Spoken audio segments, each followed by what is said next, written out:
Test, test. Oh, yeah.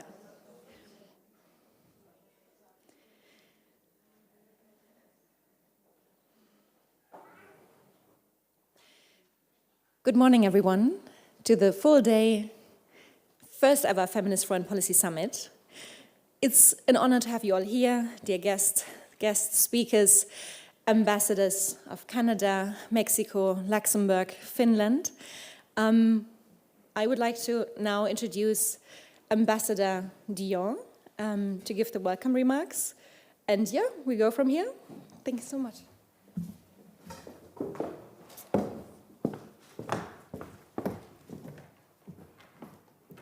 Dankeschön, Christina. Sehr geehrte Damen und Herren, herzlich willkommen. Chers invités, bienvenue à l'ambassade du Canada. Welcome to this first ever Feminist Foreign Policy Summit.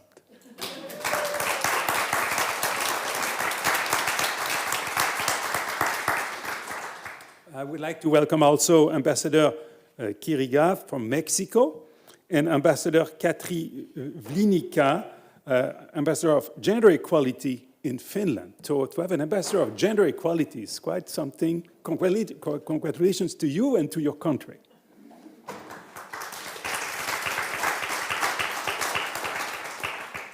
I am so pleased to welcome those of you, both speakers and participants, who are here in person in this embassy, but also those joining us virtually. Thank you all for being with us today. While the pandemic continues to pose challenges, there is clearly an upside for hybrid events. We can convene people from all over the world, from Germany, from Canada, from Mexico, from Finland, from France, from South Africa, from Uganda, from India, from the United States, and all other places. A much more varied crowd than our usual in-person embassy events, and in larger numbers than usual, with more than 1,200 participants registered online. We have a great mix of policymakers, experts, gender activists, practitioners, but for what will certainly be a lively and meaningful discussion. This great diversity of people illustrates an essential aspect of our topic, our subject today, the universal dimension of a feminist foreign policy. If all human beings could give their full potential without social constraints, prejudices, or barriers, regardless of gender, then all of humanity would benefit. Today's discussion on feminist foreign policy comes at a critical time. Current global realities have clear and troubling implications for human rights, for gender equality, for the situation of women and girls worldwide. Whether we look at the challenges of the pandemic, whether we look at the terrible war in Ukraine, the Putin's war, or the effects of climate change, often women are disproportionately affected. We are also reminded that women are not a homogeneous group. For the indigenous, Black and racialized women, LGBTQ migrants and refugees, and women living with disabilities, these crises are even more challenging. Today's agenda covers a broad range of feminist foreign policy issues: climate change, the anti-gender movement, colonial legacies, and more. I am happy that a diverse set of perspectives from across sectors is represented here today. It is an opportunity for all of us to exchange views and best practices, to learn from one another, and not least, to strengthen networks, one of the key drivers of success for any powerful movement, and something that has been so difficult to do during the last 2 years during the pandemic. More governments are beginning to apply a feminist lens to their foreign policy.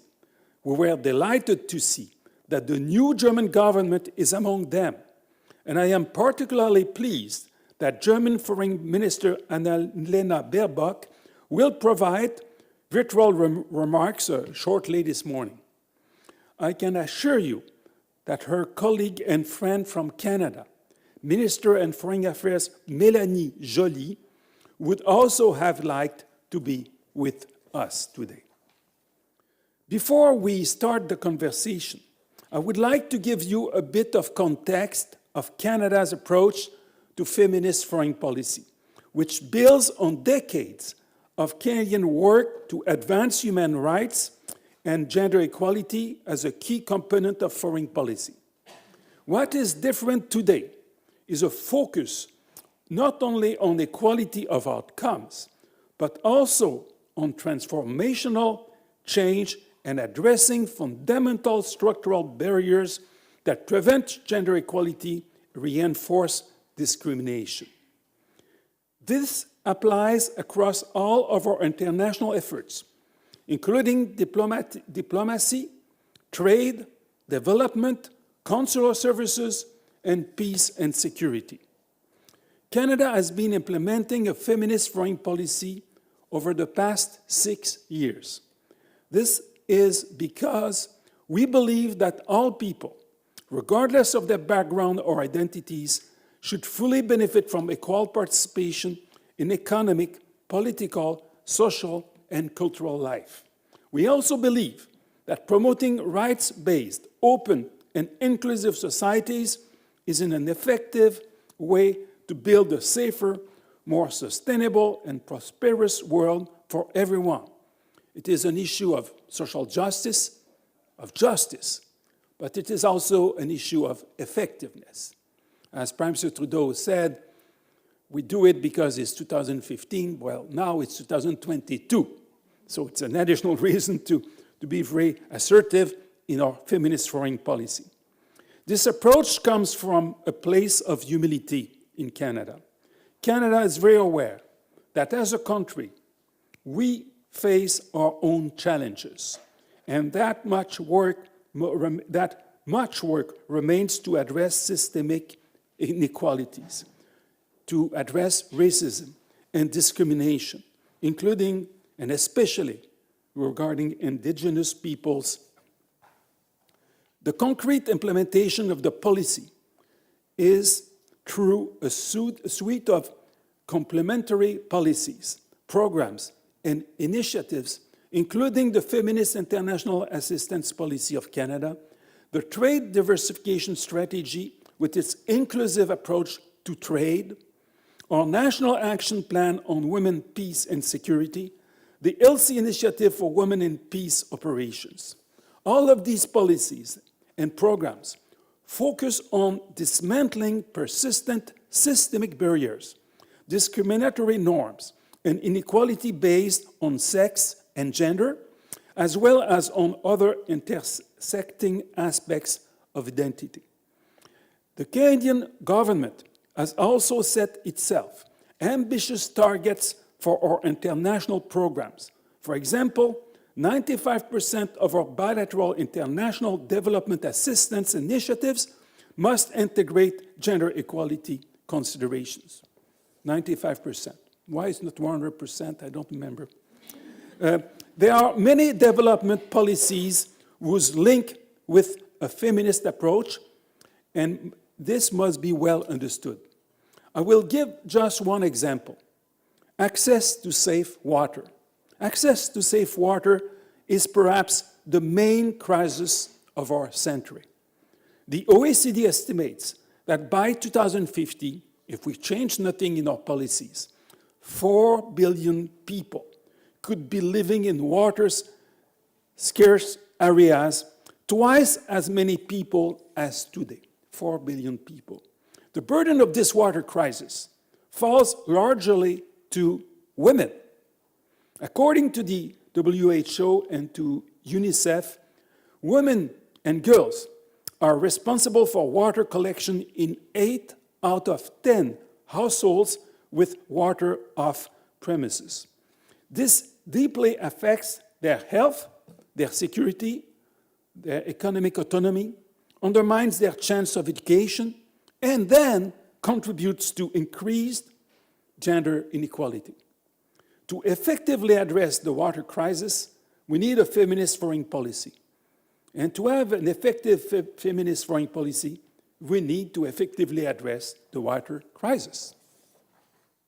While we celebrate the progress that we have made over the last years, we are mindful of the work that remains, not least due to the serious backlash against the advancements of gender equality, women's rights, sexual and reproductive rights, and LGBTQ rights around the world. And the continued systemic discrimination against racialized communities. We believe that reinvigorated leadership and coherent international action are needed to combat and reverse this backlash. And we'll talk about this backlash today. Canada is proud to work with partners as it advances its feminist foreign policy. And Canada is proud to collaborate with those who share the same vision. Our support for this summit is aimed at increasing this coherence between us among like-minded actors across all sectors. So now my time is up. I must now conclude by thanking those who made today's event possible. Foremost, thank you to the Center for Feminist Foreign Policy, our partner for this event, for the months-long cooperation to organize this first ever Feminist Foreign Policy Summit. Thank you to Sweden. Thank you to all our partners. Christina Lunz and her team, along with many other partners, have worked tirelessly over the last few months. Thank you also to my colleagues here at the Canadian Embassy who made this event happen. I'm pleased to invite Christina, co-founder and co-executive director of the Center for Feminist Foreign Policy, to welcome you, as she welcomed me, and also to introduce Minister Baerbock. Thank you very much. Dankeschön. Merci du fond du cœur.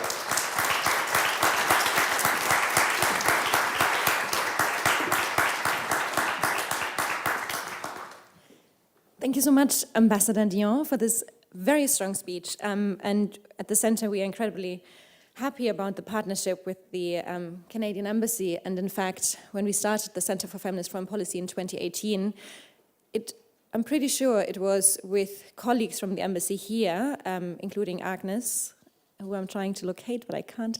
Here. We had a very first meeting to discuss the center and how we want to go about. So we are very, very delighted that we still continue this partnership very strong. Thank you so much for that.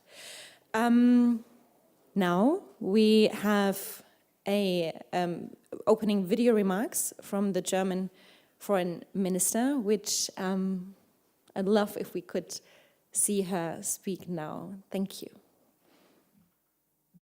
Ladies and gentlemen, when Swedish Foreign Minister Margot Wallström announced the world's first feminist foreign policy in 2014, her idea was met with suspicion and even ridicule. We call it the giggling factor.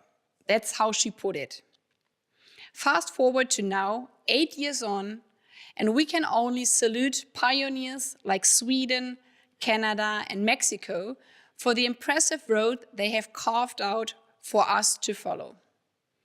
I'm proud that my government is the first German government to pursue a feminist foreign policy. It is about time. No one knows that better than you, Christina Lunz. I really applaud you and your international partners for staging the first Feminist Foreign Policy Summit. Looking at the impressive number of experts, one would assume that feminist foreign policy is no longer a cause for laughter and ridicule, that the giggling has finally stopped. Unfortunately, that is not the case. I can still hear it, and I bet many of you can hear it too. However, to me, that doubtfulness and criticism is actually encouragement. I see it as a call that we even have more explaining to do, particularly now, at a time when Europe finds itself in the midst of the most severe security crisis since the end of the Second World War. Russia's war in Ukraine is an attack on the Ukrainian people and our rules-based international order, on our peace, on our values as liberal democracies. And we see that the war's effects across the globe, with fuel and food prices soaring, hitting the weakest and poorest hardest. If we want to respond effectively to these crises, we need a holistic security approach. And we must put human security at its core. That's what a feminist foreign policy is all about. It's about looking at the here and now, the immediate security needs in times of war and conflict. But it's also about looking at the long-term challenges and at all these factors affecting human security: social and economic development, healthcare, conflict prevention, and crucially, women's rights. Advancing rights means advancing security. That's why, in our feminist foreign policy approach, we will follow the Swedish example and focus on the 3 R's: rights, representation, and resources. And we will add another overarching D to this triangle: D for diversity.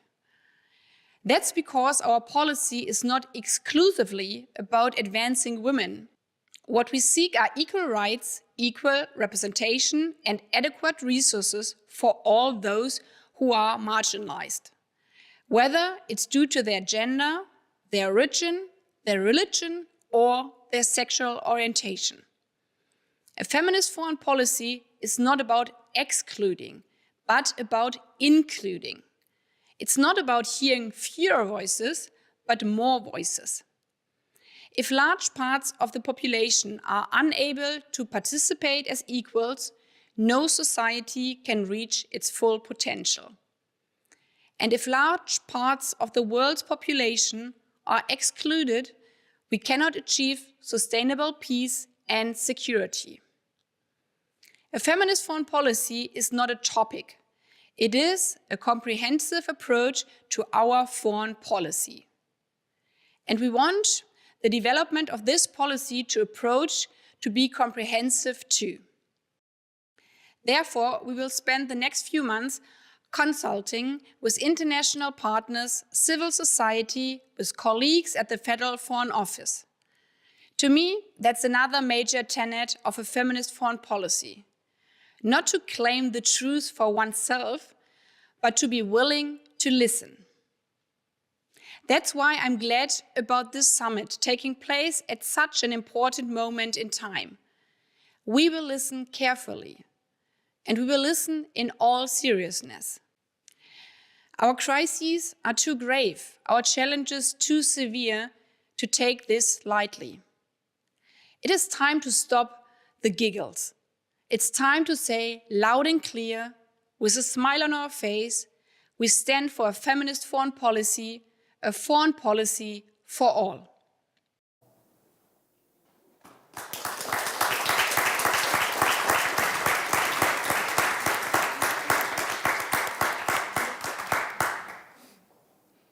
We would not be able to host today without all our partners, but most definitely not without a whole team at the Center for Feminist Foreign Policy, a team of 9 people led by Anna for the summit. I'm trying to, okay, I can't see, maybe somewhere here, hiding. Hello, Anna.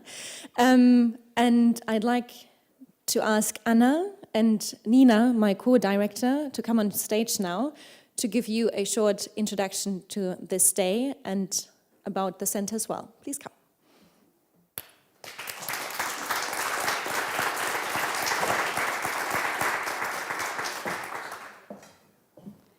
Thank you, Christina. Welcome, everyone.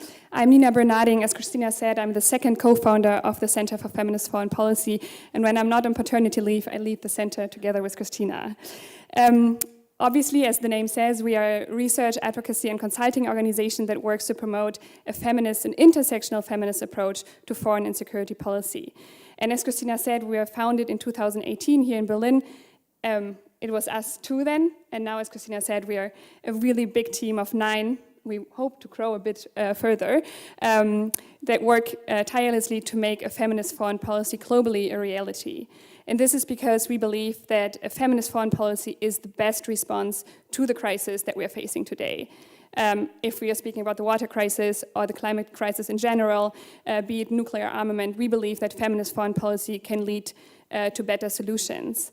And this is because feminist foreign policy acknowledges that the traditional way of how foreign and security policy is being done has led to a status quo that is failing most people, and in particular marginalized groups.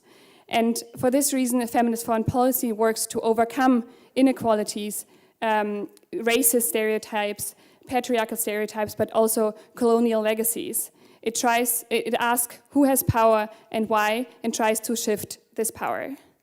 And now I'm handing over to Anna, who's giving you a bit of a background on the summit itself.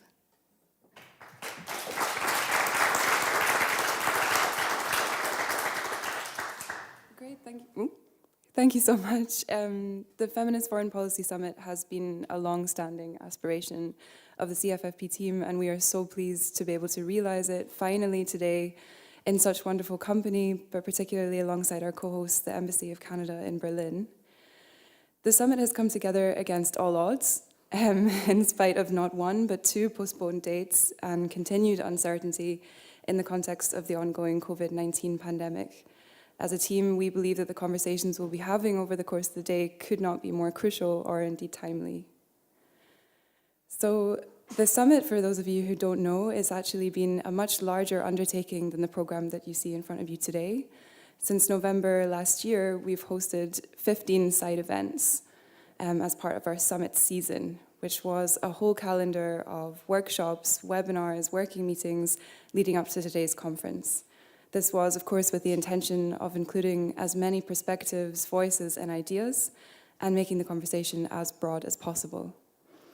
So with that in mind, we partnered with the leading civil society organizations in the field, over 15 of them, to host discussions on everything from vaccine equity to migration to feminist digital policy to humanitarian policy to women human rights defenders.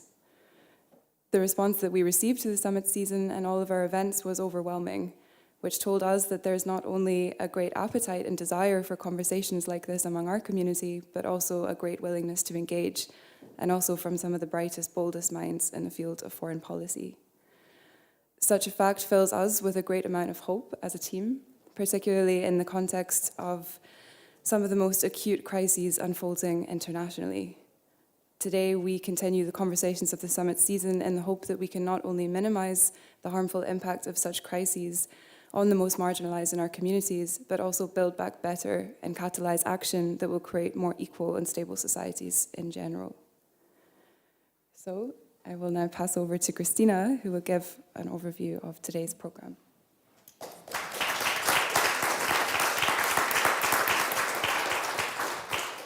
Thank you, Anna and Nina. Today's program, which will not only be experienced, I guess, by all of you, due to COVID restrictions, we have 80 people here, but we have, as the ambassador said, more than 1,200 people online. The videos will also be recorded for everyone to watch them later, because I'm sure many important insights will be shared. We have 5 panels today. We're starting in a second now with the panel that will set the scene for today's conversations. After that, we'll have a panel on climate justice, then one on the international attacks against LGBTQI and women's rights by the international anti-feminist movement, another panel on decolonizing feminist foreign policy, one on feminist foreign policy here in Germany, presented by our network, Netzwerk F, and in the afternoon, another panel on international disarmament. We are very excited. I'm also personally very excited that those panels will be hosted and moderated by other members of the team, so you will meet more CFP members today. And now I will hand over to Isabelle Poupard, the Deputy Head of the Canadian Mission, to introduce our first panel. Thank you so much.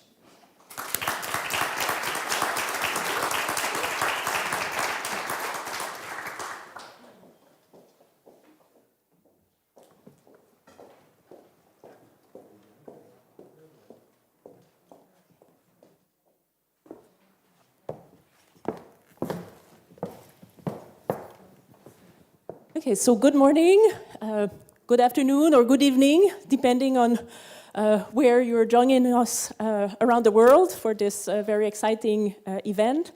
So my name is Isabelle Poupard. I'm the Deputy Head of Mission here at the Embassy of Canada in Berlin, and I'm delighted to moderate this scene setter. Joining us virtually, I hope they are there already, we have Agnès Calamard, who is the Secretary General of Amnesty International. We have Patricia Peña, who is the Director General for Foreign Policy at Global Affairs Canada. Here they are. Patricia is joining us from Ottawa at a very early hour. We're very grateful. Et bienvenue, Agnès. Merci de vous joindre à nous. And with me on stage live, I have Enid Mutani-Diga, who is the Senior Vice President of the Global Legal Program at the Center for Reproductive Rights. I very much look forward to our discussion. And before we start, we are delighted to have a video message from the Deputy Minister for Multilateral Affairs and Human Rights of Mexico, Mrs. Marta Delgado Peralta. So if we could have the video. Good morning, everyone. I am Marta Delgado, Under Secretary for Multilateral Affairs and Human Rights in the Mexican Ministry of Foreign Affairs. I am delighted to be part of the first ever summit on feminist foreign policy. First of all, I would like to thank the Center for Feminist Foreign Policy and the Embassy of Canada in Germany for co-hosting this summit. I recognize the commitment of all the participants to advance toward a progressive and comprehensive feminist agenda that benefits all women, adolescents, and girls in all their diversity. Mexico believes that this meeting strengthens the synergies between government, civil society, academia, youth, and the private sector in order to promote the feminist perspective in foreign policy. With the adoption of a feminist foreign policy in 2020, Mexico became the first developing state to promote a feminist perspective in its foreign policy. With this commitment, we hope to position Mexico as a relevant player that supports gender equality and the human rights of all women, adolescents, and girls at a multilateral fora and our bilateral and regional relations. For us, the gender perspective should be an essential component in all international agendas to ensure the participation of all women and girls in the building of sustainable and equal world that we want to achieve for 2030. Mexico defines its feminist foreign policy as a set of principles that seek from the foreign policy arena to guide government actions with the aim of reducing and eliminating structural difference gaps and gender inequalities to build a more just and prosperous society. The added value of our feminist foreign policy is that Mexico includes the gender and intersectional perspective in all areas of Mexican foreign policy. Mexico makes visible the contribution of the women to the foreign policy actions, and also our country provides coherence and congruence to both domestic and international government actions. The struggle for gender equality must be based on listening to the voices of all women and all vulnerable groups. And Mexico is developing new strategies as a developing country which can contribute to changing the rules that oppress us as women, adolescents, and girls. The value of a feminist foreign policy is also that it contributes significantly to national development. Our country understands that it is a state's responsibility to provide all the proper normative, institutional, financial, and human tools to progress towards the rights and liberties that women and girls deserve. In the sense, the feminist struggle for gender equality has been a pioneer model towards the emancipation of most vulnerable groups in our society.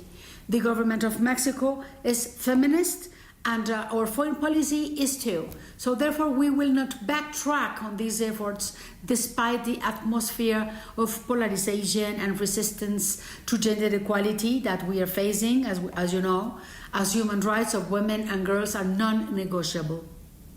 Gender equality is a good for humanity and a human right, and a condition for peaceful, prosperous, and sustainable world that we want, and we are convinced of these principles too. I wish you all the best at this meeting, whose results undoubtedly reinforce our respective feminist foreign policies to the benefit for women, girls, and societies as a whole. And I thank you very much for the opportunity of this participation and the involvement of on these discussions. We are going to be aware of the participation of other countries that are undertaking this kind of feminist foreign policies, and to learn from your experience. Thank you so much.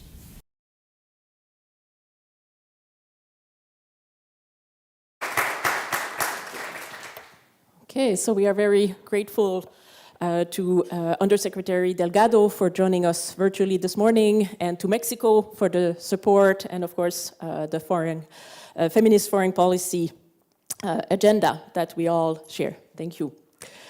So let's move on to our panel, the scene-setting panel, which is very important. I turn first to Agnès Calama.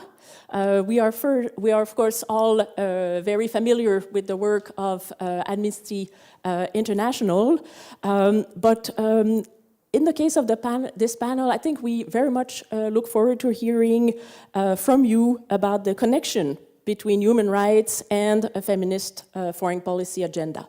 So, Agnès, c'est à vous. Merci. Agnès, on ne vous entend pas. Ah, voilà, parfait. Oui, allez-y. Thank you. It's a pleasure to be joining you today, and I'm very sorry I could not be with you. There is a bit of an echo for me, so it's not straightforward.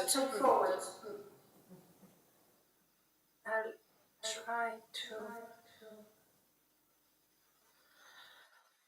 Thank you. Okay, that's better. Thank you very much for the introduction. In order to set the tone, I think we need to begin by highlighting really the state of the world. It is probably at its ever worse since we came out of World War II in 1948. A crumbling international infrastructures, brutal nationalism, inequalities in death and life, and human rights betrayed on many fronts. And many of the crises that we are confronting right now, almost a perfect storm of crises, from historical, systemic one to more punctual ones, are deeply gendered, sexualized, racialized, characterized by unique, disproportionate impact on women and girls. The COVID-19 pandemic magnified all of those. It exposed with brutal clarity the deep-seated inequalities, and it revealed the brokenness too of our multilateral system. Vaccine nationalism was just one of many other examples of the broken system. The unlawful death of refugees and migrants at the gate of the Western world. Afghans and Afghan women left behind, clinging to planes. Palestinians left to fight alone for a shrinking geography. These and many more crises demonstrate over and over again that race, gender, sex are hardwired into our international system. It is evident in whom that system does and does not rescue. It is evident in whom it declares a victim and who it ignores. It is evident in whom that international system will mourn death and which deaths are ignored. It is evident in whose lives matter and whose life just does not. And women's, girls' lives are historically not included in those that matter. Maternal mortality, unsafe abortion, thousands, maybe millions of women killed every year by laws that do not value their equal right to life. Slow death because of lack of education, lack of economic opportunities, because of a denial of equal right to citizenship, because of high poverty rate, gender-based violence, denial of autonomy. In some countries, women effectively living as second-class citizens. These are historical. They are systemic. These are what we have fought for decades, centuries, with some success, some failures. These are coming on top of what we have to confront now over the last decade, which has seen many setbacks expressed in the so-called growing anti-gender movement, intent on undoing some of the progresses made on women's rights over the last couple of decades, including on sexual and reproductive health and rights, including on LGBT rights, including on trans rights. It was devastating to see Turkey exit last year from the Istanbul Convention based on nonsensical claims about so-called family values, those same claims that we find over and over again expressed in many countries around the world.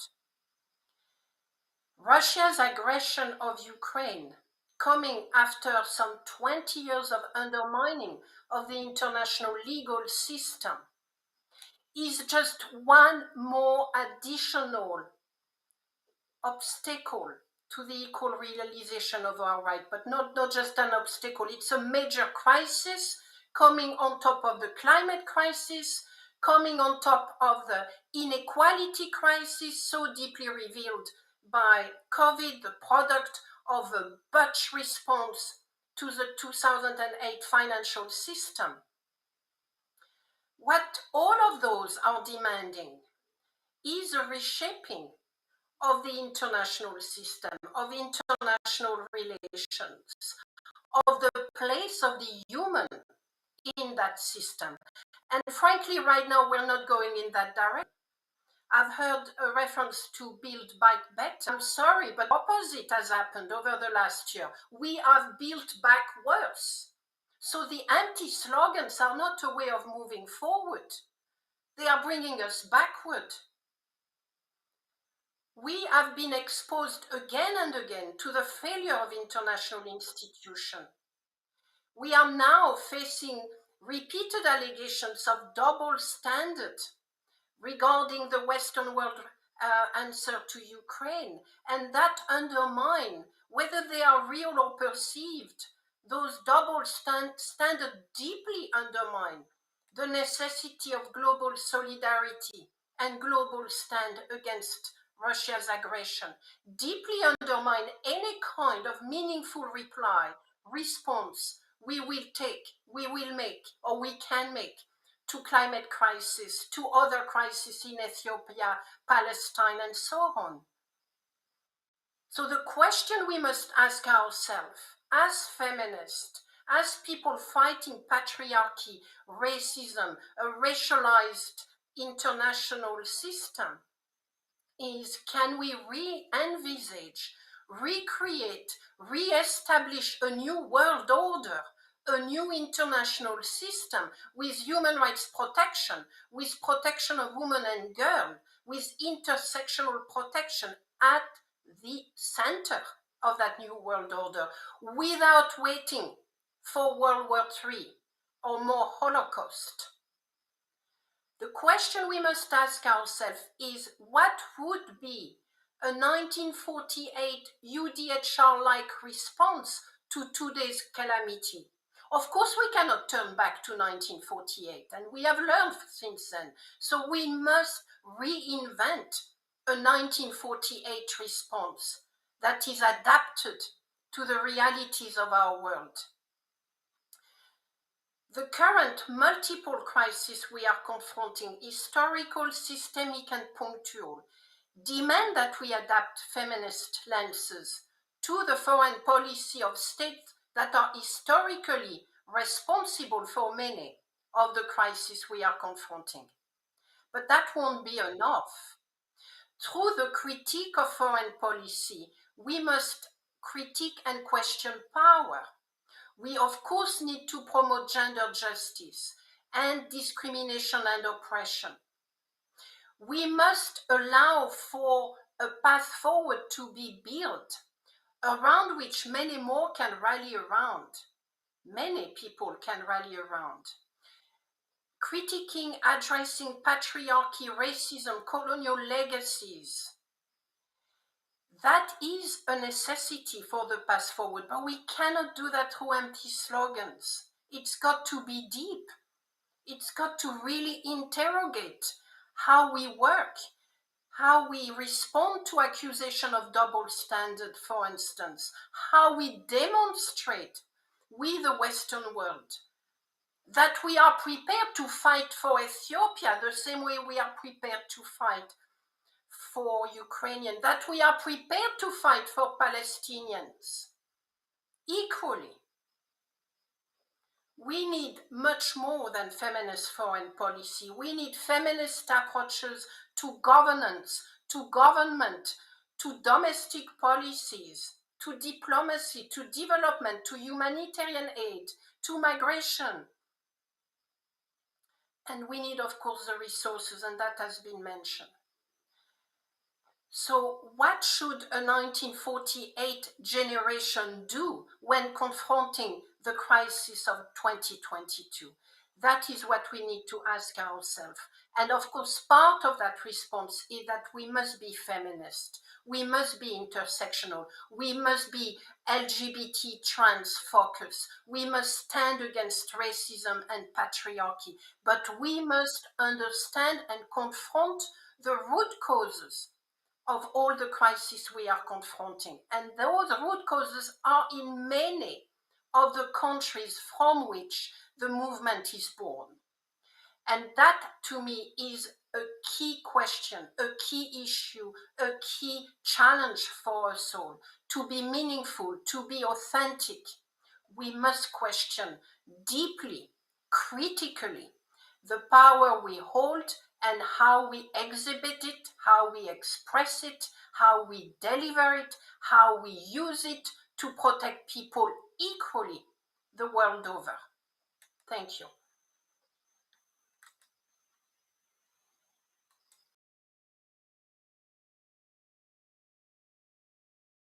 Thank you very much, Agnès Calamar, for a sobering, very sobering assessment, and yet a resounding call to action.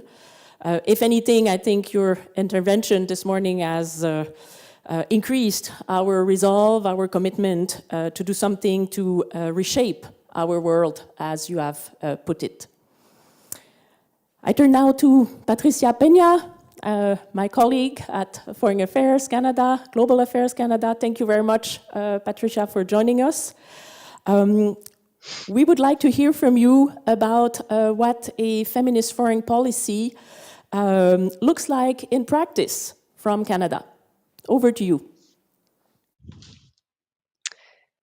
Thank you. I'm thrilled to be with you. As Isabel mentioned, it's very early in Ottawa at this time, and I would have very much liked to be with you in person, but I'm very excited that this is taking place, and seeing the range of different participants, both in person and at a distance, gives me hope.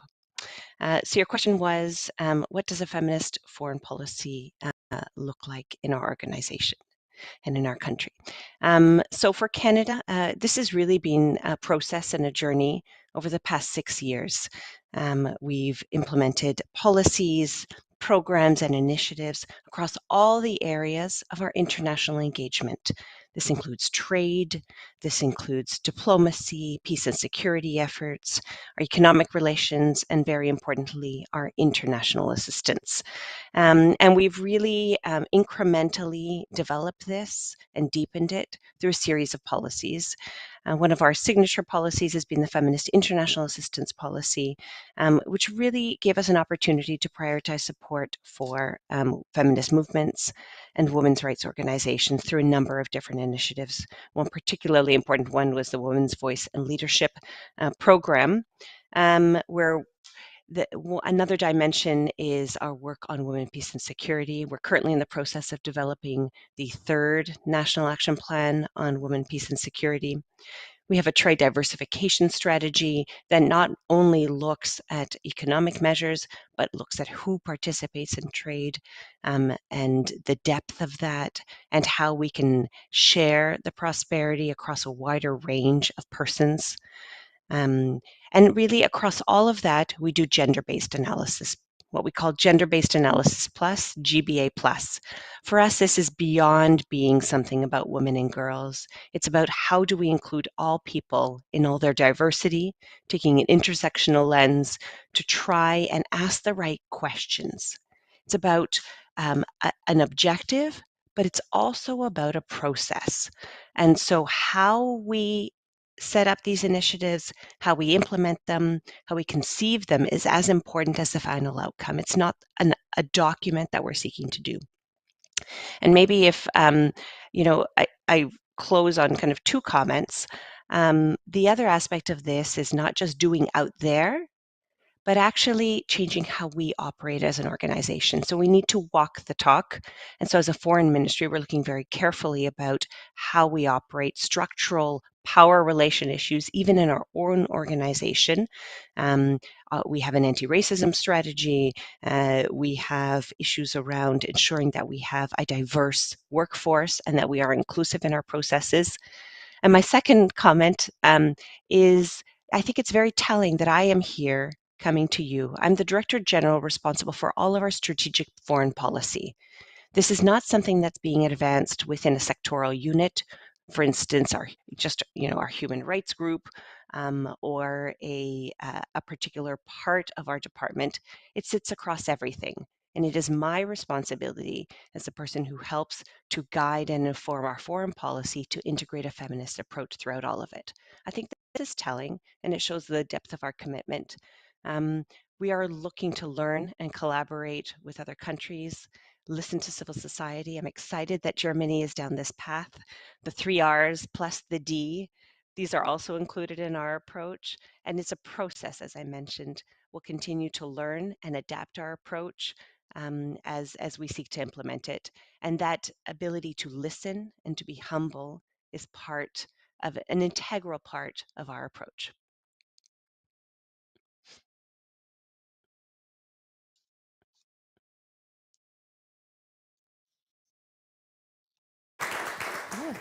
So thank you very much, Patricia. I can assure you that here in Berlin, you have strong supporters at the embassy to assist with the implementation of the feminist foreign policy. Thank you. And now I turn to my co-panelists here in the room, Inid Mutani-Diga, who will talk to us about why it should be a focus, there should be, a focus on sexual and reproductive health and rights as part of a feminist foreign policy. Why is it so critical? Thank you. And I'd like to start by congratulating the governments that have taken this bold step in having a feminist foreign policy. And of course, congratulate the Center for Foreign Policy, Feminist Foreign Policy for this summit, but also for taking the bold step to push forward and to keep governments accountable and to also bring in civil society. But what does it have to do with sexual reproductive health and rights? I'd like to say everything. And I'd like to start by giving us a short story. I come from Kenya, and in most of the growing up, the first story I had about sexual reproductive health and rights and power was when we were told about this specific community, because we've got all these stories about where communities came from and power, and most of them about men being in power. But there was one particular community which had women in power. And the story is told that when the men met to ask how they could take over power from the women, they decided they're going to make all the women pregnant. And this is a book that I remember reading and seeing illustrations of many women pregnant. And that for me has been what is the vision that I have of how do you take away power from people is by really getting to the very personal space. So SRHR is about getting to the personal space. It's about asking, how do you move from the public, which is where the policies are made, to the private, when you talk about gender-based violence, to the personal level where you talk about choices and decisions and bodily autonomy, because SRHR is about the bodies. So it's not about just having a good policy and having a good story. It's about the body of a person. And for me, why it is important is because unless we talk about sexual reproductive health and policy, we are seeking to remove the politics that have already been put on women's and persons of diverse gender. Politics have been put on their body as a way of controlling them and taking away power. So no matter how good the policies are, no matter how good we seek to remove systemic imbalances, no matter how good we seek to put opportunities to participate, this cannot happen if people's bodies and the only thing that is the resource that takes you to participate in those spaces and to take power is actually interfered with. So really, for us at the Center for Reproductive Rights, we look at sexual reproductive health and rights as the most fundamental right that is going to enable women and girls and other vulnerable groups to take any opportunities or to achieve any outcomes that we put out there. And so for me, I would actually go as far as saying, really, the measure of how good a feminist foreign policy is going to be is how much they integrate sexual reproductive health and policy, not just in the policies themselves, but in how they are going to be implemented and how they are going to be achieved. And just to mention that at the center, how do we see, or what recommendations do we put forward to actually get this in action? And to start off with, and many actors have talked about this, we know that there's a serious attack on the actual framework that really seeks to safeguard sexual reproductive health and policy from the international level, the human rights framework, to the national level, to the local level, and to actually to the personal spaces. So really the first point of entry is for those governments that are pushing forward this policy, those governments that believe in this policy to really be also on the forefront. And we know most of those governments, Canada, Sweden, are actually on the forefront of safeguarding that space, including at the global level, and that must continue. We've seen very concerted efforts by anti-rights, anti-feminist governments really convening for the very first time and actually trying to remove language in international documents that seek to safeguard that space. We've seen them suggesting language remove commitment. So that must continue to be the premise of governments that are pushing the feminist foreign policy. Secondly, we also think that, and this has been mentioned, that the role of human rights defenders, and especially women's human rights defenders, must be relooked at in aspect of sexual reproductive health and rights and redefined.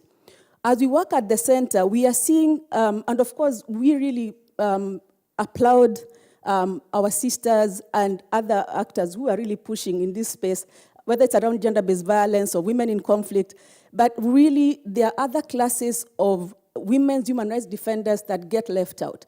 We are increasingly seeing doctors who provide abortion being arrested and harassed.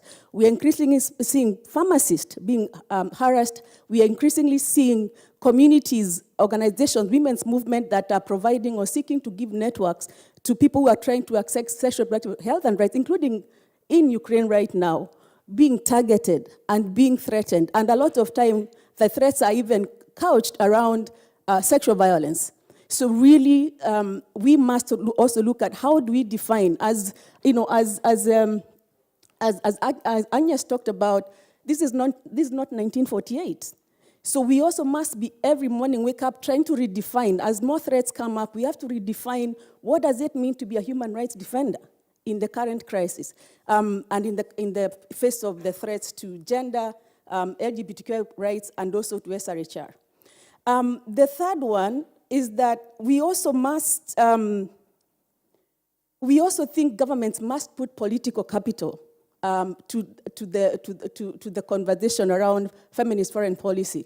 I really liked a comment that was made yesterday by my sister from Afghanistan when they talked about, you know, you must put those conversations in the politics themselves. When governments sit around the table, you know, not just about the numbers of the many men meeting to discuss, you know, about peace building and 1325, but even when you talk about governments putting in place policies, we must also have political conversations and say, what does that mean to issues of sexual reproductive health and rights? What does it mean if you're going to sit around a table with governments that are increasingly using women's bodies as tools of war?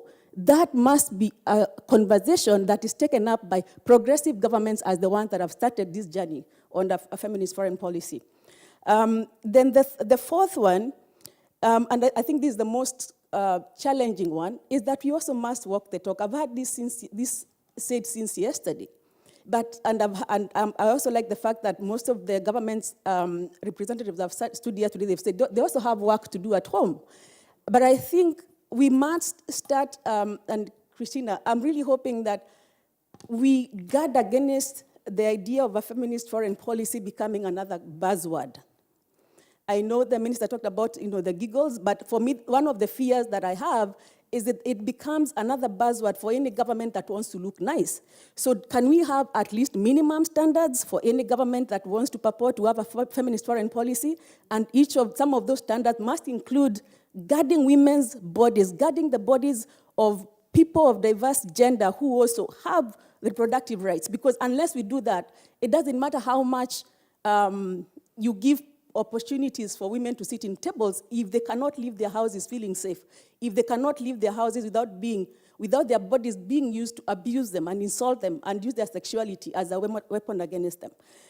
Then I would also just like to mention very briefly on the question of humanitarian settings.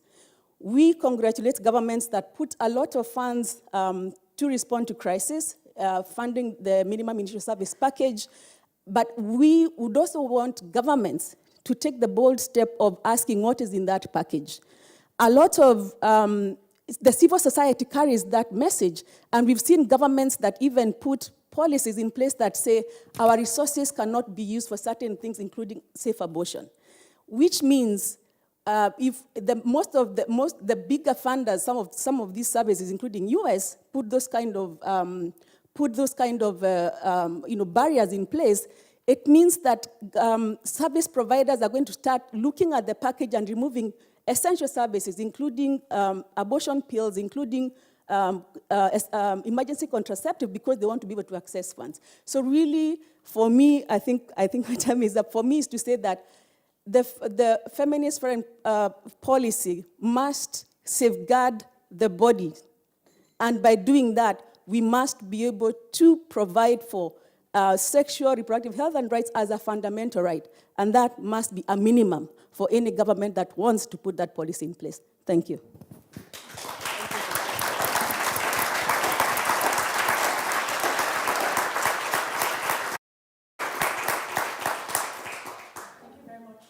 Enid, for these remarks, bringing us to the personal level. That's very important in terms of what we try to achieve. thank you to the three of you for these very wide-ranging opening remarks. I think it's a very wonderful scene setter. I'm told we still have 5 minutes, and I would not want to miss this opportunity to ask the three of you one question, which is related to the importance of public support for advancing progressive politics. So the question is, how can we attract public interest? How can we increase public interest, counter the skeptics, and involve men in supporting a feminist foreign policy? So I turn first to Agnès Calama. Thank you. Thank you for the question. Look, I'm gonna place the section in a global context, if it's okay with you. And I've already made reference to the fact that there are a lot of allegations, accusations of double standard leveled at the Western world at the moment. I've just from a 4 weeks mission to Africa. I've met with a lot of people during that visit, and I have to say that was a key message from everywhere, civil society to government. And that, to me, is a major challenge to feminist foreign policy, particularly originating from the Western world, but I will say for Mexico as well. How do we convince a global public that feminine is not again a tool of the Western world to advance an ideological framework that will benefit certain people over the others? And I think I gave the answer to that response. You know, I mean, it's much more. It will take much more time. But feminist foreign policy for me must begin by acknowledging the equal right and the equal value of everybody. Yes, of course, the Russian aggression is of a magnitude and a seriousness that, you know, stand out. I have absolutely no doubt about it under international law and so on. But that is not a message that goes through in Africa or in Asia very well. And that is reflected, by the way, in the latest UN General Assembly resolution on Russia. You know, the numbers were not that great. So it's not about the seriousness of the aggression and what it means for the international system and international law. It is how the Western world in particular protect people equally, how it cares for people equally, how it is prepared to go the extra mileage to demonstrate it and to act on it, how it is prepared to go and visit African states right now. None of them have done that, by the way. The last thing I've heard yesterday was that we're going to punish the African states that have not voted properly at the last General Assembly resolution. That is not the way we should conduct foreign policy, feminist or otherwise, by the way. If we want to create global solidarity to protect the Ukrainian people, as we should to protect the Ethiopian or indeed the Palestinian, we need to put our act alongside our words. We need to go and visit. Some of you need to go and visit the African continent, talk to the people, talk to the governments who do not want to stand by your side in the fight against Russia. Demonstrate equal commitment and rally around a global crisis the world over. That is how we're going to win public opinion around a common stand on global solidarity for all crises. Thank you.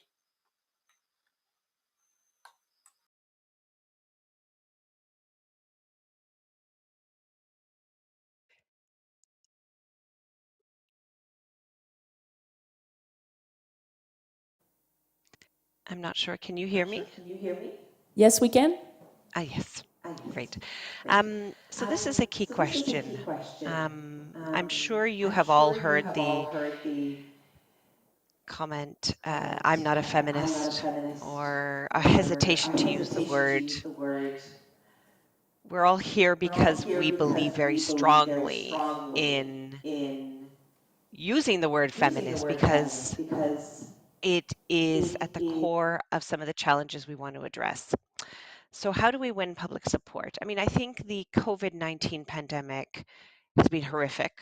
It has affected people around the world, but it has also shown in a very clear way how taking a feminist approach can really help us to understand issues. And so, for instance, both within Canada, looking at the differentiated health, social, economic impacts of the crisis. I mean, it is very clear to people that women are overrepresented as frontline health workers, for example, but the associated risks and greatest harms have been experienced by disproportionately by certain members of our population. And so I think that has created some space for a dialogue that connects our domestic with our international, that helps to inform the efforts that we're doing about vaccine equity. And we're not there yet, and we have to do more, as Agnes reminds us. But I think really bringing home those examples and sharing them and fostering a dialogue.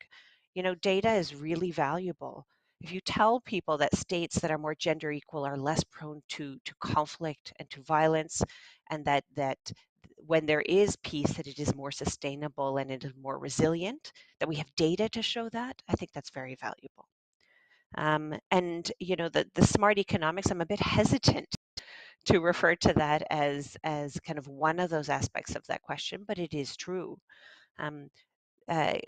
Funding that and programs and efforts to eliminate gender-based violence actually help to improve the overall health and economy of a country. A percentage of GDP is very valuable as a way of conveying it. So I think we still need to talk about human rights, and that's at the very foundation. We need to talk about diversity, equity, and inclusion. That is core to our approaches. But when you scratch away at the surface and you get beyond the title, citizens understand because their own lived experiences reflect these issues. And as Agnes has very clearly said, we need to draw the connector points between what we're doing at home with what we're doing abroad, and engage in those discussions. And then we will be able to bring people along with us. It is a long process. It's not going to change overnight, but it is absolutely possible. Thank you very much. Enid? I think just to add on to what my two colleagues have said, which I fully agree with, I think part of that is already what this summit is seeking to do, really moving this conversation to also include civil society, to include other actors who are not around the table when the foreign policies are being made. But I think the other critical aspect of it is really illustrating the relevance of these policies to the people who are mostly impacted, and how that's going to happen is really connecting with the movements as to the level where this policy also impact outside our relevant countries. So for me, I would say, connections with the strong movements, whether they are feminist movements, there are also strong movements that are intersectional, so that brings out the aspect of just working beyond groups that are working with women's rights issues. So looking at groups working on migration, groups working on LGBTQI issues, looking at groups that are already finding nice, sustainable ways of working with bringing men to the table to work around gender issues, and there are many of those across the world. So I'd really say it's about extending the conversation and getting the movements on the table, and to understand how this also really moves their agenda as well. And I think it's also important that we find ways of also getting these conversations to the countries where the foreign policy also goes to, so that civil society there also picks on the conversation as a way of also pushing their governments when they get that, whether it's when they get into the conversations, to also make it part of their agenda to have similar standards or similar thinking around, the feminist approach. So that's what I would like to mention. Thank you. Okay, thank you very much. I will end this first scene-setting session by reading the first question we have received in the chat, which is, how many countries have officially adopted a feminist foreign policy? Well, I'm told 9. So the comment goes on, these countries should be congratulated, and other countries, particularly rich countries, should be pressured to do so. So that was the first question today. Please join me in thanking very warmly our panelists for today. Thank you very much for your participation.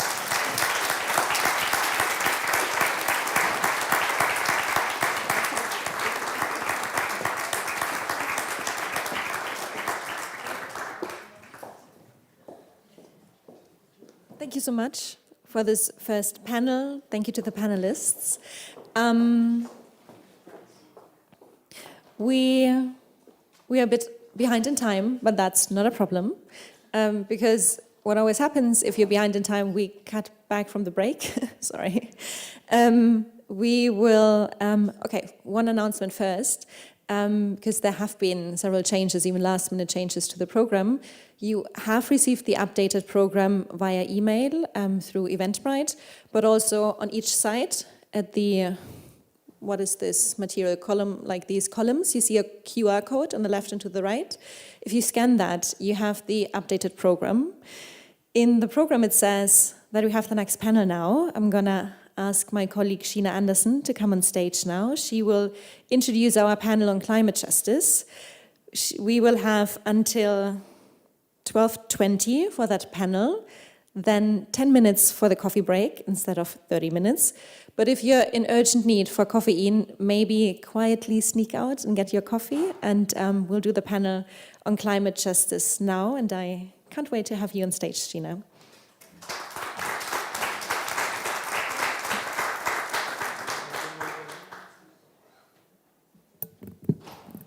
Thank you so much, Christina. And yeah, I would now ask all of the panelists for the climate justice panel to slowly make your way to the front. And while you're doing that, I was also asked to repeat, or I think actually we haven't done that yet, say the housekeeping rules for today.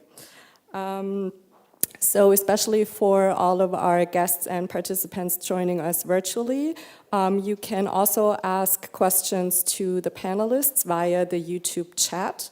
And there was also a specific Slack channel developed for today where you can exchange, connect, network, and also, of course, discuss all of the topics that we here in person have the chance of discussing today.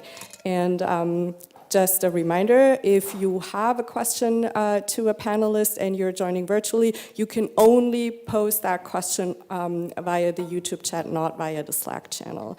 And one final note, while we at the Center for Feminist Foreign Policy always appreciate people being critical, we would kindly remind you to always keep it respectful and in a kind manner. Thank you so much.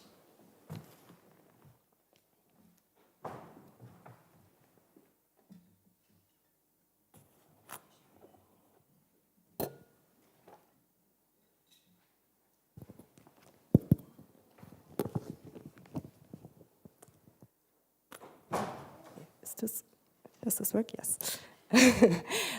Yeah, well, thank you all for being here. I will introduce all of you in a second, and I will also introduce myself again in a second, but we will start with the opening remarks of Mitzi Jonel, who is joining us virtually.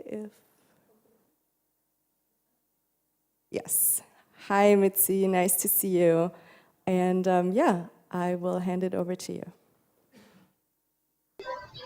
Hi everyone, it's so good to see you guys all together. It's really heartwarming to see it. I can hear myself speak, so I'm gonna take my earphones off, so I won't be able to hear you guys while I'm speaking. Oh, there, it's gone now. Okay. Hi everyone, I'm Mitzi. I'm from the Philippines. I'm from Youth Advocates for Climate Action Philippines, to be specific, and I organize with Fridays for Future MAPA, Most Affected Peoples and Areas, and Fridays for Future International. I'm sure at this point, many of us already know the facts, but let's say it again, because I feel like in the patriarchal, profit-oriented society we have today, there are things that we need to constantly repeat and remind people. So let's say them. Among those most vulnerable to the climate crisis are women and children, because during times of distress and emergency, it heightens the chances and risk for harassment and violence. 80% of the world's poor are women, and it's these women that are most vulnerable to the climate crisis as well. And again, 80% of people displaced by the climate crisis are women. And these statistics aren't even the best numbers because it doesn't factor in non-binary people, trans women, and other oppressed genders. And yet, these numbers are here, they're proven numbers. And yet, what are our experiences as young female climate activists, especially those from the Global South, especially those of women of color? In the Philippines, the Lieutenant General of the Philippine Army in the national newspaper said that young girls wearing short shorts, calling for the protection of the environment, are doing it to entice young men to join the rebel army and become terrorists. And that means that if they tag you as a terrorist, if the military tags you as a terrorist, you can be killed on the spot without any questions asked. And so young girls have been reduced to tools of enticement. Our calls for protection have been called acts of terrorism. And yet people still aren't seeing the importance of feminism when we're talking about climate justice. It's so important that we have gender justice tied into climate justice, because we see experiences like how in 2013 Typhoon Haiyan devastated the Philippines, and even months after, young girls and women were forced into prostitution because of the economic damages that was left in their towns and their cities. And that just shows that the climate crisis isn't just about extreme weather events. It's not just about the carbon dioxide emissions in the atmosphere. The crisis nature of the climate crisis especially comes from the historical and ongoing overexploitation of the Global South by the Global North, of the patriarchal society on women and other oppressed genders. And this is why gender justice needs to go hand in hand with climate justice. Our climate justice needs to be intersectional, because we cannot have climate justice without the other forms of justice. The climate crisis is amplified by other socioeconomic crises and gets amplified by, and amplifies the other socioeconomic crises as well. And it's especially women of color who not only have to experience these discrimination against our thoughts and our positions, and we are belittled, but we're also threatened more. Environmental defenders and activists, women environmental defenders and activists especially, aren't just threatened with their lives. A lot of times, the government and the military and multinational companies use tactics like scaring their children, scaring the families, threatening the other people in the community, because they know that women who care so much about the community, who are the carers of the community, will be the ones who will be affected the most by these threats as well. And so that just goes to show why feminist foreign policy is also so important, so that we can protect our women, so that we can make sure that our women migrants also are protected, and there is an extra level of protection that is needed because of the existing patriarchal society that we're in. And so often, gentleness and emotions and love and care, they're looked down upon and seen as, the bad characteristics of being a woman. That, oh, you're too emotional. To be a feminist, you have to be strong, and you have to be, angry all the time, and you can't cry. There are misconceptions about that until today. But my question is, why is that the misconception that's happening? Care and gentleness and community is something that's so important when we're talking about climate justice. These are traits that we have to embrace. These are traits of our mother. These are traits of the earth. And this is how we achieve climate justice, by embracing those soft parts, because that is how we inspire people to keep going despite all the horrible things happening in the world. To be a young feminist climate activist means to fight for the liberation of all, to fight for a world that lets us rest, that lets us embrace each other, that lets us love and care for each other without all these worries of our future and our present being threatened. And this will only happen if women across the world unite with all the different sectors of society, especially, again, the most marginalized women, our small farmers, our indigenous women, our small fisher women. These are the people that need to lead the feminist movement as well, because so often a lot of people, at least here in the Philippines, are so scared of the feminist movement because of how privileged it is, of how, the girl bossification almost of feminism, where, to be a feminist means to bring down men, and then that just isolates the small farmers and the workers who are men.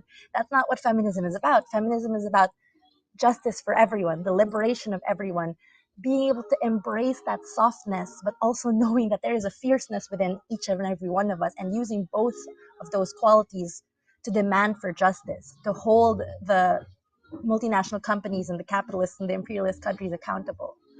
And so that is my challenge to everyone today, to constantly look for that gentleness in every situation and hold on to that, and hold on to that care that you have for people, because that is how we achieve climate justice. Thank you.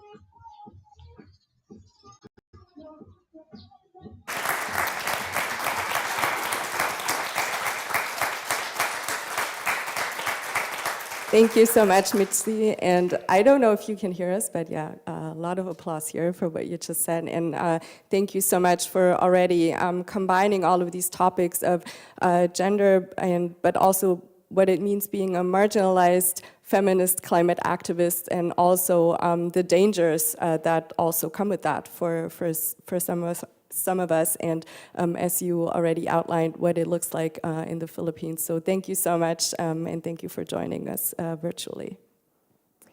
And now it is my opportunity, or my luck actually, to introduce the panel, and also welcome all of you here in the room, but everyone joining us virtually. So good afternoon, good morning, good evening, wherever you are. Thank you for being with us here today. My name is Sheena Anderson. I am a project manager at the Center for Feminist Foreign Policy, and I am responsible for our programs on anti-racism and on climate justice. That's why I'm sitting here. And I am privately also a climate activist with the Black Earth Collective, which is a BIPOC-led climate collective based here in Berlin. And at the Center for Feminist Foreign Policy, we really do care about the climate crisis, or more so about intersectional climate justice. And for us, any feminist foreign policy has to care as much about the people and the planet and protect both. And in doing so, must always apply an intersectional feminist approach. And I'm just so glad that we have some of the leading climate activists, but also researchers and experts here today that teach us what that can look like each and every day. So thank you all for being here. And I will now introduce all of you, and I hope you forgive me, I need to check my notes once in a while so I don't forget anything important. And I will start on your left, my right, with Maria. Maria Reyes is a 20-year-old queer woman, ecofeminist, and climate and human rights activist, mostly with Fridays for Future MAPA from Mexico. Thank you so much for being here. And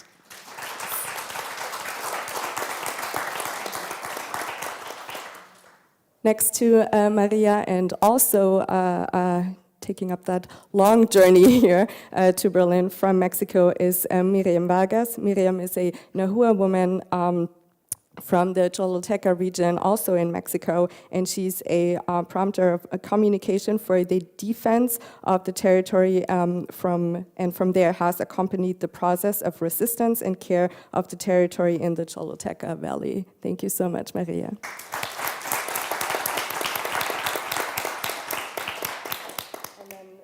Sitting to my right is Tatu Hay. Tatu is, and I'm very proud to have you here, also an activist with the Black Earth Collective here in Berlin.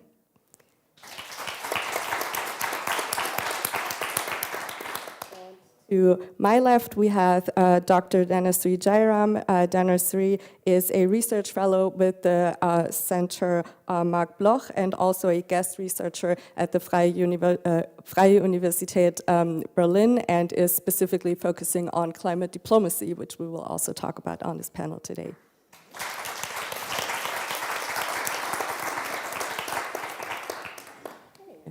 And I would start with you right away, Maria. And you were representing or joined Fridays for Future MAPA, so most affected people in areas at the COP26 last November in Glasgow. And you demanded justice for mostly, or the people most marginalized and most affected by the climate crisis and the negative effects of the climate crisis. Can you explain what does intersectional climate justice for you look like? Yeah, thank you so much for asking that question. And if you see me talking with Miriam, it's because I'm just translating for her. So I feel like that conception in itself, it's a bit repetitive, because for something to be just, it has to be intersectional. If it's not, then we need to check our perception of justice. So to start understanding, like, you know, that conception, I feel like we need to understand what intersectionality stands for. And in my understanding, intersectionality is how the different identities that are part of us, you know, like ethnicity, race, you know, economic position, religious, political, like, you know, ideas, all those identities intersect and create systems of either privilege or discrimination. So that's one first thing. And yeah, after understanding that, I feel like something that it's very important is to remember that most of these identities that are also presented as vulnerable by the mainstream media and by many governments, if you sum them up, they are the majority of us. And that's how the term global majority is born, because they made us think that people of color, you know, especially Black people, disabled people, queer people, you know, some religious minorities, they made us think that we are minorities, but if you sum them up, we are not. And you know, after understanding that, I also wanted to, you know, explain that how climate justice doesn't look like, because I feel like sometimes it's easier to understand it on that way. So we know that one of the main causes of climate change is the massive amount of polluting emissions that the fossil fuels industry had put in the atmosphere. And because of that, it's urgently necessary that we move away and transit to less polluting ways of generating energy. One of this is wind power. And that's something that it's being very present, especially in the, you know, south region of Mexico. It's like the states of Oaxaca, Chiapas, Campeche, Yucatan, like the peninsula, we call it, almost the Caribbean side. So what happens is that when you install these wind turbines, of course that they don't emit like CO2, but that doesn't mean those energies are completely clean. Because to install them, you need to put them in land. And that land belongs to people. That land belongs to peasants. That land is the land that they use to feed their families, to feed their communities. It's land that was given to them by their ancestors, their indigenous ancestors. That land is culture. That land is spirituality for them. And when the government gets there, they don't ask you. The government and the private companies, they don't ask the communities if they want them or not. Maybe they're gonna fake that they asked. They either offer, you know, like, okay, you can give us your land and we're gonna give you this very ridiculous amount of money like every year, or we just take it. And many people accept. And if they're lucky, they can use still certain parts of the land to, you know, for agriculture. But if they're not, one of these wind turbines is going to fall down and it's going to spill a liquid that totally makes the land to be infertile. So they cannot use it for agriculture ever again. That is climate action, but it's not climate justice. And what are these wind turbines coming from? From transnational companies, mostly from the global north. So the governments in the global south have a big responsibility to stop, perpetuating this neocolonization behaviors, because they call it progress, bringing these wind turbines to our territories. But we call it neocolonialism. And you as people, as citizens from global north countries, especially the European Union, the United States, the United Kingdom, have a big responsibility to hold your leaders accountable. Why is it useful, for example, for advancing global climate justice, that Germany has a plan for net zero, for reducing their net emissions, if at the same time they are not regulating the emissions and the activities of the companies that are moving to our territories? You have Volkswagen here in Germany. I have it too, in our backgrounds, right in front of my neighborhood. And you have it in a showroom, showing how your cars are bringing this wealthy to the country. I have it in the air that I breathe every day. I have it in the water that it's polluted, that I have drunk and had made me sick.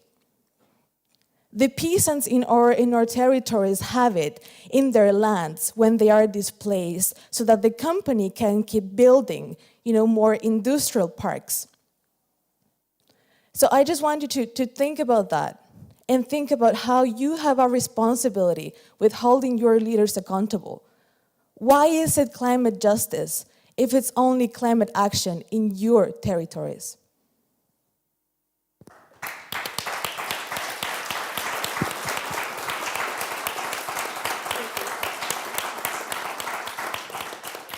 Thank you so much. Is this working? Yeah, sorry. Thank you so much, Maria, and also for already pointing out how power and power structures and also privileges and responsibility play such a huge role in the climate debate, and specifically the debate around climate justice. And that we all have a role here to play, and we all have responsibility here, especially people located in global North countries.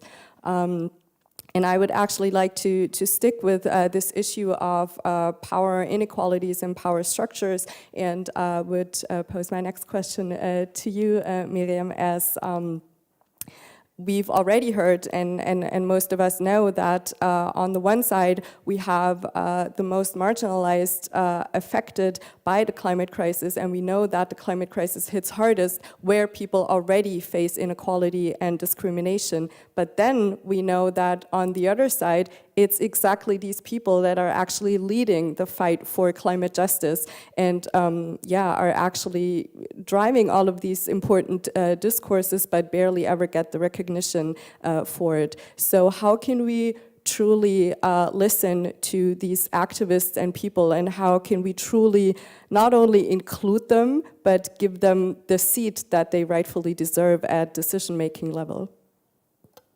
That's for Miriam, right? Yes. So for everyone else, we'll just have the translation here real quick, which will give you an opportunity to think of a question if you have one, either here in the room or also everyone joining virtually.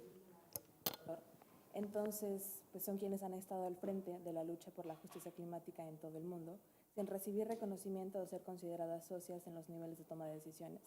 ¿Cómo podemos apoyar las voces marginadas en el movimiento climático? ¿Y cómo podemos asegurarnos de que obtengan un asiento en las mesas de negociaciones y tomas de decisiones ambientales? Bueno, muchas gracias por este espacio. Muchas gracias a quienes nos invitan en este día, en esta mañana. Gracias por la escucha. Y bueno, primero, pues decirles que en las comunidades no negociamos el medio ambiente, no negociamos la vida, sino cohabitamos con ella. Entonces, eso de entrada es para nosotros algo muy importante, porque a veces parece que nos sentamos a decidir por un lugar al que pertenecemos, pero que no es nuestro.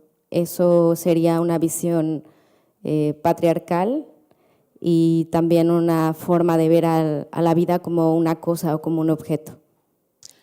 Miriam started saying, like, thank you so much for being here, thank you so much for inviting us, and thank you so much for being here to listen.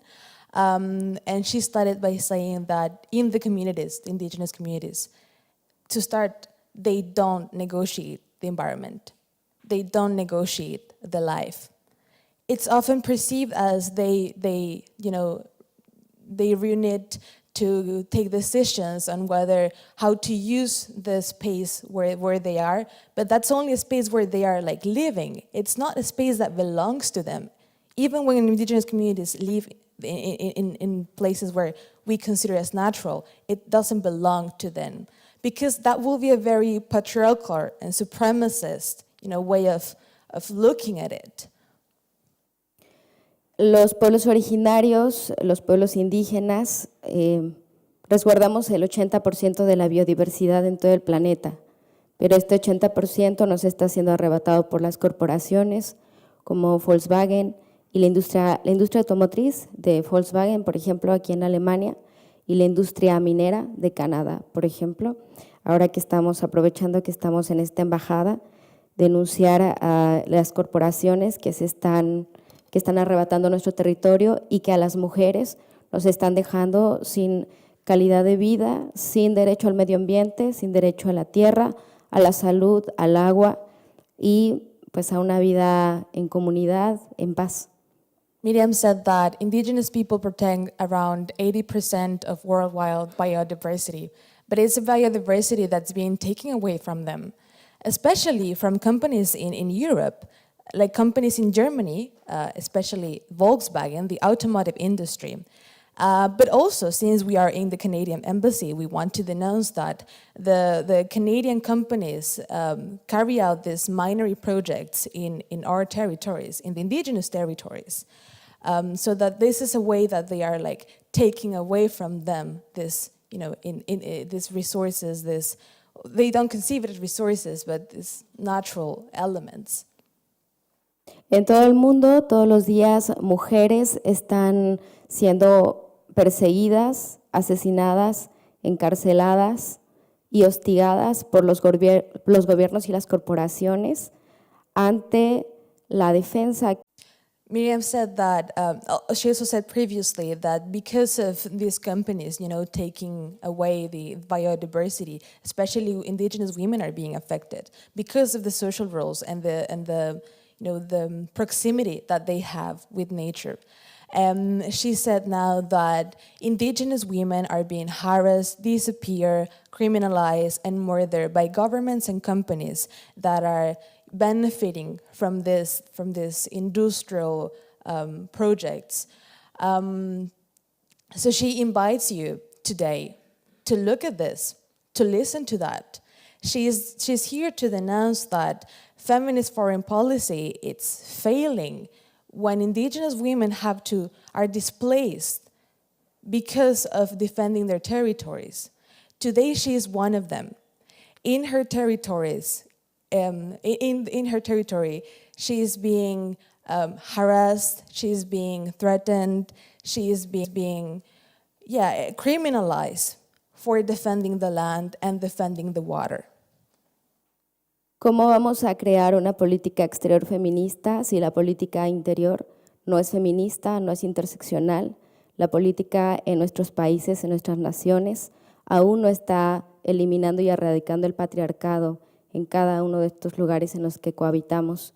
Entonces, mientras que el patriarcado exista, mientras que los hombres no renuncien a sus privilegios, y mientras que el capitalismo no renuncia a nuestros territorios y el extractivismo, vamos a continuar en una pirámide de privilegios, de grandes corporaciones y de grandes poderes que asedian pues, la vida, la biodiversidad, no solo pues, del medio ambiente, de la naturaleza, sino de la humanidad entera.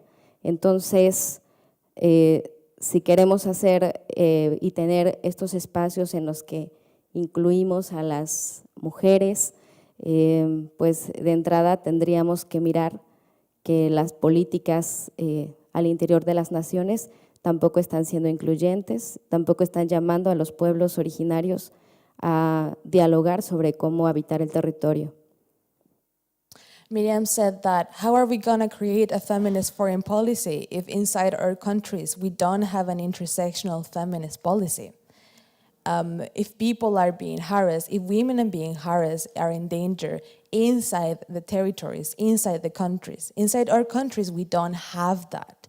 If men are not willing to give up on your privileges, and the capitalist system is not willing to give up on our territories, then we're gonna keep building this, like system, like hierarchies of privileges that at the end, the only thing that do, it's continuing this exploitation and putting people in danger when it comes to defending what it's rightfully theirs. Hoy mismo se está haciendo un gran esfuerzo porque yo esté aquí, pero muchas de mis ancestras no han podido estar en estos espacios y tampoco han podido decidir sobre su propio territorio. Han sido excluidas de diferentes espacios, han sido excluidas del diálogo, ni siquiera han sido escuchadas. Es más, muchas de ellas ni siquiera han sido vistas como personas, como seres humanos. That today we are making gathering lots of efforts so that she can be here, present and speaking. But her ancestors didn't have the same luck, didn't have the same story. Her ancestors' voices were not listened. Her ancestors' voices were not included when it came to taking decisions. Creo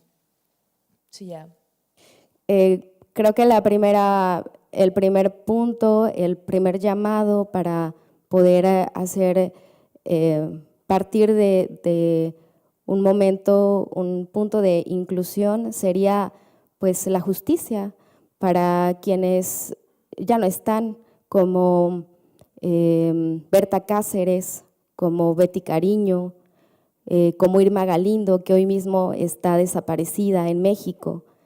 Creo que un primer paso para el diálogo, para la inclusión, sería pues que se haga justicia por estas mujeres que han defendido el territorio y que hoy mismo ya no están aquí con nosotras, pues dándonos esta mirada importante de cómo cuidar la vida, cómo cuidar la tierra y cómo cohabitar de una manera más justa e incluyente. The first step for advancing this is justice. Justice for women like Berta Cáceres, for women like Betty Cariño, for women like Irma Galindo, who is currently disappeared in Mexico, and she was a defender of forests. And yeah, that the justice for these women, for these peoples who have been like historically oppressed. And she also said previously that those voices like are the ones that need to be elevated. Justice for these people. Thank you. Muchas gracias.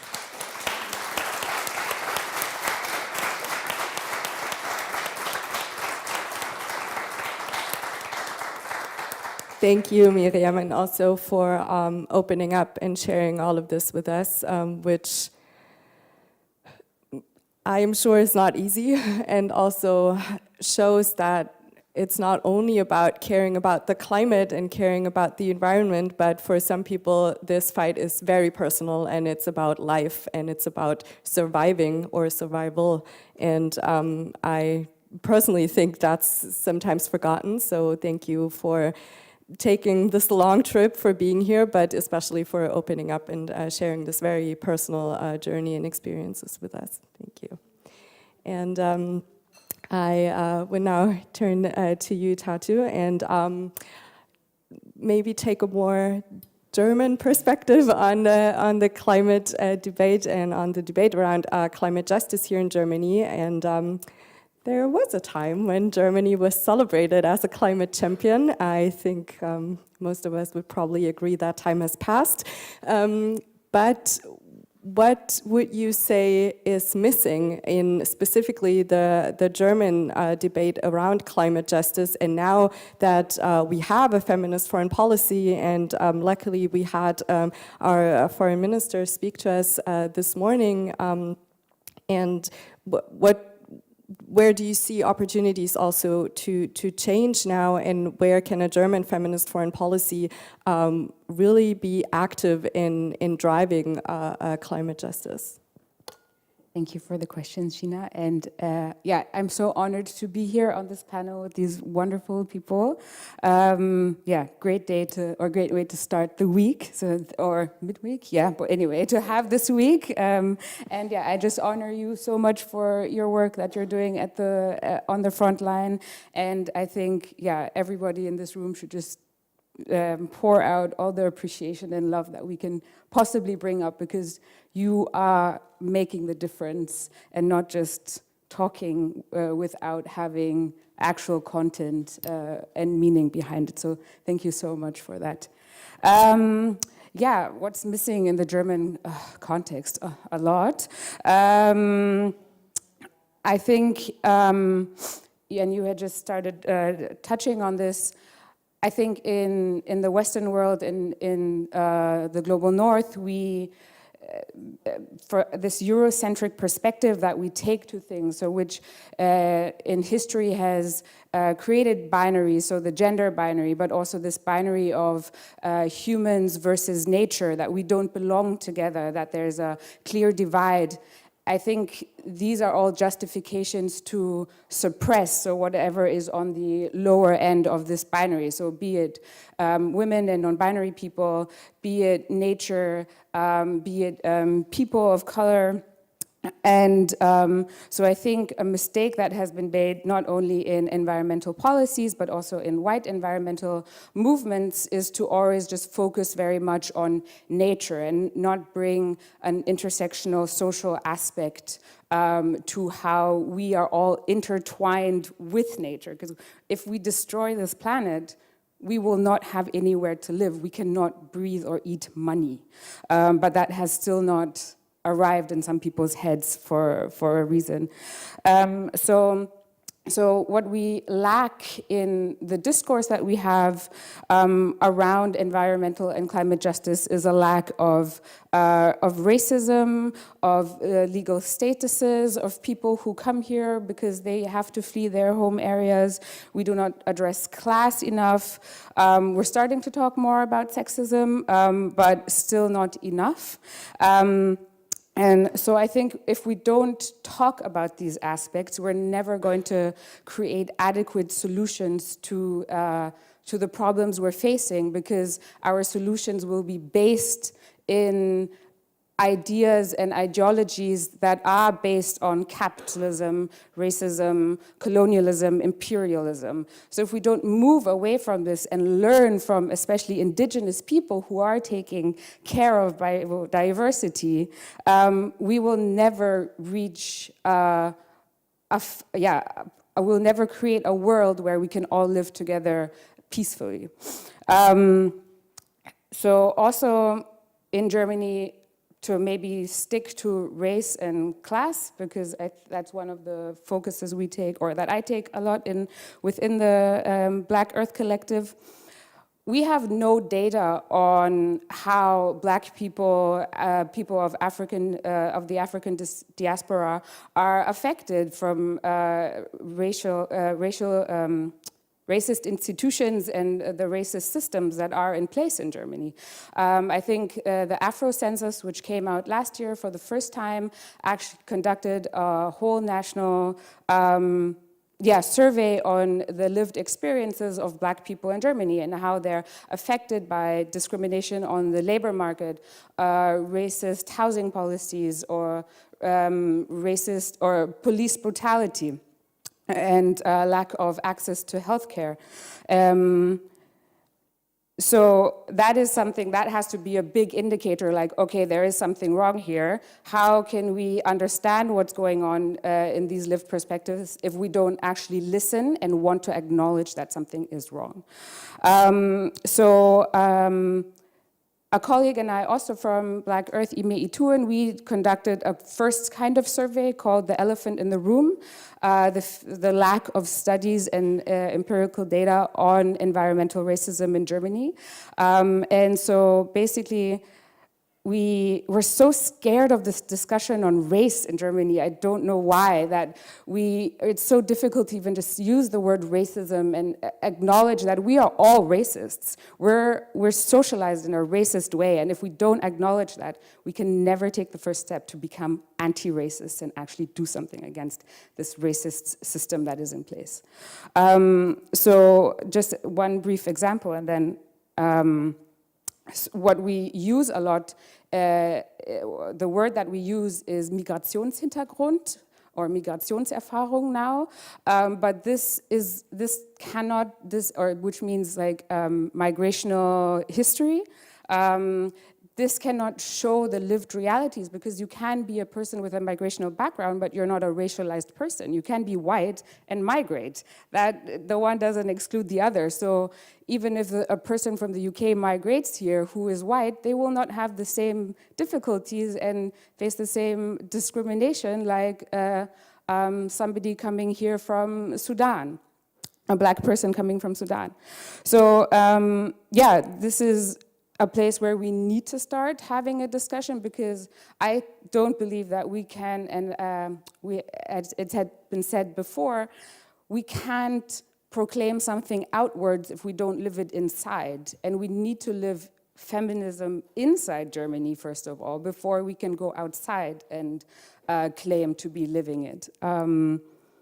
So I think, yeah, to not take up too much space, I think we need to start addressing how bad the capitalist structure is in that we're living, that it's based on the exploitation of people of color, of biodiversity in the global South, and it is wanted that these systems of injustice stay in place, because if we would all be equal, quote unquote, we couldn't legitimize exploiting and destroying and letting people drown in the Mediterranean Sea and building up walls in Poland and only letting in good refugees, to quote, or not quote, but like to put it into different words that our mayor of Berlin did.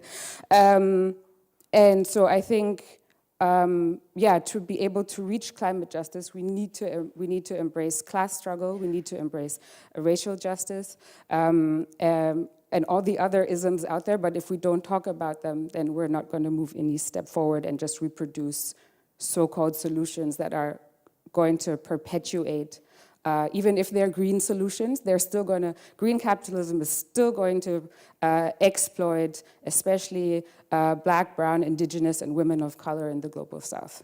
So we shouldn't be fooled by these things. We need to take a hard look into the mirror, question ourselves, understand how we, and Sheena and me included, sorry, not to speak for you, but we as light-skinned Black Germans know that we also stand on the necks of our siblings in the global South, and it's time that white people in the global North start to understand this.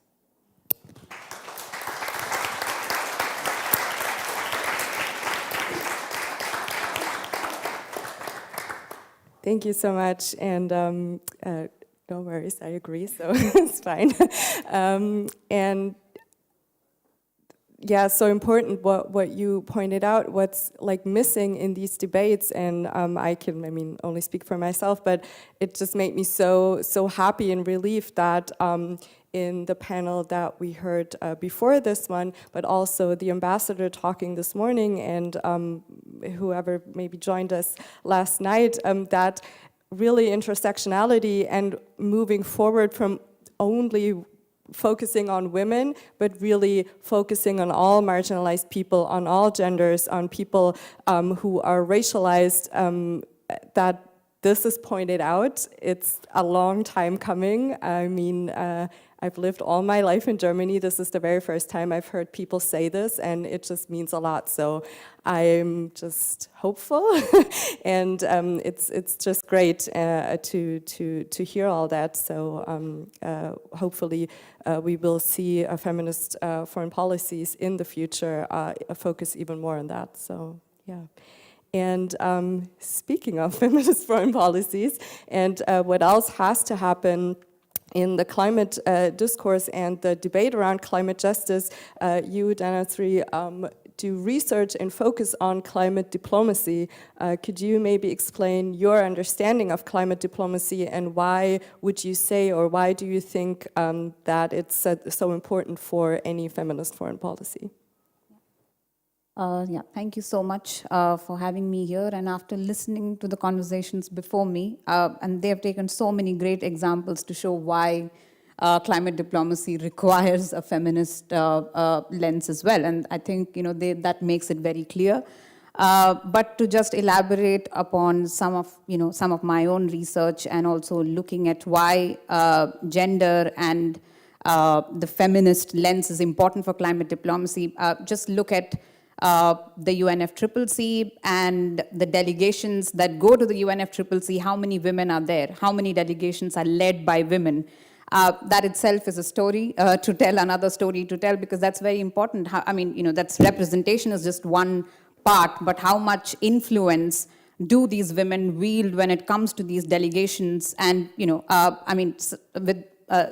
just based on my own conversations with some of the delegates, especially women delegates who have been part of the UNFCCC negotiations on climate change, they say that when there are more women in the delegation, climate justice comes up more in the conversations as compared to when there are more men. And this is a telling story as well. This is something that is not discussed much. Why so? I think it's precisely these stories that and these experiences of women from the global south and the global north. I wouldn't say just from the global south, but even women in the global north who have been disproportionately affected by climate change, and not just in terms of the vulnerability, right? So we often talk about climate vulnerabilities and how women are disproportionately affected by climate change, but also in terms of the presence of women and other genders in the decision-making processes, there is a huge gap. Representation, and also in terms of how much influence do they have? Are the opinions and views and ideas of women valued in the decision-making processes? How much of it is integrated into decision-making? And we are talking about foreign policy, and majority of countries in the world still have a very, very parochial and conservative view of how foreign policy should be practiced, right? It's still something that is considered an elite subject. It's not something that is out for everyone to be part of. So those who are directly affected by climate change don't really have a say in what kind of investments come into a country when it comes to climate adaptation and mitigation. There is no say for the most marginalized and the most vulnerable populations when it comes to climate diplomacy. Right, so climate diplomacy is still something that the Prime Minister's office, the President's office, the Foreign Minister, the Environment Minister, or these are the people who still have the control over it, whereas the ones who are on the ground do not really have much of a say in how these decisions are made. And I think that's an important lesson as well, and that is why feminist foreign policy matters to climate diplomacy, because both in a way, so I studied international relations, and those who have studied international relations would know how gender or feminism has always been like this peripheral subject in international relations. It's like introduced in the end, like, this is also important to discuss. This is also one of the strands of international relations theory which we need to learn. And I think we need to change that mindset.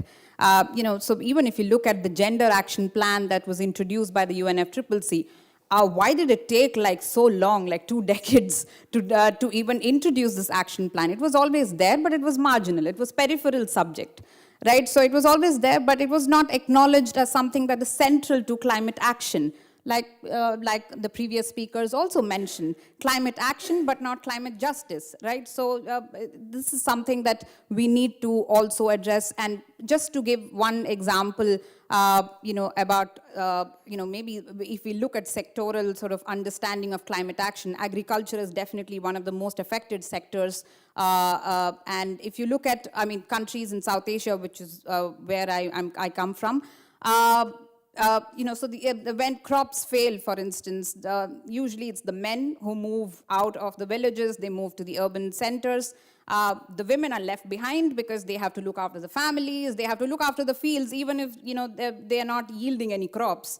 But yes, you need the women to be back home, and they're they have to fend for themselves. And very often these women don't have any land rights as well, so they don't have any access to the rights that they are supposed to have.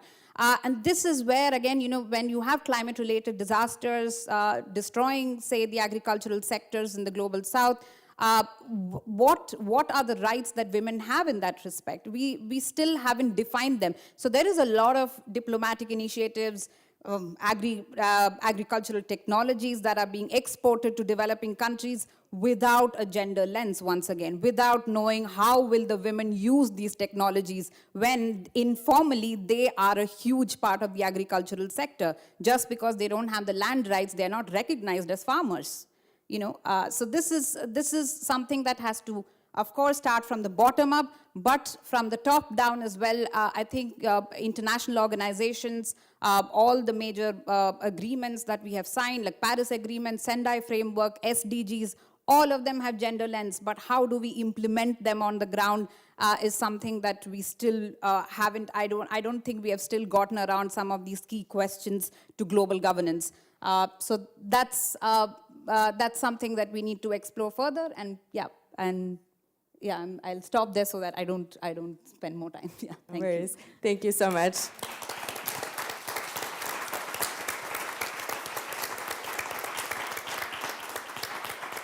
Thank you so much, Dhanasri. And even that we're here at a panel in the Canadian Embassy talking about climate diplomacy, and as you said, I also studied international relations. I bet some of you too. I've never heard of climate diplomacy or anything during my studies, or also feminism was only discussed in 1 hour at the very end of the semester. So that we are here now able to talk about it, and people have kind of a common understanding of what this should look like, I think is already a major achievement. And I just hope we will have many more discussions on climate diplomacy and connected issues in the future. So thank you very much. I have so many more questions to all of you, but as always with amazing panels, we're running out of time, and I would really want to include people here in person, but also joining us virtually. So I would pick out a question here now, and you can choose whoever wants to speak to this question. So here's one. And I think, Tati, you already mentioned it briefly. So how does the climate crisis affect migration and displacement patterns? So the connection between climate crisis and how it affects migration is, anyone wants to speak to that? And while we sort this out on stage, I see a question there. If we can get a microphone. Shall I ask her right now? Yes, we'll take them together. Yes, thank you. My name is Leonie Hopkott. I work for the Greens in the Parliament. And I do have a question, thinking maybe more strategically on your work, especially Maria and Miriam, because you are such skilled advocates, of course, and international advocates. I wonder what your political and strategic focus is at the moment, and here comes the point with the climate diplomacy and how we actually implement the agreements that we have. So, for example, Germany, of course, has the presidency for the G7 summit this year, and Mexico is part of the G20. You've mentioned you were also at the COP last year. So I was just wondering which field you are kind of pushing forward at the moment, and where you think that the German government, German politics can support you and your cause the most, or most effectively, and in which way? Thank you. Thank you for the question. And we're still busy with the translation, so if any of you two maybe want to take up the question on migration. Yeah, Thank you. on migration and displacement, I mean, you know, it's very clear that climate change is already affecting mobility patterns. I just mentioned one example of how agrarian families are, you know, slowly moving away from rural areas to urban areas. There are a lot of people who are migrating from, say, coastal areas to interior areas. I come from India, where you know, the cyclone-affected areas are, you know, being deserted very slowly by coastal communities. But more importantly, there are other ways as well. There is forced displacement that is happening as well, where people can't afford to go back to their lands that they belong to anymore, because it's not feasible for them to go back to these lands. It's more vulnerable to these extreme weather events, or maybe it's just, you know, maybe because of, say, other factors as well, like for instance, saltwater intrusion. It's one of the major problems in coastal areas, where the drinking water availability is slowly just vanishing. So people have to then move to other areas. So in a big way, there is temporary migration. There is also permanent migration. There's also forced displacement, as I mentioned, when it comes to climate change. And also, we have to bring in the conflict settings as well, where migration is like a it's like a vicious cycle, right? So you have climate change that affects conflict patterns, and you have conflict patterns which also worsen or weaken the governance structures, making it impossible for the governance structures to also function and provide services to the people, which also leads to migration. So it's not a direct sort of linkage with climate change, but it kind of interacts with the social, economic, political, and other factors to create that environment where people are forced to migrate, or they don't have a choice really to migrate. And here too, again, women are sometimes even more marginalized. Sometimes, you know, more often than not, they don't have a choice at all, while men still can migrate to, say, urban cities, while women don't have that choice at all. So yes, even there, the gender lens becomes very important when we discuss migratory patterns. Yeah.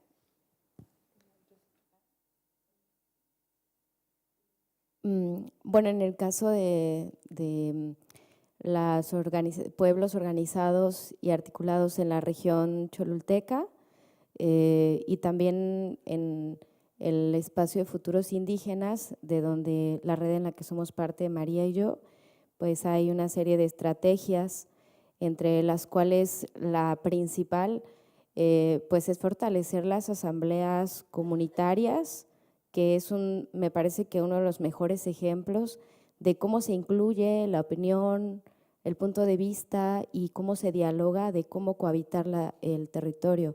Esa es una principal estrategia, y hay una serie de estrategias más que se van articulando hacia el exterior, que tienen que ver con pues, campañas de visibilización sobre los efectos que están dejando las prácticas industriales en nuestros territorios. Eso creo que pues sería para nosotros muy importante que se visibilice en estos espacios. María. Miriam said that in the case of the indigenous peoples in the Cholulteca region, where she is from, and also the case of the Indigenous Futures Network, which is a collective that we are part of in Mexico. So we are in this process of making stronger like community assemblies, because community assemblies is a way that people have to organize and take decisions on a collective way. And of course that after that, there are like efforts and campaigns to visibilize and bring attention, like whether it's national, local, or international attention to issues that are happening in the regions. Existe una forma en la que entre gobierno y pueblos se ha buscado pues mediar y dialogar respecto a el desarrollo territorial en cada uno de nuestros lugares, que es la consulta indígena. Pero estas consultas han sido pues mal aplicadas, y en la mayoría de los casos pues han sido violadas los principios fundamentales, como que las comunidades estén realmente y previamente informadas, que la consulta sea culturalmente adecuada, que la consulta pues sea libre. Y en este caso, cuando se haya llegado a consultar, pues las comunidades ni están previamente informadas, las consultas no son culturalmente adecuadas y se intimida a quienes van a participar en esa consulta o se busca negociar previamente con dinero para que la gente pues termine votando a favor de los megaproyectos como el proyecto integral Morelos, como el mal llamado Tren Maya o como el proyecto del corredor transísmico. She also said that a way that exists in Mexico for the government to like have a dialogue with indigenous peoples is the Indigenous Consultation, which is basically a process where like it's kind of very similar to like a votation process where there is a question and they have to like put a check mark whether they agree with something or no. But for an indigenous consultation to be carried out like properly, there are certain things that have to happen. For example, that the community needs to be informed that there's going to be a consultation and that the consultation had to be like culturally adequate for like the circumstances of the indigenous people and also of the mega project that it's being consulted.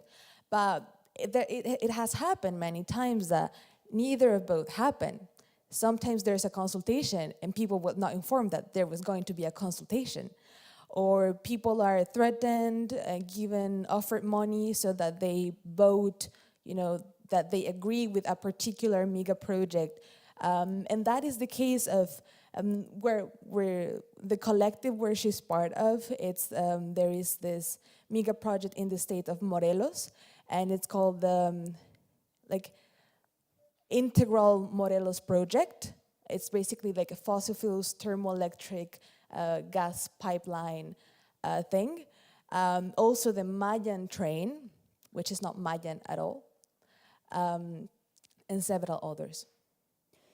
Y bueno, en el caso de qué podría hacer, se podría hacer desde el gobierno alemán o desde el Estado alemán en nuestro país, pues podríamos pensar en una serie de políticas de reparación que se pueda generar un proceso participativo entre comunidades afectadas en su seguridad hídrica, pues en toda la región de Puebla, que es de las principales regiones afectadas por la Volkswagen, pero también nos ponemos a pensar y queremos compartirles con ustedes esta preocupación que creo que bien lo saben, cuando el agua se extrae, cuando el agua se envenena, se contamina, es difícil reparar ese daño. Cuando la vida muere, es difícil revivir la vida. Cuando alguien muere, no podemos resucitar a una persona. Entonces, la pregunta y el cuestionamiento y a la vez invitación es, ¿cómo podemos hacerle para dejar de asesinar la biodiversidad, la vida del planeta y sin necesidad de pues, buscar reparar después de que todo esto sea, de que hemos trabajado en nuestra propia extinción? Yeah. She also said that when it comes to what can Germany do, what can the German politics do to collaborate, do something about this, is maybe we could think about a process between these people who are responsible for the destruction in the German government, in the German companies, and the communities on ground to have a reparation process. A process through which they can repair all the damage that they've done. However, there are things that cannot be repaired. You cannot repair when you kill someone. You cannot repair when you pollute water. There are things that when life is killed, it cannot be brought back to life. So how can we also think about a process, like more like a prevention, approach? How can we think of a process where we stop killing the biodiversity of indigenous peoples? Thank you so much. Thank you.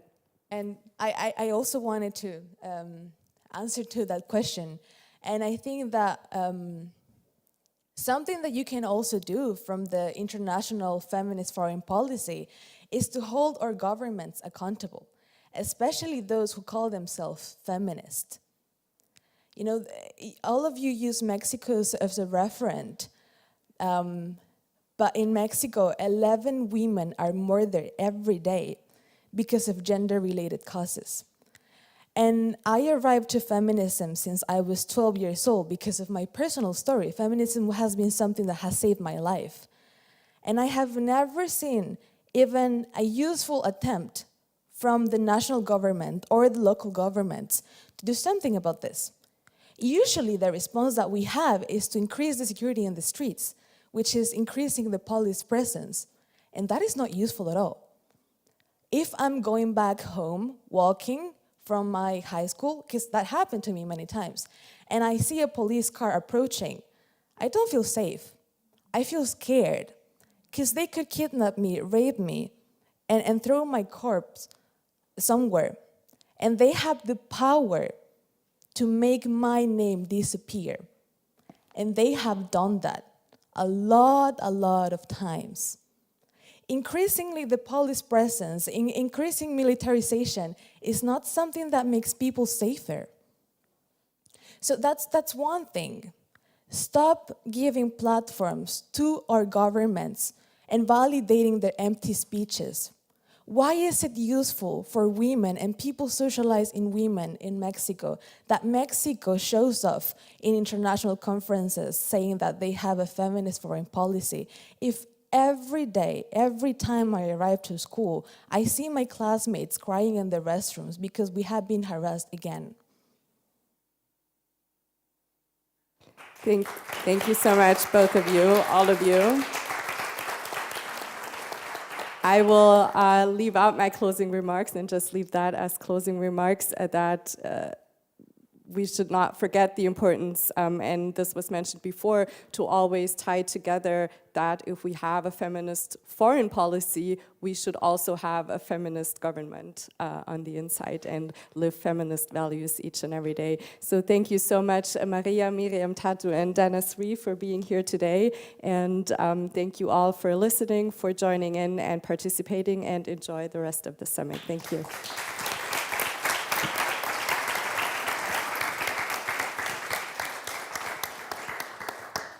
Thank you so much. Too little time. I suggest that we come back in 8 minutes. That's 35. 12:35, right? Yeah, 12:35. Please feel free to bring your coffee into the room here, and then it will only be an hour between you and lunch. I really appreciate and I'm grateful for your flexibility and understanding about the timing. So see you back at 35. Thank you.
Alrighty. Everyone's got some coffee, juice, snacks. Snacks are always important.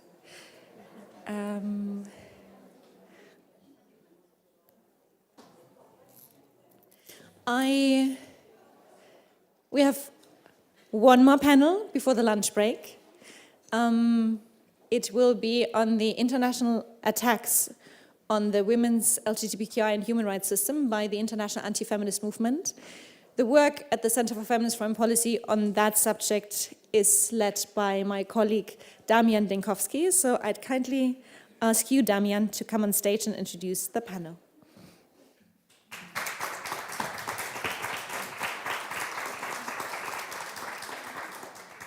Thank you, Christina. Thank you all. Before we start, a quick housekeeping announcement. For those present in the room, we are doing our best to keep everybody safe and healthy, and so we ask you to wear your masks when you move around. And for the lunch break that will soon follow, please use the timber room, which is just on the right of where the snacks were, or the terrace, which is just on the left of where the snacks were, so we can break up the crowd a little bit. For those who are joining online, you can pose the questions through the chat, and we would like to point out that you can also discuss, exchange, and network via the Slack channel, which we have set up for the summit, and there's a particular channel for the panel.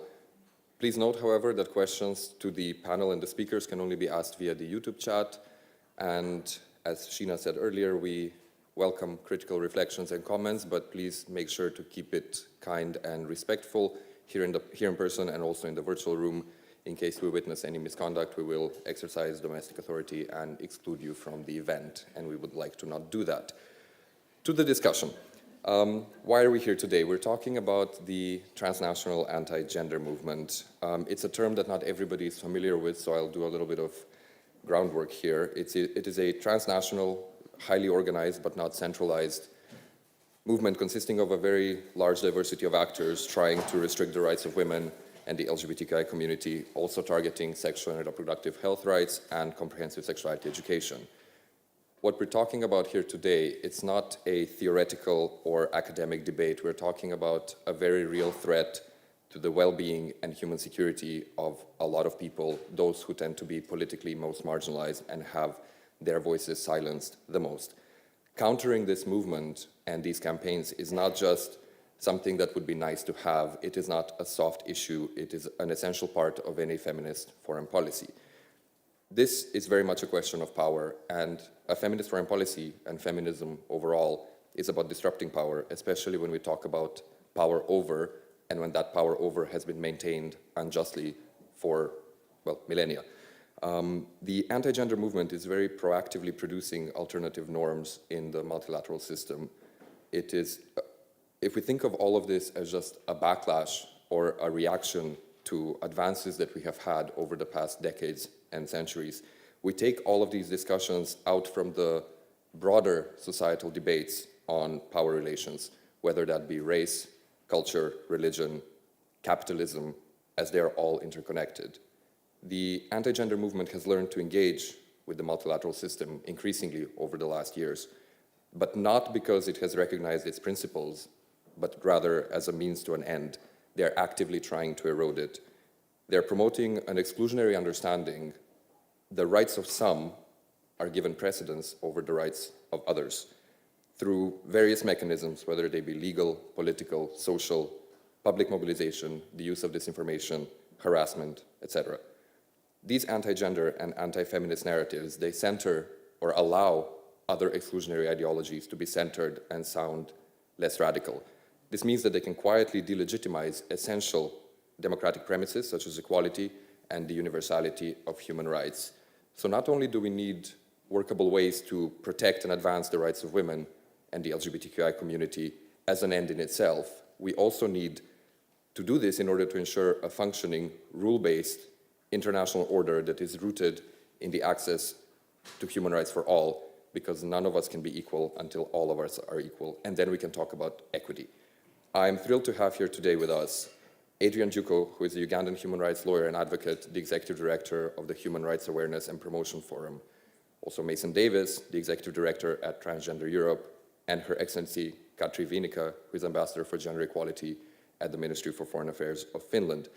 If I could please ask the three of you to join me on the stage, and we'll get started with the panel.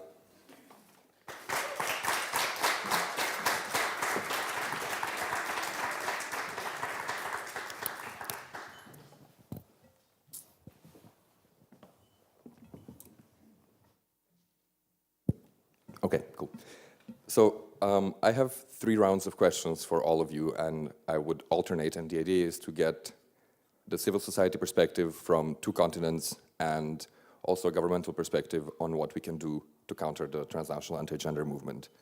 For the first round, I'd love it if I could start with you, Adrian, and ask you, what are the main challenges that you, in your work, are confronted with in the defense and advancement of the rights of women and LGBTQI people? Wow, thank you so much, Damian. Interesting, when I think about my work in Uganda, I'm a lawyer and I work for LGBT. I've been doing this for about 13 years, and that is legal aid service provision, but also advocacy and engagement. The real biggest challenge that we face is patriarchy, and that's interesting. But homophobia spiced by patriarchy. So the state itself sponsors homophobia. This is not about, it's about individuals, it's about the population, the citizens, the people. But the government in Uganda leads the struggle against LGBT rights and against gender equality, which is interesting. So if you come to think of it, the leading cause of this is society, but also religious leaders. We have the movement that comes in from America, which is quite interesting, the Pentecostal groups that come in and they pump anti-gay propaganda, and then they have support from the government itself. They have support from the general population, and that means that you, as an activist, on the other side, what can you say? So you have the government, you have the state, you have the government, you have the religious leaders, you have the community being against you. How do you stand and speak out? A number of times it's because sometimes we don't even know what went wrong. We woke up in the morning on sometime in 2016, and our guard on duty had been murdered. So there was an attempt to break into the office. The guard got murdered. Not an attempt, they broke in, entered the office, murdered the guard on duty, and then took nothing. It's like a soft message they sent you that, you know what, if you continue doing what you're doing, this becomes dangerous and deadly to you. So the next time you speak out, you're careful, because I found a big iron bar, I don't know, the size almost of this, across my chair where I sit. And they had taken nothing else. They only left that iron bar and killed someone. And that sends you a message that, you know what, whatever you're doing, you have to go slow. So you kind of start going slow every time, and that becomes a big challenge. So you can't speak out in public. The biggest newspaper in my country, the biggest media house in my country, the New Vision, the Vision Group, can't publish stories on LGBT, at least not from us. They'll publish them from the government, from the state, from the parliament, from the judiciary, from the president, but not from civil society. That means that your stories can never be aired. You can't go on TV and stand up and discuss. That won't happen. So you find them from small-time pastors up to parliamentarians and ministers. And every time as an MP or as a politician, you speak about LGBT, for example, bring about the demonstrated bill in Uganda, you get promoted and become a minister. So it becomes something very rewarding for you to get. So that's the biggest challenge, that you can't make inroads, and it's a very organized movement and system that makes you unable to do this. Thank you very much, Adrian. And I think it's extremely important that we talk about how we can advance and defend the rights of women and LGBTQI in contexts where you can't really have civil society engagement, because not only is there no space for that, but it's also a threat to life. So I think any feminist foreign policy really needs to take that into account, especially when we export values to other places and regions and contexts, and we always need to work with local actors such as yourselves to be able to adjust the approaches so they actually make sense. Thank you for that. I would like to move on to Mason. And Mason, in your work defending trans rights, what are the main obstacles that you would identify right now that stand in the way of securing equitable access to all human rights for trans people? It's a really tough time, I'll just be honest. Trans people throughout our region, throughout the globe, are facing incredible obstacles to their human rights, which is really especially upsetting given the advances that have happened over the last 20 years in the understanding of human rights, the importance in understanding of intersectionality, and how gender and narrow gender stereotypes hurts everybody. not just trans people. Even before these anti-trans attacks that we're seeing today, trans people were facing incredible marginalization and discrimination. Very high rates of gender-based violence, of homelessness, of unemployment, poverty, challenges accessing health care, as well as just basic legal gender recognition. And all of these are true still today, even though advances have taken place. And we've seen, many states in the EU really move over the years to protect and support trans people. And yet we are seeing this backlash today that is not happening on its own. It is not happening because all of a sudden trans people are super powerful. I really wish we were. It would be a better world, I think. But the reality is there is this very coordinated anti-gender movement that has been targeting, among other groups, transgender people, especially trans women, especially transgender women of color that are disproportionately impacted. And we are seeing real harms taking place. We see these narratives that suggest somehow that human rights are like pie, and if you take a piece somehow, for one community, that's going to take away from others. That's not how it works. We are seeing efforts that are really pitting trans people against non-trans people, especially non-trans women, suggesting somehow that my civil rights as a trans person, I will come out, I am a trans person myself. I actually lived as 27 years in this world as a woman before I started to look the way I do today. So, a lot of trans people, we have a very complicated gender background and a lot of stories that make us, in many cases, very ardent, strong feminists, and see that there's such a connection between the struggle for women's rights as well as for gender equality in general. Talk to me at some point about what it's like to live as a man, and I can tell you about misogyny and sexism and how pervasive that is. So we are continuing to face the challenges we've always faced, but then on top of that, we have this horrible narrative, these political losses, and very targeted campaigns that are actually not just stagnating our rights in the region and worldwide, but rolling them back, where we have lost, access to legal gender recognition in countries like Hungary. We are seeing, just in recent week, challenges in the UK around conversion therapy bans and whether or not that should include trans people. So it is having a very detrimental effect, not just on our rights, but also on the integrity, the humanity, the safety of trans people throughout our region. Thank you, Mason, for the honest and important reflection. In particular, I think I would just re-emphasize that human rights are not a pie, and it's not a zero-sum game, so we can't lose rights by giving rights to everyone and giving the equal rights to everyone, because nothing more is being sought. And it's really important to understand that the same patriarchy is what oppresses everyone and causes everybody to suffer in this circumstance. So thank you for that. I would like to move on to you, Madam Ambassador. Finland has been one of the Center for Feminist Foreign Policy's key partners in our work to understand and counter the transnational anti-gender movement. From your perspective, what challenges do progressive governments such as yours face when it comes to countering anti-gender campaigns, and what role does or should civil society play? Thank you for these important questions. And well, as to the role of the governments, I think it's very important to raise awareness of this campaign within the whole governments, because these anti-gender campaigners, they are really very clever. As we know, it's kind of an unholy alliance between different actors. There are certain governments behind the movement. There are some churches. It's very difficult really to identify this. And for instance, they work through the European Union, different European Union Council working groups, for instance. There are attempts to water down agreed language on sexual and reproductive health and rights, for instance, and the concept of gender. And these meetings are attended by civil servants from different ministries and not everybody is expert on gender issue. So not everybody even knows, let's say, the difference between if we talk about equality between men and women, or if we talk about gender equality. So it's very important to instruct our colleagues, and I think we have focused a lot on this work recently.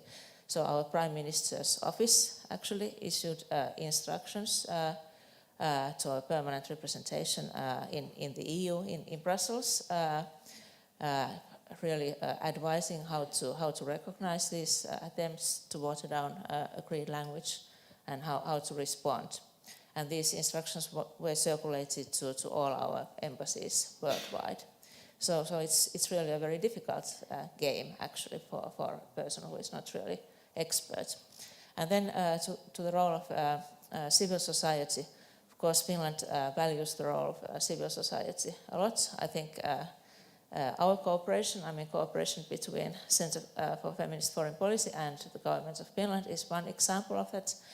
But then, of course, also in Finland, we have extremely close cooperation with civil society organizations. I think this is also very important for a small country like Finland, because we don't have huge resources, analytical resources in our foreign ministry, for instance. So we really need the expertise of civil society organizations as members of our delegations to different UN meetings, for instance, and we organize regular consultations with them. I personally, I am in touch with my NGO colleagues on a weekly basis.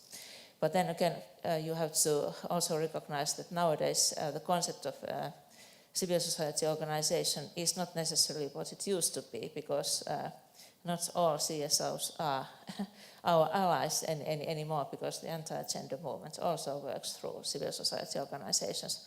And I think that we have experienced this in a very concrete way. For instance, in New York, at the Commission for Status of Women meeting, I remember we had a side event where there was a huge representation of anti-gender CSO. We didn't realize it, but they kind of almost hijacked the event by posing questions about HR, very critical questions towards Finland. And so it was a very interesting lesson to be learned. Thank you very much. And I think you come to the crux of the issue of when you point out that we need to talk about mainstreaming the understanding of the anti-gender movement and the threat it poses throughout all of government, and it should not be relegated to human rights departments or gender equality departments, because civil servants need to be aware of what these techniques and strategies are. And in particular, if I can tie into the end of your response, the NGOization and the professionalization of the anti-gender movement means that they have learned a lot of the methods and strategies of progressive civil society or human rights advocates and are using them very, very effectively. And I think this leads me nicely into the second round of questions, and I would like to start with you, Mason. The anti-gender campaigns and actors are much better funded and much better connected than human rights and equality advocates. Where do you see the missing links and opportunities for building stronger communities to defend and advance rights? Yeah, we've been doing some mapping, and I know other groups have as well. You know, I really appreciate CFFP's work on this issue, and thank you for the panel. We need more spaces like this, right? And more places actually where we're talking openly about the attacks. You know, right now there might be a lot of awareness and publicity around attacks around trans people, but we know this, the end goal is not to, you know, have trans people not able to change their IDs. This is part of a larger, coordinated, kind of anti-democracy, authoritarian strategy that is not pro-woman, it is not feminist, it is not good for sexual and reproductive health of women or anybody else. There is a worldview that does have a very different view of human rights than what we have in this room and that what most people understand. And it is very much around this idea of natural law that doesn't take us in the direction that I think many progressive people and states would like to take. it is true we're really outfunded. The last research I saw, the anti-gender movement groups alone had at least 3 times the funding of worldwide LGBTIQ organizations. So we are very out-resourced. And a lot of this does come from the United States, it comes from Europe, some comes from Germany, Russia, and they are influencing what's happening all around the world. Some things I think that are some gaps and opportunities. One is dialogue, making sure that we are engaging as both as civil society partners, policymakers, allies, and seeing this intersectionality and the importance of these issues that are not just about you fighting over here and you fighting over here and you fighting here. We need to be coming together as those that believe in human rights broadly to be smart and strategize to think about how we move things forward. And we are so out-resourced. It's hard to sometimes even imagine just the amount of money that's going into messaging and research from very conservative groups to figure out how to break people apart, how to divide and conquer. And when we allow that to happen, to fracture, for example, partnerships with women's groups and LGBTI groups, we all lose at the end of the day. So I think spaces for education, mutual education, understanding that not everybody has a transgender person in their life. And it means that sometimes the myths that are out there in the media can catch on and seem like reality even when they're not. We also need to be sharing tools and messaging with our allies so people know, what is the difference between a myth and kind of fake news versus reality, and how do you counter some of the arguments that may come from really well-meaning people who don't know better, and help people understand where the money is really coming from, that these are very cynical campaigns that are coordinated and are not rising up from the grassroots. So I think those are some opportunities for us. We also need to be working together to look at how do we do messaging, not just to defend against these attacks, but to put forward a more proactive, forward-thinking view of the world we'd like to be in and what human rights for all really looks like and how we get there. Right now we're missing that. Because we are on defense in many cases. So opportunities to come together, learn, share information, and then develop longer-term strategies. I guess that's one thing I just will end on with this. Our opposition is looking in the long term. They're not just funded for a year. They're not funded for projects. They are getting long-term support for messaging, research, social media communications, coalition building that's very flexible and allows them to have this long-term planning and think tanks and strategies. We don't have that in many cases when it comes to more progressive NGOs and civil society. So it's something we need to think about as well, both the way we work and the way we're funding both feminist, LGBTI, and intersecting work. Absolutely, and there's the dual ask there that we both need to think about how, or donors and donor communities need to think about what they're actually doing and what they're funding, but then on the other hand, there's probably work for progressive NGOs as well to think about where we're getting our funding and to innovate a little bit and not to rely on the old tried and true, which are no longer working systems of obtaining funding. And when we look at the narratives and posing the alternatives that we would like to see in the world, we need to likely move past the highly abstract nature of our communications and talking about, because human rights is an abstract concept for a lot of people, especially when they don't experience their human rights limited or their existence politicized or being a threat to their survival on a daily basis. So this overly intellectualized narrative needs to change, and we need to humanize all of these stories, and we need to tell more stories and talk less theory, I'd say. But when we're looking at, again, funding and stories, Adrian, I'd like you to reflect for a second in what ways does gender-blind foreign and international assistance policy perpetuate colonial attitudes and then harm the marginalized populations it is meant to protect? Thank you very much. And it's very good to hear that there are countries that have adopted a feminist foreign policy, and that's something that's beautiful. However, I come from a country that has beautiful policies and beautiful papers, and I think they could also easily adopt such a policy in Uganda.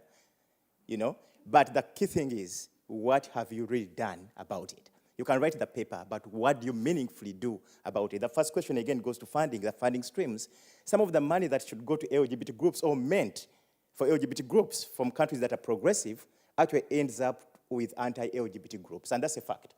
You see, they get the money because they are more organized, they're more serious, and LGBT groups are seen as not organized, they're not serious.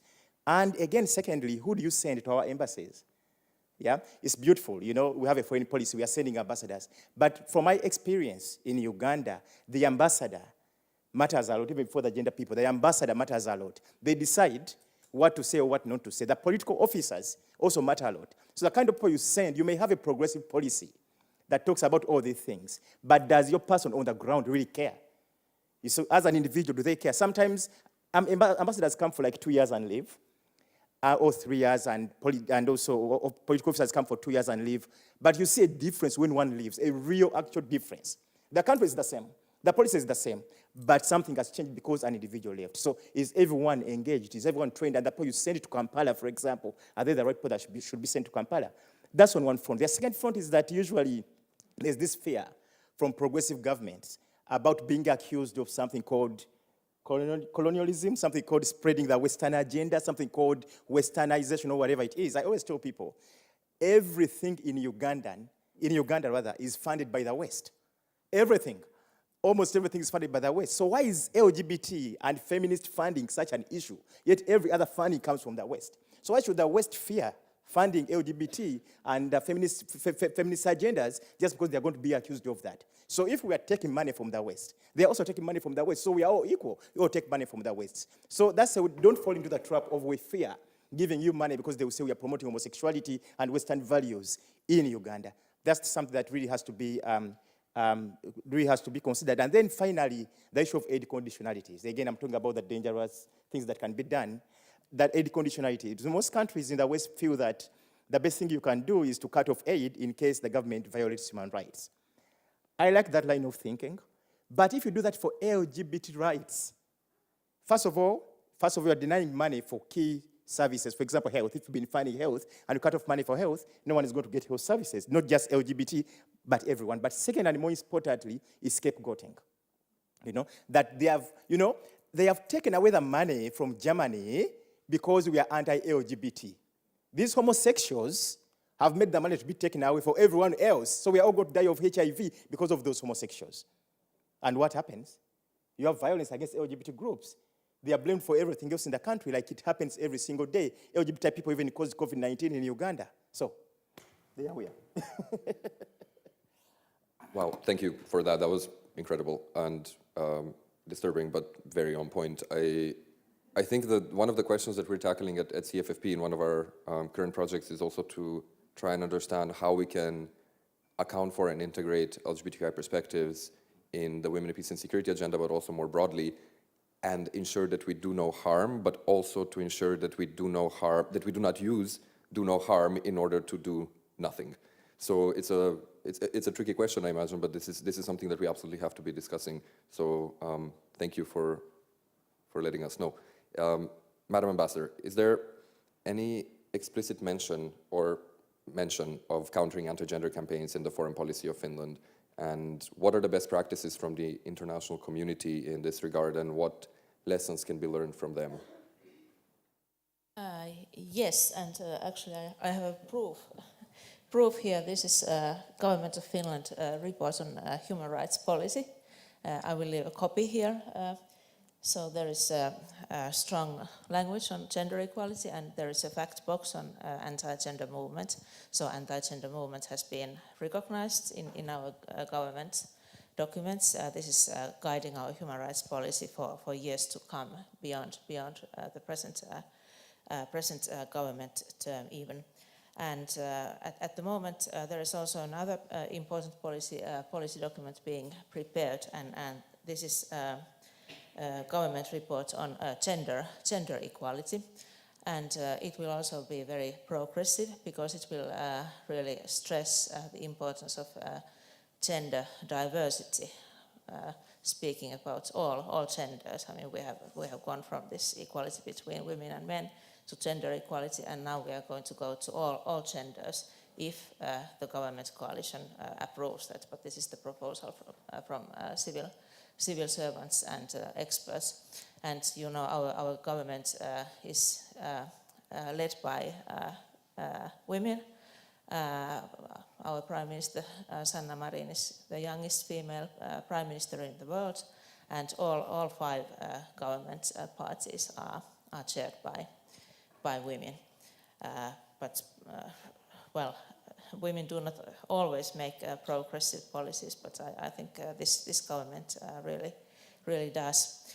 Then concerning the best practices from the international community, it's very important to reach out also to those who are not so like-minded, and also to have reality checks. The Mexican ambassador, I think he already left, but I would really like to highlight the importance of countries of Global South showing such leadership as Mexico has done now by adopting this feminist foreign policy, and also co-leading a campaign called Generation Equality, which is co-led by Mexico, France, and UN Women, and tries to address different gaps in the implementation of Beijing plus the Beijing Declaration and Program of Action. And then, of course, it's also very important to try to influence this so-called movable middle, the countries that are in between. And we need strong partners to do that. And Finland and Mexico, for instance, we did a joint statement in the UN Human Rights Council on gender equality on International Women's Day. And it contained strong language on sexual and reproductive health and rights. And then of course also engaging all genders in this work. It's very important, and also that we have to base our activities on facts. And well, somebody mentioned something about Western values, but I would argue, and I think it's a fact, that these are universal values, and they are based on universal human rights convention and treaties that most countries of the world have joined and ratified, and it's very important to remember that, and there is really a legal basis for these values and gender equality and equality of all genders. Thank you very much, Madam Ambassador, and it's really great to hear and see. It's been lovely to watch Finland's sort of adoption of the understanding of the concept of the anti-gender movement and the way that it's being integrated and mainstreamed throughout your policies. So thank you for being one of the countries that are leading the way on this. But looking at what you mentioned in terms of the importance of facts, I think the same very much applies also to all human rights advocates, regardless of what the target audience is. It's always important to not just counter certain narratives or present certain narratives because we believe in them, because we believe them to be true, but there's obviously a reason that whoever we're speaking to might not agree fully with what we're saying, and we need to be able to do our research and our homework and understand what it is that people might actually be afraid of, concerned about, or what is it that's motivating them to oppose the universality of human rights as we understand it, and then through that targeted conversation actually manage to move past the impasse that we will inevitably end up in if we just continue repeating the same narratives that we've always had. And this applies to governments, to civil society, and to the general public, whether it's the movable middle, the less like-minded ones, or even like-minded ones who suddenly change their minds. I think I would like to move on to the third round. And Adrian, before you talked about how problematic it is to have this kind of gender-blind foreign and international assistance policy. So if we want to talk about the norms that we would like to see and the positive vision, how can international civil society, donors, and multilateral institutions better support local grassroots feminist and LGBTQI activism? Thank you very much. I'm not going to purport to be speaking for everyone in the Global South, so I'm going to be very careful around here, but just to point out a few main points around how we can respectively engage with our partners, in the Global South. The first thing is listening. Listening. Usually, whenever I speak to audiences outside of Africa, they have their own notions about Africa and about what Africans want and about what should be. There's some standard that people kind of ascribe to about what things should be. That doesn't work. There are standards that you may have, but there are standards that we may have. People who live the lives that we're talking about, people who face the challenges we're talking about, should be able to tell you and you listen. Listening is not the same as hearing. You really have to clearly think about what they're telling you, listen to it, and then act on it. So many times, there's a time, I won't even say the country, there's a time I had a meeting at a private home with a very key senior official about Uganda's anti-homosexuality bill. And I told them a number of things that we don't want them to do because they're going to be dangerous to the LGBT community in Uganda. Like 2 months later, they were on TV, there was a big story about this official and what they had done about that bill. I was like, all right, so why did I waste my time and energy to tell them what we wanted if they're not willing to hear? This is going to be dangerous to us, and it was bad for the Ugandan LGBT community. So that's why I'm emphasizing the point of listening. Listen as much as possible, send what local voices have to tell you, and then perhaps act if you can. And that brings me to the point of putting your money where your mouth is. You say you are supportive of LGBT rights, you say you're supportive of the feminist movement. Where's the money? Where is it? What kind of support are you talking about? We hear you support other things in Uganda, the very same country. We never see any money for LGBT, no money for feminist work. Where does the money go? And then what are you talking about? So for me, international solidarity should be about those things, about respecting what the others want, but also putting your money where your mouth is, but also finally, the silos. Like these issues shouldn't be put in silos. Like I think we talked about project funding, right? That they give you money for particular projects, for particular specific things, even if you don't want them, by the way, provided that's the policy.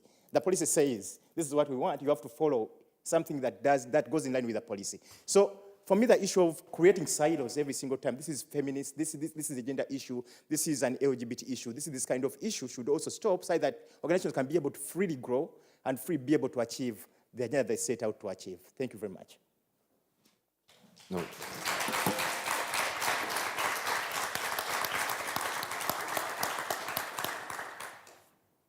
I actually have nothing to add. Thank you.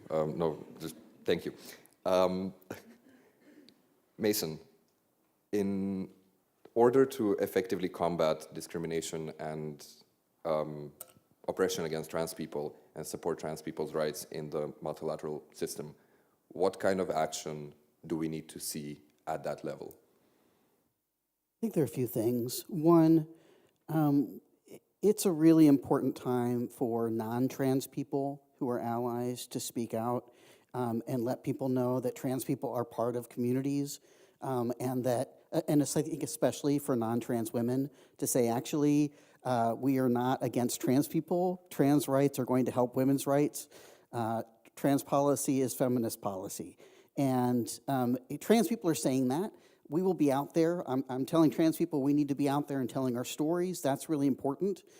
It's also, we're not always the best messengers, depending on the audience. So we need non-trans people as well sharing that, and also acknowledging that those who are trans who are out there in this fight are getting a lot of personal attacks, a lot of release of personal information online, security threats to our organizations, online doxing and whatnot. And so there is a real risk for those that are putting themselves out there that publicly.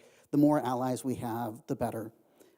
We need to use whatever legal protections and recourse are available to make sure we're defending against some of the attacks, to roll back legal protections and human rights for trans people, whether that's through strategic litigation and other human rights groups and bodies. As I mentioned before, we need to think about how do we actually have proactive law and policy that is setting forward human rights for all, and really including that among that legal gender recognition, bodily autonomy, and self-determination, which I think are core values that many people and different groups can get together and get behind. And then we need to be really shining a spotlight on these anti-gender movement actors so people realize what's really going on and who's really behind some of the policies that are showing up in even, historically progressive states in the EU, to understand, actually, you can bring this back to, do Viktor Orban and Donald Trump and Putin have in common? Well, they're all targeting trans people. And so if you're a progressive feminist organization, maybe you want to think about what's really behind there. What is their real motive at the end of the day? And help people understand that this is not just happening on its own. And then I guess I'll end with, I think we need to figure out what are the consequences for countries that are not meeting international human rights standards. How do we address that when it happens, and it is happening, and help peers? I really appreciate you sharing all that you all are doing. How do we help people realize this is a standard that needs to be maintained? And to use, in the UN system, UPR to help hold states accountable as well for how the most marginalized within communities are being addressed. Thanks. Thank you, Mason. And Madam Ambassador, for you, well, I just realized a very general and big question, but if we could wrap up the panel conversation with reflection on what does a truly intersectional foreign policy framework that celebrates gender diversity beyond the equality of women and men, as you mentioned, and is probably upcoming in Finland now with the new report. What does that look like? Is it something that's possible within our international system? And when we talk about universal access to human rights, and you talked about reality checks as well, is it just a utopian dream, or can we actually get there? Well, it should not be a utopian dream, but of course also we have to recognize now at the moment that we are living through very difficult times also in our foreign policy. The questions of very hard foreign policy are now dominating the agenda, especially with our 1,340 kilometers of joint border with Russia.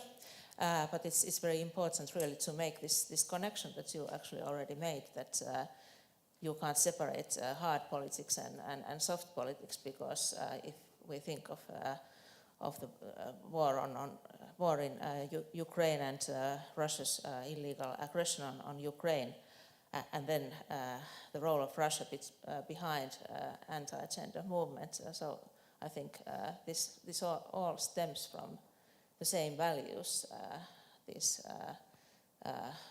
neoconservative and toxic masculine values. So there is a link, but it's not very well recognized in the public discourse yet in Finland. But there are some signs that it's going to be recognized. But of course, to be truly intersectional, you really have to recognize different links and take into account different characteristics of people, that women are not a homogeneous group. In Finland, we stress a lot women who are living with disabilities, their rights. So in our development policy, we are focusing very much on that. But then, of course, also other factors, age, socioeconomic background. In Finland, of course, indigenous peoples, we have our Sami population. We also have our internal challenges, but I would argue that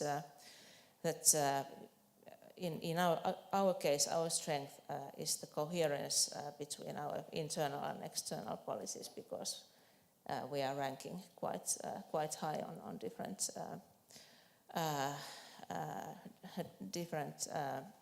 scorings and so on. And our foreign policy is human rights based, but of course it needs constant education. It needs constant work.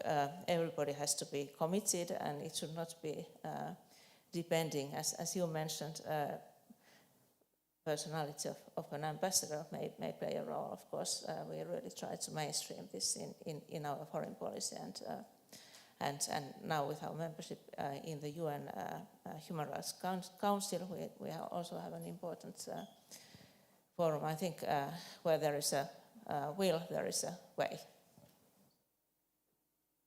Thank you for that, and also thank you for acknowledging that there are internal challenges in Finland. There's still a ways to go, but also for flagging the importance of having coherence between the internal policy of a country and the policies and the values that we export outside. And this is why, where sometimes when we talk about countering the anti-gender movement, we don't only talk about what we can do at the multilateral level or within foreign policy, even though we, as the Center for Feminist Foreign Policy, talk about it. It's also about domestic policy, because those are the policies that, A, influence what we export. And part of the question, comprehensive sexuality education is very high on our agenda.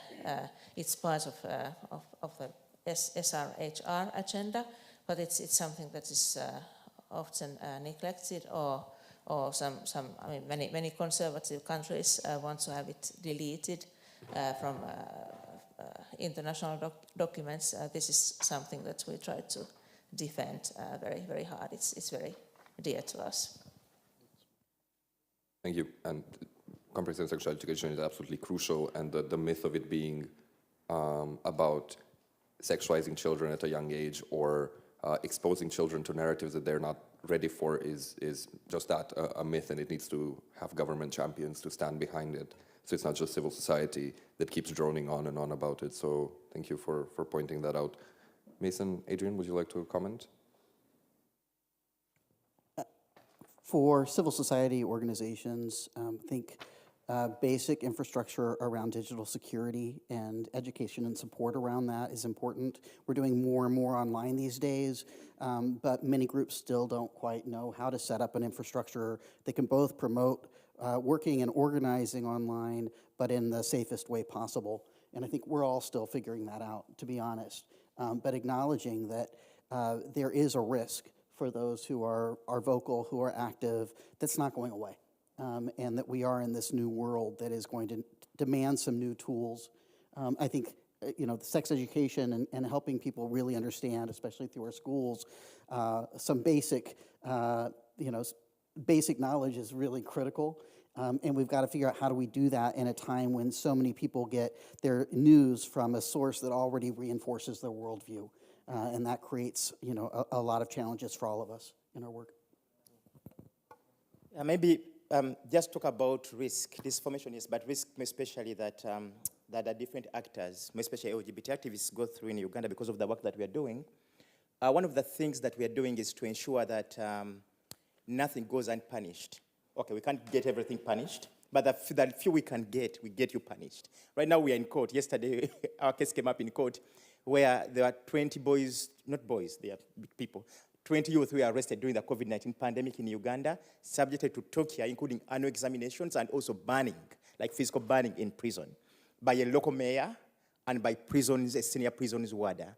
So we made sure that we take on the case. We first took criminal proceedings against the two private prosecution, which of course the court could entertain immediately. They threw it away.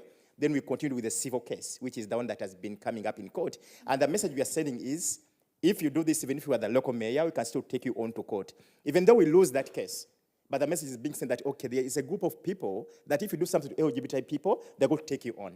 And then that brings in the role of the international community in terms of supporting the cases. For example, when we are in court, we need faces there, the people that show that, we are behind and we do support such actions be taken against officials, government officials who do such things. Thank you all for that. Nahid, please, go ahead. Hi, my name is Nahid Shahalimi, and this question I'm not asking it as a Canadian, but I'm asking it as an Afghan. I go back to what Adrian said, and just because you're the only official here, I have to ask you, Madam Ambassador. You said, talking about the universal human rights, how important is the ownership to give back to the people that this human rights is supposed to be for?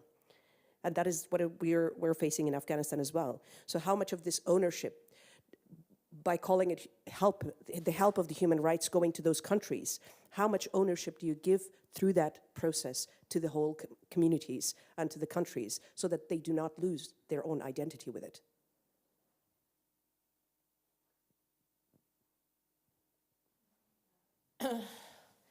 Yes, well, I realize that I really am the only government official, so this is not a very thankful position actually. But I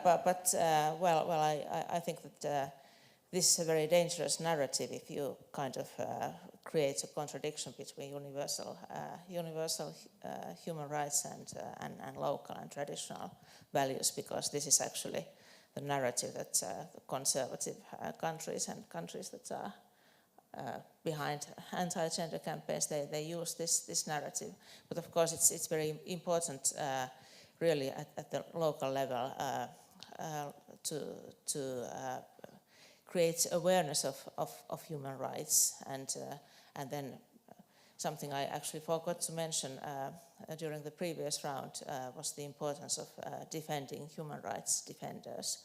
This is also one of our priorities, and when Finland had the EU presidency in 2019, actually our foreign minister wanted to organize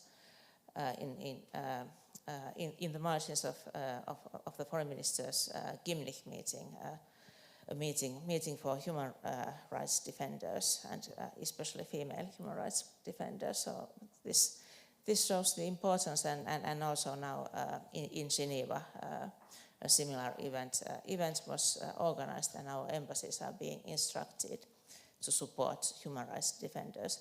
But of course I think that there is more that could be done also in terms of let's say humanitarian visas and things like that. This is something the government is currently looking at.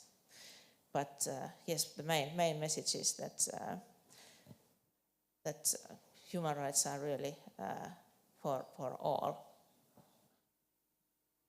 Thank you, Madam Ambassador. Firstly, for being the only government representative on the panel. It is, government personified, so it's not an easy task. We appreciate you being here, but it's like you said, especially in situations where you have the rights of the most marginalized communities that depend disproportionately on civil society to defend them, and then when you have restricted space for civil society to operate in certain contexts, then the protection of human rights defenders is of absolute importance. We have a couple of minutes left. Before I close, would any of you like to say one final sentence, or shall we go ahead, because I guess everybody's also hungry? Just give me a sign. You do? Please. Okay.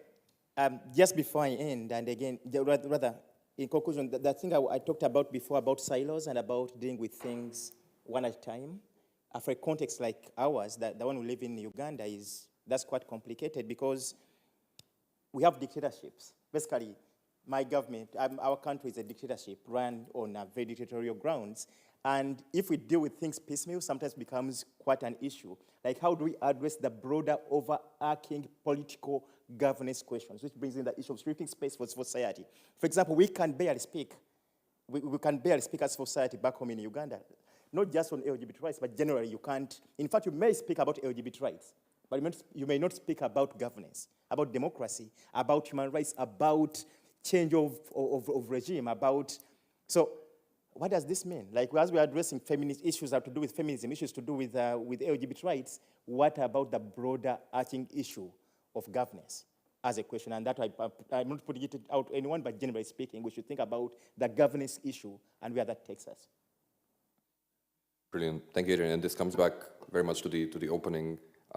When in our work at CFFP, we focus on pushing the understanding that all of these things are not just about any individual group's rights. It's really about governance, democracy, human rights overall, and we have to learn to move past the silos, and so do donors, in order to effectively change things. Ambassador Mason, any last remark? Yes, please go ahead. Maybe one point that truly intersectional approach, of course, requires that you have also diversity within your administration and in the leadership in the government. I think our host, Canada is very good at this, and Finland still has some way to go. I mean, we have a very gender equal foreign service. 50% of our heads of mission abroad are women. I think this is maybe the highest or the second highest number in the world. There are no official statistics, but really I would say that we are quite good at this, and it has required really great determination to achieve this. And I think it's a combination of enabling factors in the society, almost free childcare and so on, but also certain strong politicians who have pursued this agenda. But then, of course, we should also have more representatives of ethnic minorities. We do not have so much ethnic diversity in Finland yet as most Central European countries do have, but it's growing, and this growth should be reflected in the composition of our foreign service, and also persons with disabilities. We don't have enough of them. So this is something that I would like to point out, that this is also part of your credibility, and we are partly very good on that, but partly we are still working on it. Wishing you luck in those efforts. Mason, would you like to close? Yeah, I just would really want to thank everybody for being in this space, to engaging together, invite us to work together across issues and identities to really take this on together. And just remember that anti-gender does not mean pro-woman. At the end of the day, anti-gender is anti-woman, as well as anti-trans. So thanks for being part of this struggle. Thank you all for this conversation.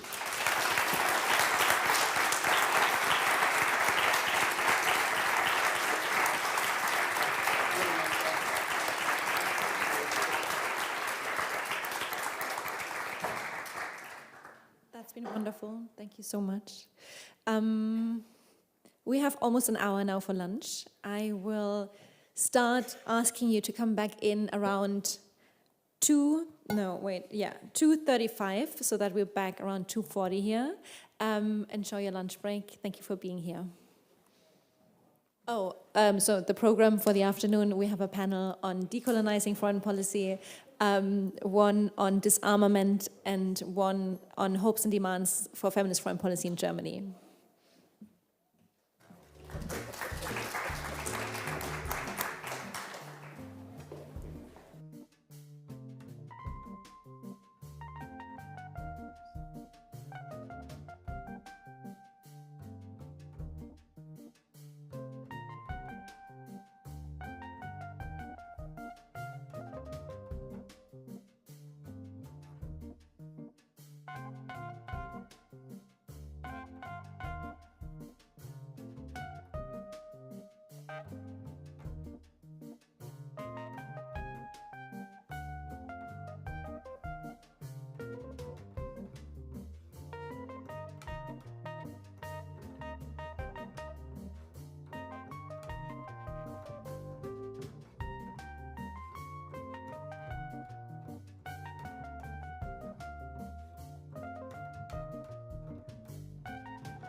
joining a bit later. I'm Nina Bernarding. I'm the second co-founder of the Center for Feminist Foreign Policy.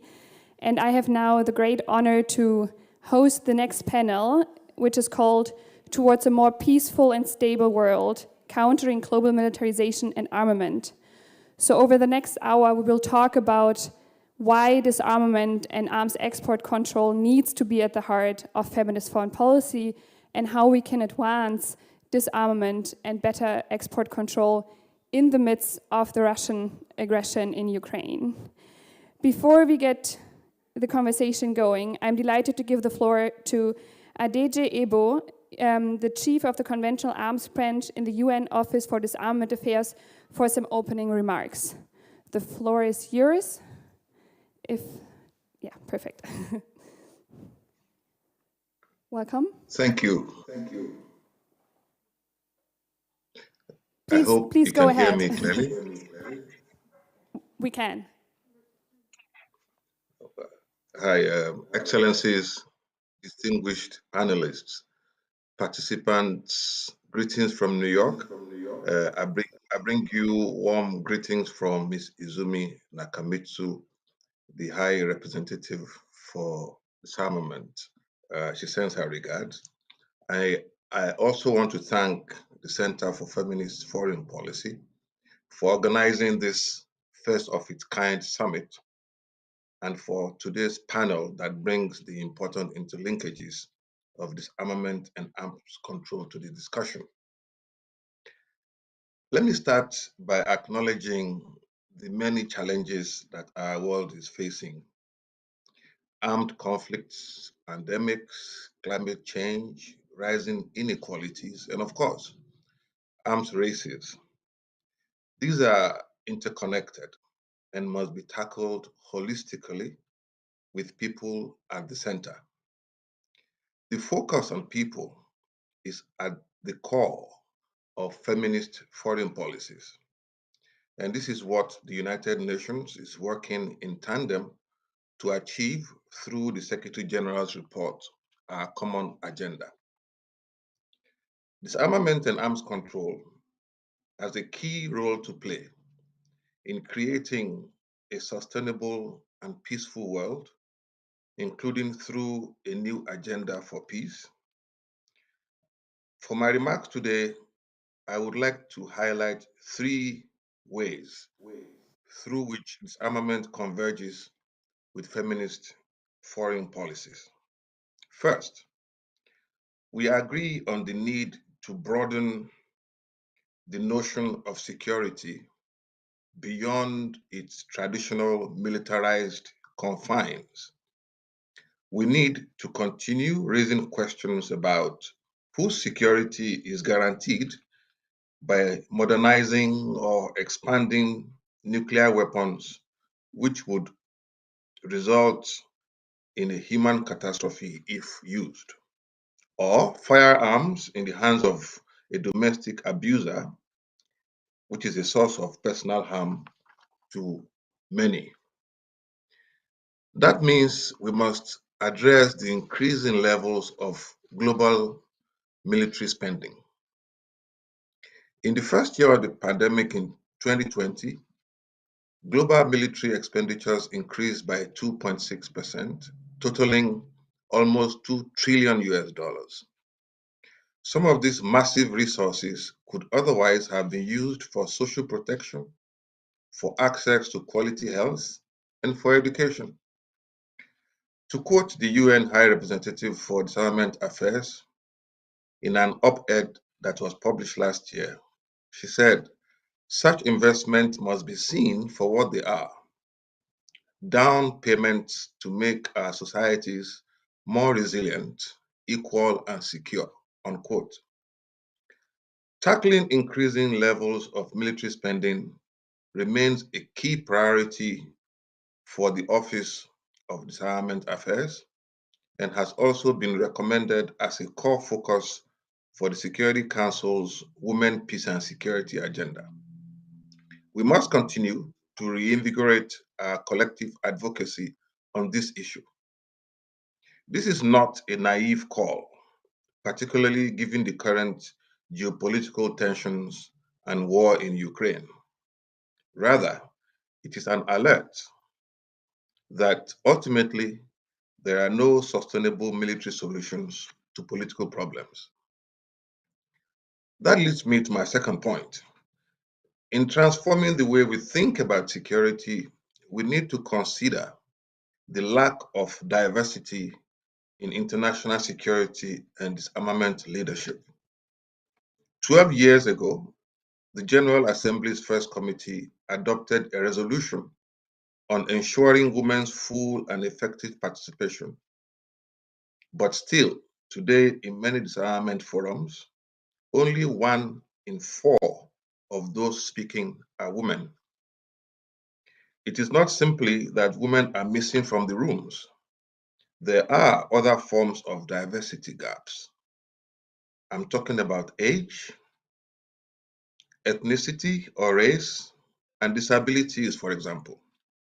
These identities intersect with each other and risk creating multiple forms of exclusion.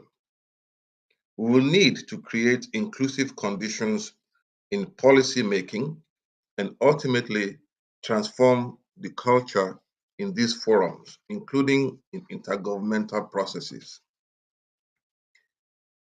This requires engagement for everyone and multi-actor approaches that would take us closer to the promise of we the people that was envisaged in the Charter of the United Nations.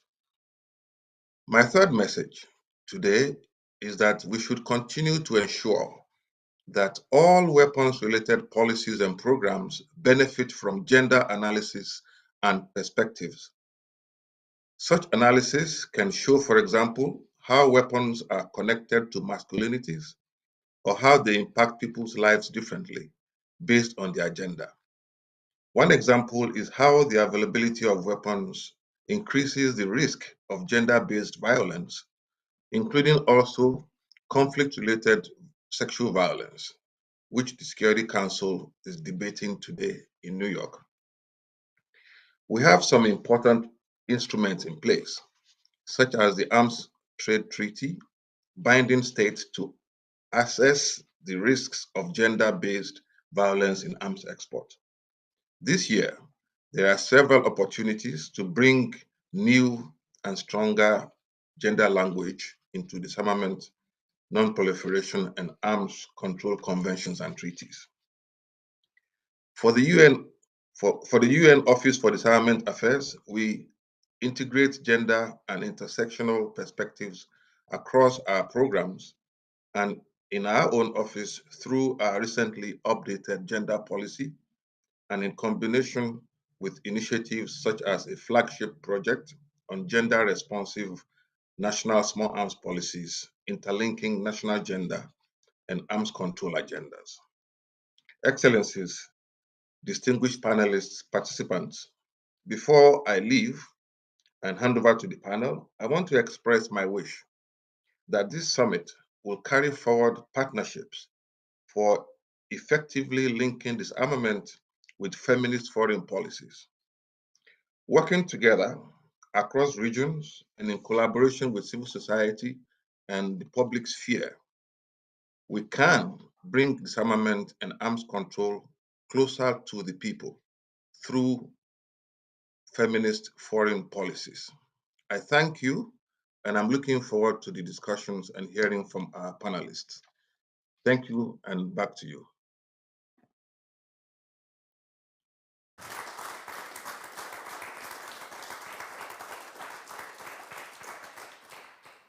Thank you so much for setting the scene for our discussion by highlighting very important aspects such as shifting the focus from the state to the human, to the individual, and actually to the marginalized communities when we're talking about security, for example. But also you've mentioned the Arms Trade Treaty, which will also come up in our discussion later, and hopefully also the Women, Peace and Security agenda.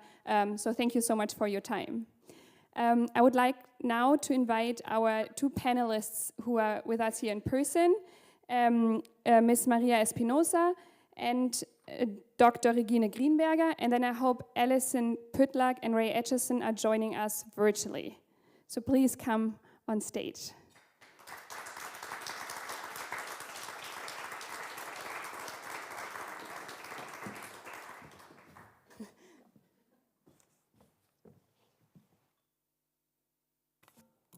So while we wait for our guests to join us virtually, I'm going to introduce those who are with us today. To my right is Maria Espinosa. Maria, you're an academic, a diplomat, a politician, a poet, and a linguist. Previously, you served as the Minister of Foreign Affairs, Minister of Defense, and the Minister of Cultural and Natural Heritage in Ecuador, a country that has both signed and ratified the Treaty on the Prohibition of Nuclear Weapons and is calling for an international binding ban treaty on fully autonomous weapons. You're also the former president of the United Nations General Assembly. And one of my team members this morning told me that basically you were a lot of time the first woman in a lot of these fora. So thank you so much for being with us today. And then we have Ambassador Dr. Regine Greenberger with us, who is the Director for Cyber, Foreign and Security Policy at the Federal Foreign Office of Germany, a country, as we've heard yesterday and today, that has most recently announced a feminist foreign policy. Your previous professional experience lay in the field of EU foreign policy as well as EU financial and economic policy. So thank you for taking the time to be with us today.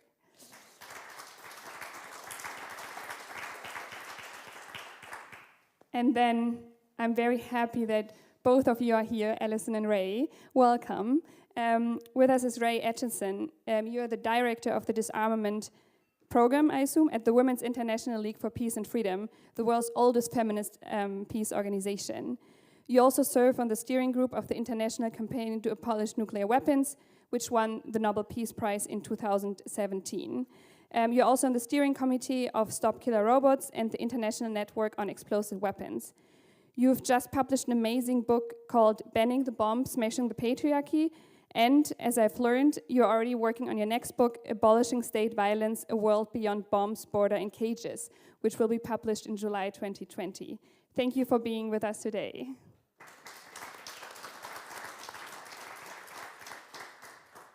And last but not least, Alison, welcome.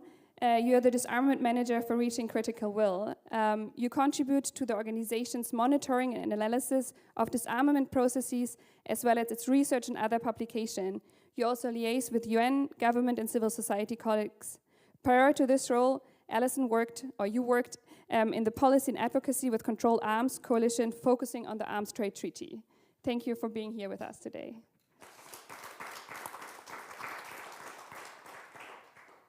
I would like to start with you, Ray. In one of the side events that we've had that led up to the summit, your Madeleine Rees, the Secretary General of WILP, of the Women's International League for Peace and Freedom, said when we spoke about the consequences to the Ukrainian war, or to the Russian war in Ukraine, that many feminists feel like history is repeating itself, because the response seems to be an emphasis on nuclear sharing, announcement to increase military spending, and so on. And Madeleine Rees then spoke about the 1915. Did we lose Ray? Oh no, there you are. Madeleine then spoke about the 1915 Congress of Women, where a lot of women gathered in The Hague to actually calling an end to the First World War. So would you argue that history is repeating itself? And why is it so crucial that we cannot give up on this principle of disarmament when we want a truly feminist foreign policy?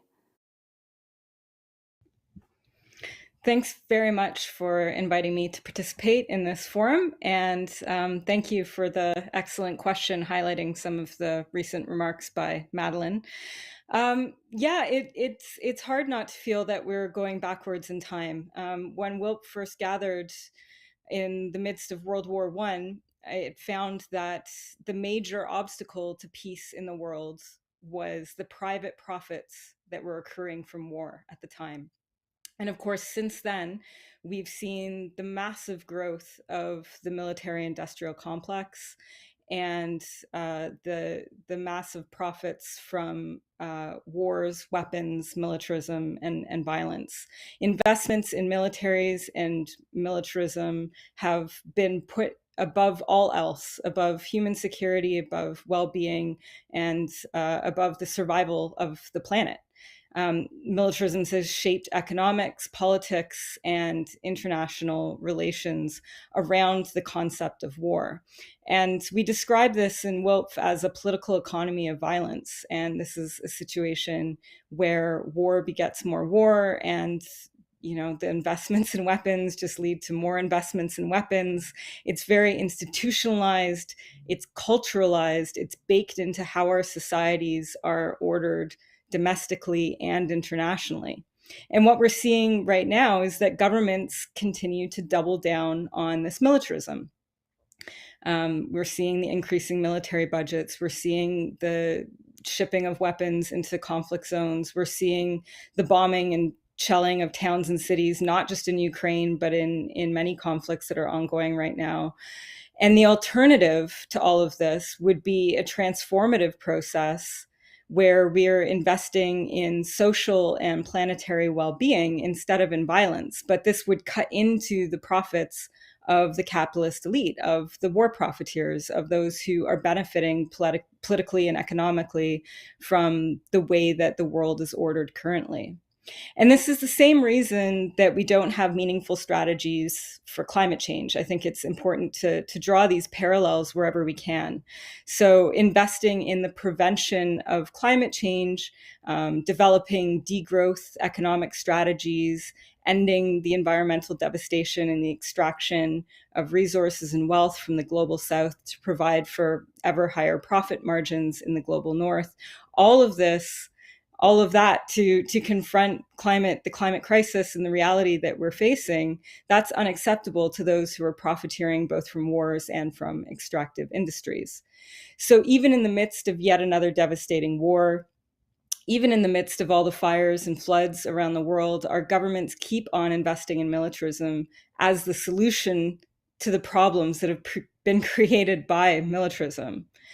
A true feminist foreign policy would understand this and acknowledge this and fight against it. So rather than just going for the sort of corporate pinkwashing strategy where we bring women or LGBTQ folks into the political structures of violence that are creating the harms in the first place, a feminist foreign policy would actually work to abolish these structures and turn investments away from weapons and war, away from environmental destruction, into providing care and real solidarity to people globally. So investing in housing, education, food security, health, investing in climate change mitigation and prevention, investing in nonviolent solutions to tension and conflict, investing in diplomacy and dialogue. Right now we have astronomical military budgets and then tiny budgets for foreign affairs or the State Department. We're spending billions on nuclear weapons that can destroy the entire planet while people starve. These are choices that governments are making. And a feminist foreign policy would, in simple terms, make different choices to provide for as many people as possible. Thank you. And I think it's important, as you highlighted in the end, that the world that we live in today is not it's not a given.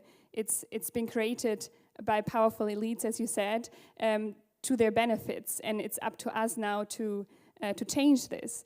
But I think it's important to remind us, especially in a situation like at the moment where we have a lot of so-called realists that turn to us as a feminist movement and see it didn't work what you promoted, although no one has for hundreds of decades implemented a feminist foreign policy, and now we have a war. No, we did the opposite, and now you're turning to those who said this might happen and saying, well, actually, your approach is not working. And I think Beatrice Finn, in also the same side event that I was referring earlier, said this is very much amplified by who is now being invited into the talk shows. It's not the civil society activists that have been warning about this for years. It's the generals, the military generals that are now trying to explain a political problem. So I think it's very important to keep that in mind. Thank you, Ray. And I'm sure we'll come back to you later if we have time. Maria, I would like to turn to you. During a recent panel discussion, you argued that the achievement of peace should not be regarded as a utopia, but rather an inspiring force to act and to transform. And I would agree with you and say that indeed how we talk about peace and disarmament is important, and it's also highly gendered. And so how do we break this vicious circle in which peace is seen as utopian, yet necessary for disarmament, instead of seeing disarmament as a step towards peace? Well, thank you. And I basically, when I have learned so much since yesterday and today, and I keep thinking, and perhaps this is not very connected to the subject, but sometimes we tend, the logic tells us that women's rights and gender equality have like an incremental progress, and that we should push for this progress to happen. But unfortunately, what we are witnessing is this cyclical setbacks on things, and we have to be so awake, so alert to understand when setbacks are happening so we can act as a movement. And that is exactly what is happening with the disarmament agenda and the role of women. We are experiencing a war. We are watching, the wealthy countries announcing publicly that they are increasing their budgets for defense, for weapons, and that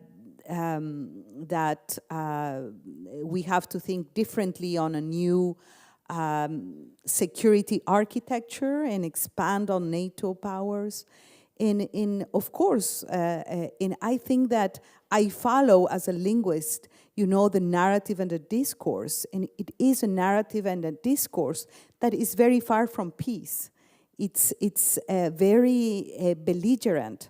I think I made up that word in English, so correct me if it doesn't exist. I think it works. It is not about building peace. It is not about giving a weight and meaning to diplomacy and to dialogue. So I see that there is an inextricable connection between disarmament, peace, but also the feminist approach, not only to foreign policy, but a feminist multilateral system. And these are not only words, because, basically I would like to convey 3 ideas today. Number 1 is the issue of numbers and representation.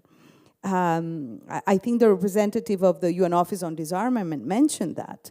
In 72 years, one female presiding over the first committee on disarmament in 72 years. So right there, you have a problem. Half of the delegations to discuss disarmament issues, half of them do not include women at all. And when they include women, the women are the note takers. I have seen it. I have lived that experience. And when you look at the peacekeeping operations from the UN, 6%, a little above 6% are women in the field. So the numbers are not right, but also the content and the quality is not right. If you look at all the agreements that we have signed on disarmament and the huge implementation gap that we are facing, it really, it's a wake-up call for us to lose trust in international law and the system that we have created. That's why I am putting personally so much effort into the UN reform and rethinking multilateralism. We are in a point where it's, as the Our Common Agenda from the Secretary General clearly states, it's either a breakthrough or a complete irrelevance of the whole system. And let me share 2 examples. And it's not to say we need more women. Yes, we need more seats at the table. We need the numbers right. No, we need to rethink, peace as a absolutely central component of our societies if we want them to be inclusive, sustainable. And I think that basically what we need to combat is what we just heard. Societies built on greed and violence. And so this is a structural, cultural, civilizational shift. And here I want to say, yes, the numbers, but also, yes, the quality, yes, to address the implementation gap that we have in our disarmament instruments. Yes, also to say, allow me to share 2 examples from my personal life here. Number one, in spite of being so underrepresented on the disarmament negotiations, there is one treaty that was approved on record time. It's not been ratified by the right number of countries, yes, but it is the Convention on the Total Elimination of Nuclear Weapons. Who chaired the negotiation of that convention? A female ambassador of Costa Rica, a friend of mine. The resolution to push for the negotiation of the convention, I was ambassador in Geneva at that time. There was a core group of countries favoring the convention. Some said, even my colleagues in the mission said, Ambassador, don't waste time. This is really not going to fly. It's not going to happen. And I said, yes, I'm going to invest time and energy into making it happen. The core group, there were 7 countries. 5 of us were women ambassadors in Geneva. So it really makes sense to have the numbers right. And number 2, a second experience, firsthand. We signed a peace agreement, Ecuador and Peru. We have been fighting forever because of border disputes. These are unknown wars because they happen, very far from Europe or the United States. But we signed our peace agreement in 1998. I was appointed Minister of Defense in 2013. So when I looked at the demining efforts that we committed in signing the peace agreement, I realized that, 2013, we signed the peace agreement in 98. The demining efficiency was, I think, in less than 10% in all these years. I said, what is going on here? We have a commitment. We are completely, off track. What is happening? And I decided to appoint the first commander on demining that was a female.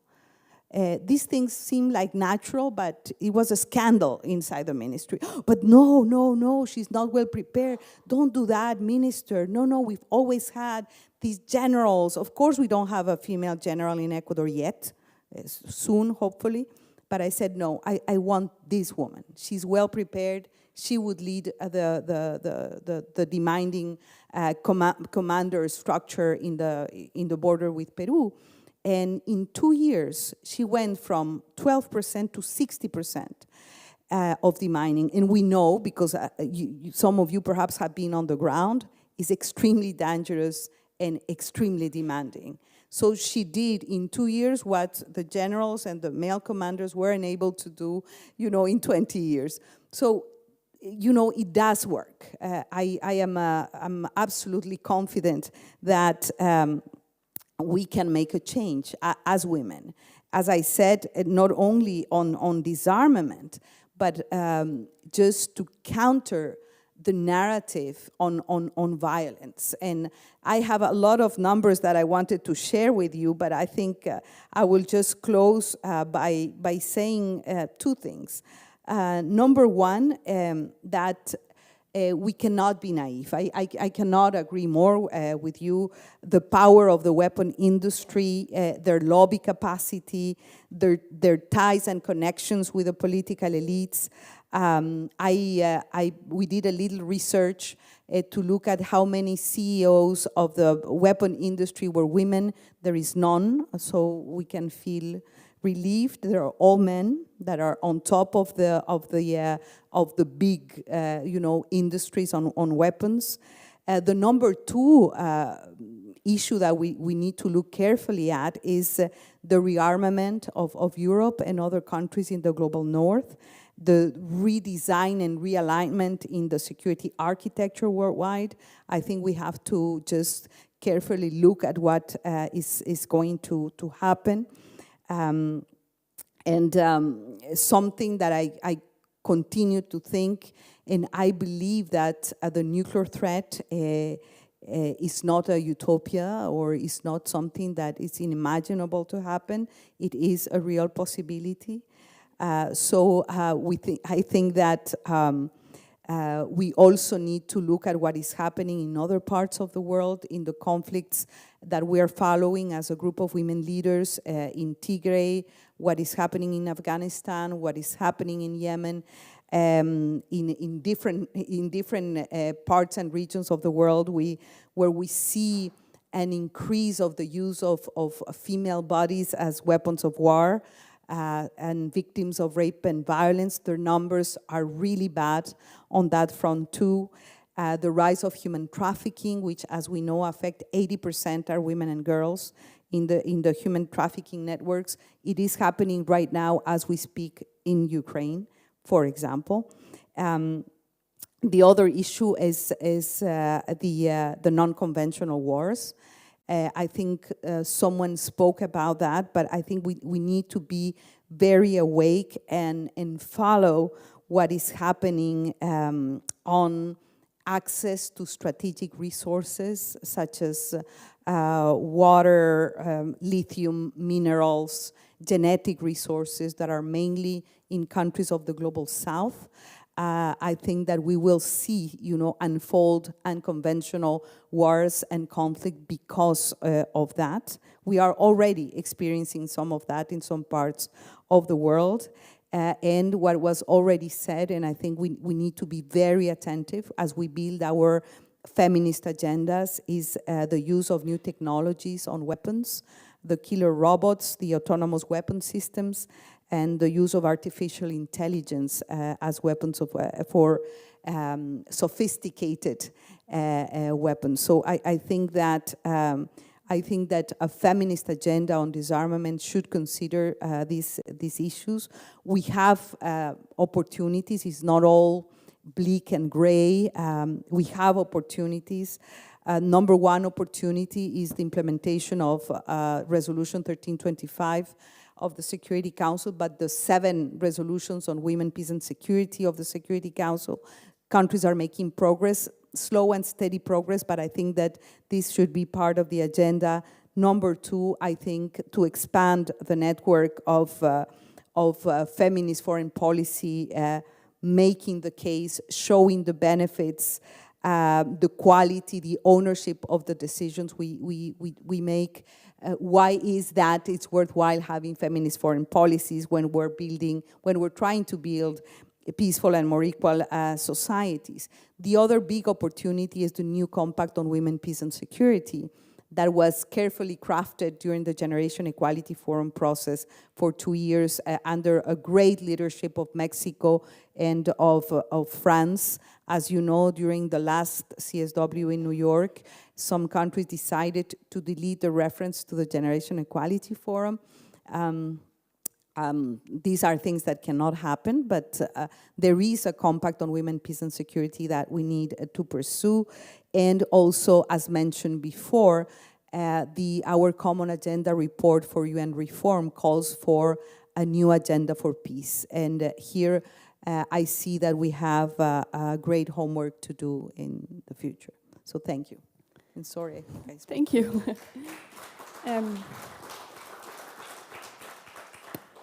Thank you for all these points, for reminding us that progress is not linear, that we need to continue to fight for it, and that it's worth having diverse perspectives at the table. And I would add to what you said about women, that I think especially what we've seen in the recent disarmament initiatives is civil society that is making a difference. So not only opening them up and opening these fora up to women, but also to civil society.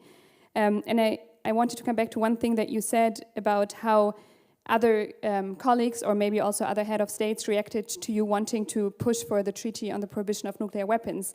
And I think this is also something you, Ray, in your book, you mentioned this patriarchal and almost arrogant way of nuclear armed states treating non-nuclear armed states in a way like you don't even know what you're talking about because we have these weapons and we make the policies around it, and just the momentum that can happen if the non-nuclear armed states actually joined. I think this is something that inspires all of us.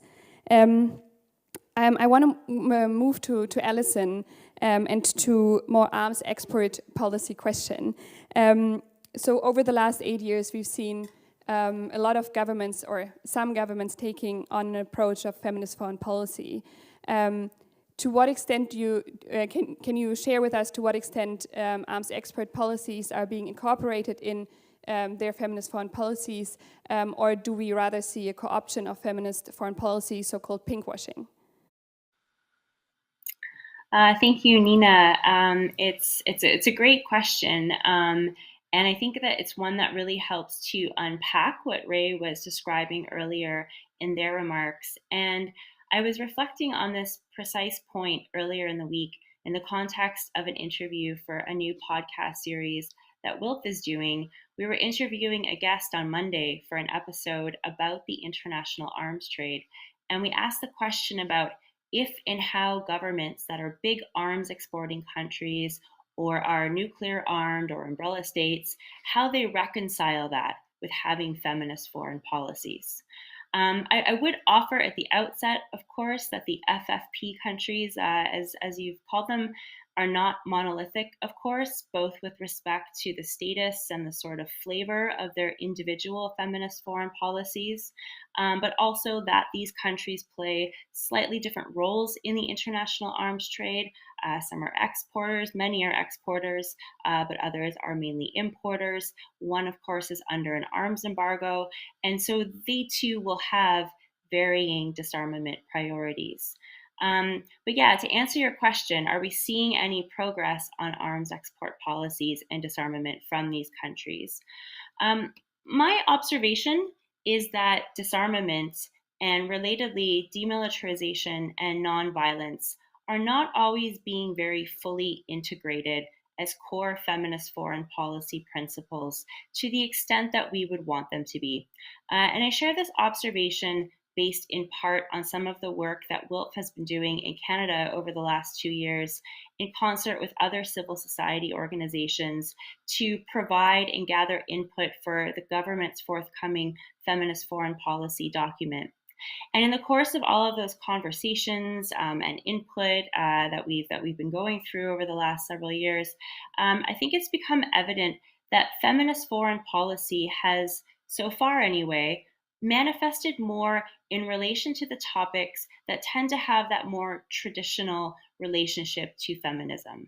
And so topics like disarmament, demilitarization, or defense, as often states will say, seem to still be somehow disconnected from the implementation of feminist foreign policy. And I'll give a few examples to kind of explain what I mean by this. None of the feminist policy countries that are major arms exporters have wholesale stopped their export of arms or military equipment as an expression or as a result of their having adopted feminist foreign policies. Some have, in fact, gone in the opposite direction and have really increased their exports in the last few years, which of course has also been the time of the global pandemic. The United States, France, and Germany are among the world's top 5 largest arms exporters. Spain is in the top 10. Sweden and Canada are within the top 20. And beyond looking at numbers, I think an important part of the conversation has also been about where arms and military equipment are going and how they're being used. Now, of course, a purely feminist approach would posit that all arms transfers, because they perpetuate militarism, cannot be reconciled with a feminist foreign policy. But let's say that maybe that's too big of a leap just yet for some states. So what has been additionally, I think, frustrating for some feminists is that arms are being exported to destinations where there are credible reports of extensive human rights abuse, including against, and sometimes very notably against, women and other gender minorities. So for Sweden and Canada, This has particularly included their transfers to Saudi Arabia, both because of its domestic record and also its role in perpetuating the conflict in Yemen. And I have read that recently similar concerns are being raised within Germany about its new deal with Egypt. Mexico is not a major arms exporter and faces a lot of challenges with illicit proliferation, in particular of small arms domestically. And Mexico is most always amongst the really progressive countries in calling for disarmament across a wide range of weapons issues. But I think it's also important to acknowledge that feminists within Mexico are questioning a little bit the current government's position and response to femicides there, vis-a-vis its feminist foreign policy. So I just offer these examples as kind of that there are these gives and takes when establishing feminist foreign policy of where we can maybe see more and do more. To maybe close things off, I do want to talk a little bit about some of the positive things that the FFP countries are doing in the area of disarmament. And what we have seen is that most of these countries act as what I would call gender champions in the area of disarmament. This has manifested in a wide range of activities. It has included providing funding or other resources relevant for relevant research, for network building, for organizing convenings and trainings. It has included supporting the inclusion of various gender-related terms and concepts within UN resolutions on disarmament or on weapons issues, or in the negotiated outcome documents and reports of multilateral disarmament meetings. It has also included calling for and striving to have better gender diversity in the sector, and that is true both of disarmament diplomacy, but also in some of the technical work like mine action, as we've just heard, and small arms and light weapons control activities. I'm not by any means an expert on Libya, but my understanding is that the proposed Libyan feminist foreign policy is based a lot on its stabilization initiative, which is attempting to address the root and underlying causes of violence and instability. And within that, the influx of arms has been highlighted as something that must be addressed and stopped. And this sort of root cause analysis and approach is very much in keeping with a feminist approach. So just to conclude, I think that all of these above activities that I've just described, they're wonderful, they're important, and I hope that they continue. But to bring this back full circle to where I started, the FFP countries, as varied as they are, I think should really be encouraged to go a bit further. I want to end this on a bit of a call to action. I think we need to advance gender perspectives in disarmament and in security spaces, yes, but a gender perspective is not necessarily always the same thing as feminism. And so some of these good actions that I've just described, they are undermined when the same country's arms exports are contributing to violence and human rights abuse elsewhere. They are undermined by the continued investments in militarism and military spending. And when those states are not maybe going far enough to champion disarmament and to champion nonviolence. I think I'll stop there, but looking forward to taking questions and hearing from the other presenters. Thank you, Alison.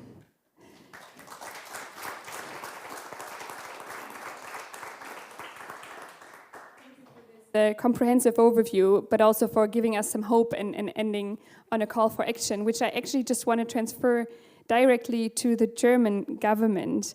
Dr. Regine Greenberger, we've been delighted to hear that Germany is joining the club of countries that are implementing or pursuing a feminist foreign policy. And obviously hopes among civil society are high that this will lead to a different arms export policy, but also a different stand on major disarmament initiatives such as the Treaty on the Prohibition of Nuclear Weapons. So what can we expect? To what extent will the call for a feminist foreign policy change Germany's policies in these regards? Thank you, Nina. Well, I feel very honored that we are already called an FFP country, although, I mean, just a few weeks that this, let's say, a label has been issued for our foreign policy. So that's why I want to talk about, let's say, the historical path that has us as diplomacy also led to this point where we can also embrace a feminist foreign policy. And as I am working in the Department for International Order, this is also the department responsible for all the United Nations business, I must say that the resolution on women, peace and security is really one of the roots for our, let's say, identity also as feminist foreign policy makers, if you want. We have even we have embraced the 3 Ps of this resolution: prevention, protection, and participation. And now we have to, let's say, discover what means what the 3 Rs mean for our foreign policy. With a view to this armament, I would like to give you some examples of what we can do, and this will perhaps also satisfy those among you who want to hear, let's say, more concrete, what concrete action could be taken also by governments. So let me start with some concrete examples. It's clear that there is a gender bias in the origins of conflicts.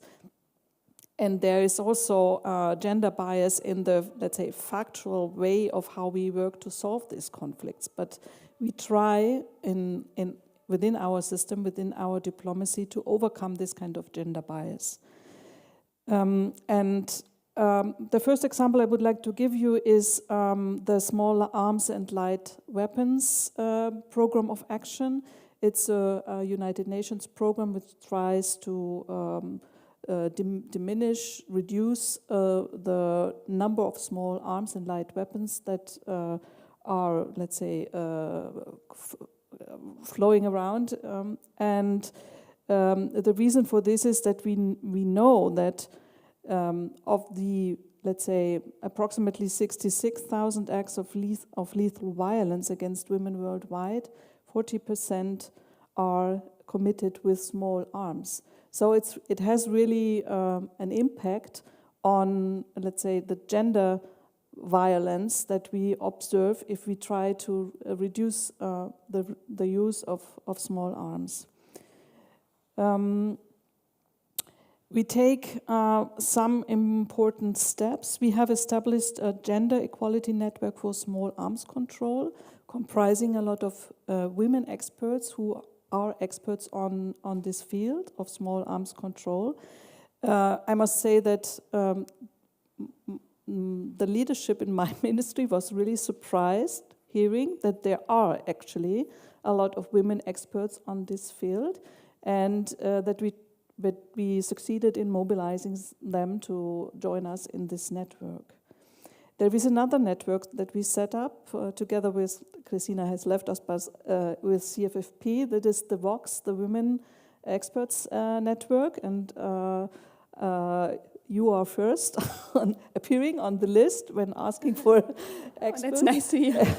And I checked that when we set up this network, I was also joining, so you can also find me there. Another example is that we have now focal points for the Women, Peace and Security resolution in all our embassies, or not in all our embassies, let's say in a third of our embassies at the moment. So there are people who really know how to deal with all the issues related to the resolution. And we are supporting actively also women peace builders. I must say that peace building is perhaps the area of diplomatic activity where gender mainstreaming is most advanced, also in our ministry.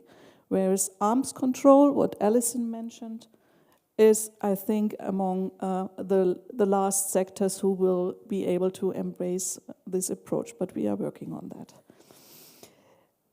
Let me give you another example, because Alison is here, and I know she followed this closely, and you know that I'm cyber ambassador, so that's something I feel comfortable with. We had negotiations in the UN about responsible state behavior, so setting up some norms for responsible state behavior in cyberspace. 2 months ago, I would have said, okay, this is arms control of the 21st century. After the invasion, the Russian invasion in Ukraine, I have, of course, to say that we observe very 20th century kinetic attacks that I wouldn't have considered possible 2 months ago. So cyber norms as the arms control of the future. And there we and other like-minded, under the leadership of the Canadian Foreign Ministry, we have established kind of a side track of talks and discussions informed by civil society, especially informed by Women for Cyber. It's called also the Women for Cyber track, to bring in the female perspective into these cyber norms discussions, to make sure that we consider also gender aspects when talking about peace in cyberspace. And I think this is a very good example of how we can also, inject the feminist perspective into new policy debates that are coming up. And I must say that it's not that we, make ourselves heard in these contexts and then it's done. No, we experience a considerable pushback again and again, and also in the cyber norms discussion. Although we had very good contributions from women experts, we had really a hard time to anchor this also in the consensus report that we drafted then at the end. So let me stop here and perhaps we can come back to some of these issues. Thank you. Thank you for giving us this overview of Germany's approaches in some of these areas, and for advertising our Vox network. Yeah, it's a network for women experts on foreign and security policy. So if you haven't signed up, do so. You can just find it on our website, obviously. And thank you for highlighting the gender implications of small arms and light weapons. So we hope that maybe Germany does not export as many small arms and light weapons in the future anymore after adopting a feminist foreign policy. Allow me to say that. Now I want to open the floor, for questions. Okay. Yeah, we have 5 more minutes, I was just told. So if we have 2 questions online, but if there's one question here, and we're going to gather them. Yeah, please go ahead.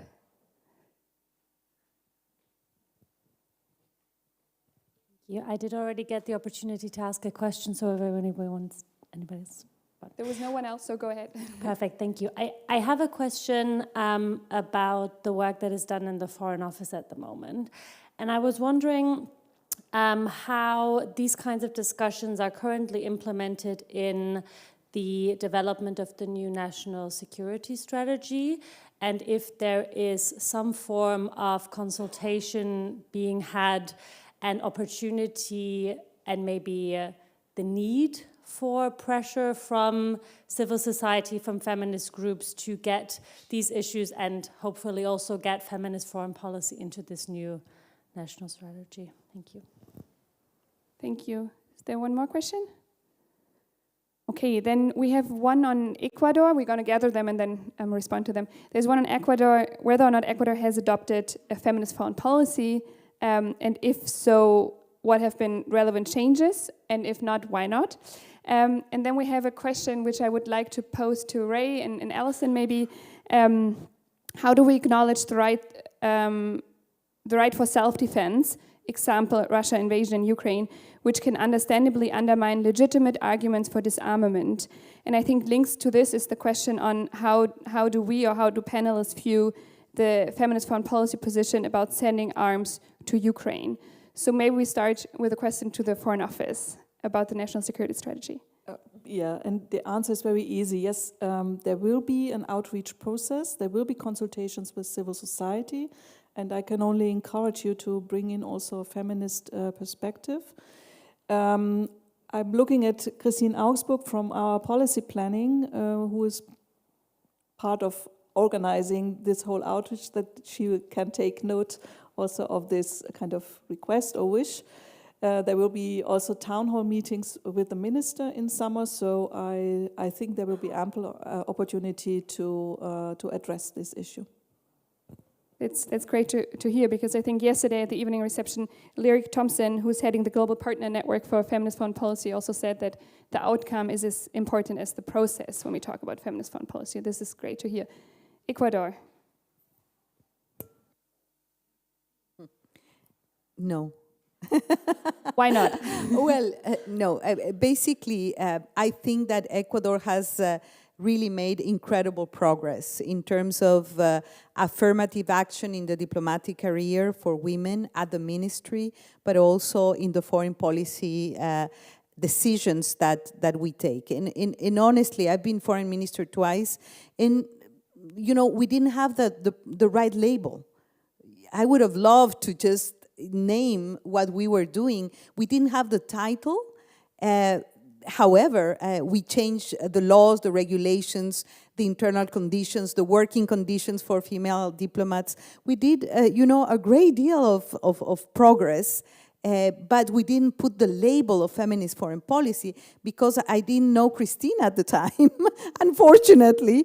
But we really made, I would say, a great strides, and I hope it continues to grow and we don't see any setbacks. But I want to say something because I have one concern is basically I think that the strategy here, and I'm speaking as an activist now, it's very awkward, but I'm speaking what is the strategy for expansion in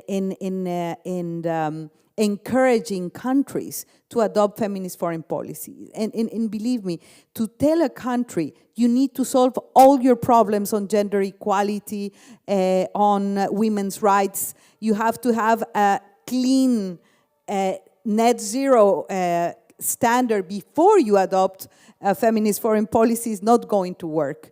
So we need to really show what the value added, what is, that it is a winning card in that we really need to cross-fertilize across scales. The national with the global, and the global coming back to the national and informing the efforts that a country is doing. I think that's a little bit of the secret, strengthening partnerships, clearing houses of good and best practices. And really, I'm convinced, now that I know the right label, I think that feminist foreign policy should be, weapons of mass transformation. And that's what we need, to encourage countries, in countries that have done that, especially in our parts of the world. I think you have to be brave, because the societies we live in, the diplomatic environments, are very machista and male-dominated. So we have to be bold and audacious and to be encouraged to do the right thing. Just that. That sounds great, almost like a closing remark, but I do want to get Ray's and Alison's input on how does the right to self-determination go hand in hand with the FFP's principle of disarmament? I don't know, start, or Alison? Yeah, I'll start. Alison, feel free to jump in if I miss anything.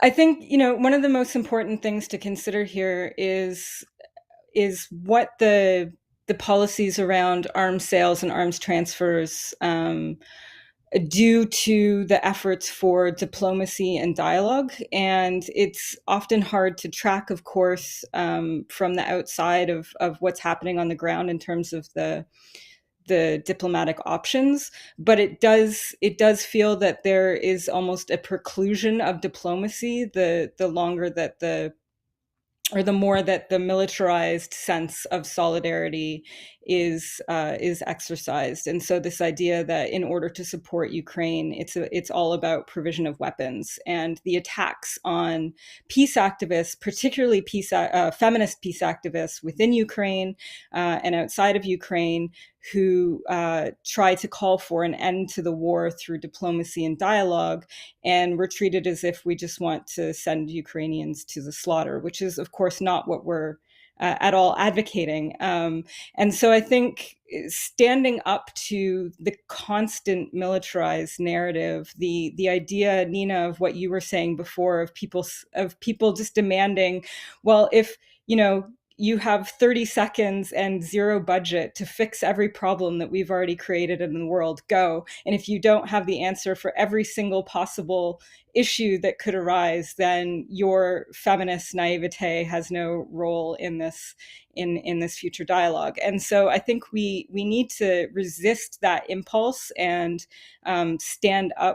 continuously stand up for peace, diplomacy, dialogue, other forms of solidarity, other forms of resistance and humanitarian relief, and push back on the idea that flooding a conflict with more and more and more weapons is not just going to create more problems in the future, whilst acknowledging, of course, the lived reality of people in Ukraine. And I think, in this moment too, there is voices from within Ukraine that are saying what I'm saying right now, and I'm also trying to listen to them, and it's hard to hear them because they don't have the same platforms. They're not in the media getting interviewed.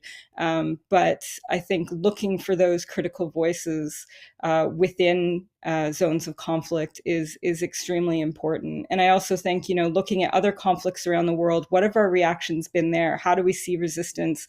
What has our approach been in terms of supplying weapons or commending resistance efforts, and why is it different with Ukraine? And I think we need to challenge ourselves on that as much as challenge the structures of violence that we're opposing. So I hope that quick answer is useful. Obviously, that's a much longer and nuanced conversation, very difficult to have in the closing remarks of a panel like this, but I hope in your forum you can continue discussing this. Definitely agree. It's a hard question to answer in 2 minutes or even one. But I think you've provided us with amazing answers already. Alison, is there anything you would like to add? Well, as always, Ray nailed it. I thought that was great and a really good note to end on. The conversation at some other point. Thank you all for your time, for being with us here in person and virtually. And I'm now handing over to our next panel, to Christina. I'm handing over. Thank you.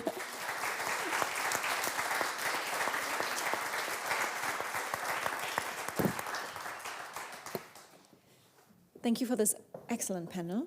I would like to ask Sheena. Oh, hi. Sheena to come on stage now for our next panel, the Netzwerk F panel on Feminist Foreign Policy in Germany. We will have until 4:30 for this panel, and you're going to introduce the rest of the panelists, right? Thank you.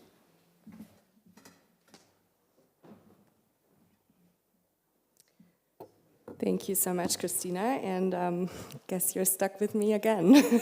But yeah, it's my honor to also moderate this panel, and yeah, I'm really happy that we have space for Netzwerk F, which is our intersectional feminist network for mainly young women and non-binary people in Germany that are currently mostly studying and finding their way into feminist foreign policy and what that means and what that hopefully will look like in the future. So I would now like to ask two of our mentees, Mehdi and Yasmina, on stage, who will guide us through this panel, and then we will also have Sausan Chebli, who is one of our Netzwerk F patrons, and we will also introduce her more in a second, and then Christina, myself, and Lurik Thompson will be on this panel, and yeah, enjoy.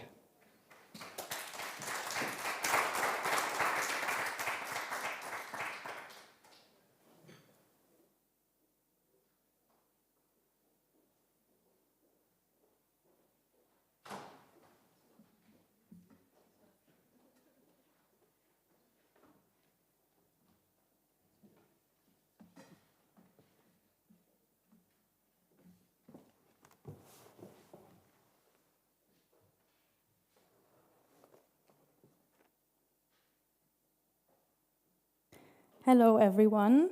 My name is Yasmina Alawi. I'm a Netzwerk F mentee, and together with my co-mentee, Mediha Inan, I have the honor of introducing this amazing panel, a discussion on feminist foreign policy in Germany, presented by Netzwerk F. You are probably wondering now, what is this mysterious network all about? Netzwerk F is CFFP's intersectional feminist network for politically active women and non-binary people. It was founded last year, and it aims at dismantling discriminating structures and promoting marginalized people in German foreign policy. Netzwerk F is a community and a knowledge hub at the same time. It offers a mentoring program of experienced activists, political mentors, political actors and change makers, we call them mentors or patrons, for future politicians, the mentees. The network also offers a platform for exchange and a variety of events to learn and connect. At the heart of Netzwerk F lies the premise that feminism must always be thought holistically and intersectionally, because all systems of oppression, such as sexism, racism, classism, ableism, homophobia, and transphobia, are interrelated. Intersectional networks are important because marginalized people need a safe space for exchange and empowerment. Netzwerk F offers exactly this space and encourages people like us to raise our voices and take up the space in politics we deserve. Netzwerk F now consists of 80 wonderful mentees and 11 amazing patrons. We will continue to grow, build alliances with similar networks and initiatives, and shape political debate in Germany from an intersectional perspective. Netzwerk F has already given me so much. As a woman of color who wants to become more politically active, it is extremely valuable to be part of a community with like-minded people, people who share similar experiences of discrimination. It gives you a sense of belonging, and it shows you you are not alone. We are in this together, and together we will make our voices heard and shed light on the inequalities that still persist in our patriarchal system. Medea, maybe you want to share how Netzwerk F has helped you so far on a personal, political, and professional level. Thanks, Jasmina. So I graduated last September, and I guess, me giving this speech about feminism actually says a lot about what it gave to me, because that is my very first speech before in front of such an audience. So yeah, I probably will remember this forever. When I'm 90 years old and lie in my bed. So yeah, and so I for myself, I am the daughter of Kurdish refugees, and I assume that some of you have heard about the criminalization of my mother tongue, or also about the fact that Kurdish female politicians are being killed in the streets, like Deniz Poyraz in Turkey, or even the genocides committed by Saddam Hussein or the Islamic State. And the reason I'm mentioning this is not because I want to talk about the Kurds, because to quote the others from yesterday, this is another panel. I'm talking about this because this is the reason I've taken injustice very personally for the majority of my time, of my life. And during my studies in Paris and London, I was hanging around with lots of people, and I thought about this, and I was like, okay, this is very personal, and it's very, very important, but, taking injustice personally is actually not enough. It's actually not sufficient. And this is because why my personal background is, the main driver of my political commitment. I realized there simply has to be more to it, something, that goes beyond my personal experience. And Netzwerk F is that more for me. Jasmina mentioned how Netzwerk F brings together similar yet highly different experiences. I have co-mentees that come from Japan, that have backgrounds from the Caribbean. You are Moroccan and Syrian as well, but grew up in Germany. Sheena is a black woman, so we're very, very different. And with all of this in mind, by always keeping in mind that, for this more to happen, for this change to happen, change itself has to be thought of in a very multidimensional way and actually very structurally and clearly. We have talked about the structures of our system, of the world order. We've talked about the German foreign ministry. We have talked about so many things, and it becomes very clear that structures are actually the key issue of this whole debate. So what has Netzwerk F given to me, you asked me. So next year, I will be a MacArthur Fellow on International Affairs. And, you know, we were talking about how, for instance, the indigenous peoples are not negotiating the environment. And I get that, and I think it's super, super important. But also that's the point, because no one is actually talking and negotiating with like states and investors about these issues. And so I decided to talk about or to research state-investor relations. And with Sheena being my mentor next year, as she considers herself a Black feminist and environmentalist, I think that is something that will also influence my future in a very critical way. And I'm really happy that she's my mentor, and I can't wait to talk about all of this with her. So this is something that I have, you know, received from Netzwerk F. And if I sum up all of this, then I would say that in the simplest words, Netzwerk F is, or actually translates the intersectional need, my need for change, into political and structural demands. And if I consider this, then this network is then not only concerned with like young voices, I mean, they're very important, and that's the reason we're here, but also with the need to think, you know, feminist foreign policy in collective and structural ways, in not just on an individual basis. And we have talked about Annalena Baerbock, and I don't know about you, but I've remembered this like speech which went viral when she was responding to Friedrich Merz, and I can tell, like, I still remember very clearly the moments when, you know, her voice was a bit shaky and but also like very empathetic, and I really remember very clearly the speech, and I think she does a great job, and I think this was more than overdue. However, I also want to draw attention to the fact that I, as the daughter of refugees, as a first-generation academic, as, you know, a person of color, like, so many things come together. My experience is different from hers, and both are very valid, but we need to bring them together. So this Netzwerk is then, you know, thinks feminist foreign policy as more than just a binary understanding of gender. It tackles really like struggles of Black people, you know, minorities, of the survivors of genocide and conflict, and also, I guess, the biggest challenge of our time, the exploitation of both the environment and people. So what we at Netzwerk F have come to, like, our conclusion is basically that, yes, feminist foreign policy is holistic, but first and foremost, it is categorical. And this is pretty much our conviction, if you know, when I think about this. So yeah, this is what we at Netzwerk F believe. So so then, before the election of the German government, we all sat down. We had like different working groups. So I was working on climate. I don't know which group were you in? Yeah, so Yasmina was in foreign affairs, and we were thinking about what these elections could actually imply for feminist foreign policy, because back then it was kind of clear that the Greens would want to have a feminist foreign policy. And we sat down, and then we demanded, among other things, you know, the reform of the current supply chain due diligence law.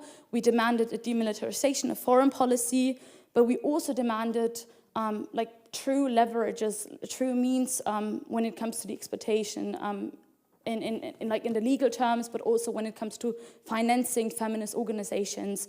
And yeah, I guess I would, because yeah, I also have to give the speech back to Yasmina. I would just like to invite you to read the demands. You can find them on the webpage of Netzwerk F, and it's like a page where you have like different point of views, and I think that's very interesting.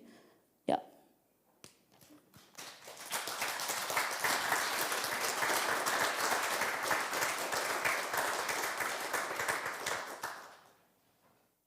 Now I have the pleasure to introduce you to our speakers, Sausan Chebli, Christina Lunz, and Lyric Thompson, and our moderator, Sheena Anderson. Sausan is not only a Netzwerk F patron, but also CFFP's newest advisory council member. As a child of Palestinian refugees, she grew up in Berlin, studied political science at the Free University, and joined the Social Democratic Party in 2001. She's a foreign policy expert and has worked as the spokesperson to former German Foreign Minister and now President Frank-Walter Steinmeier. From 2016 until 2021, she served as Berlin's delegate to the Federation, Permanent Secretary for Active Citizenship, Democracy Support, and International Relations. She actively participates in many high-profile think tanks. For example, she was a member of the Kerber Foundation's Foreign Policy Network and a young leader of the Munich Security Conference. And she also co-founded the Young Professional Chapter at the German Council on Foreign Relations. Thank you so much for being with us today, Sausan.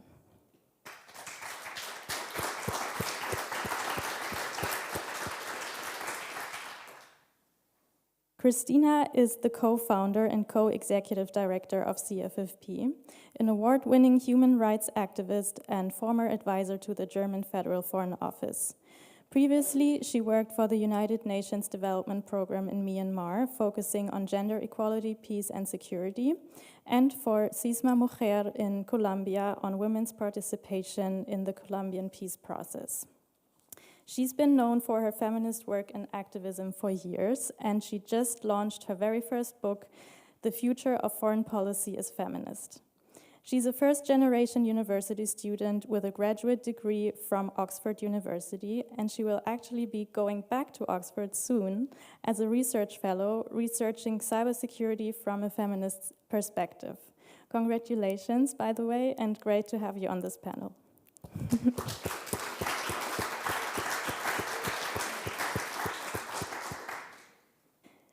Lyric is a senior director of policy and advocacy at the International Center for Research on Women.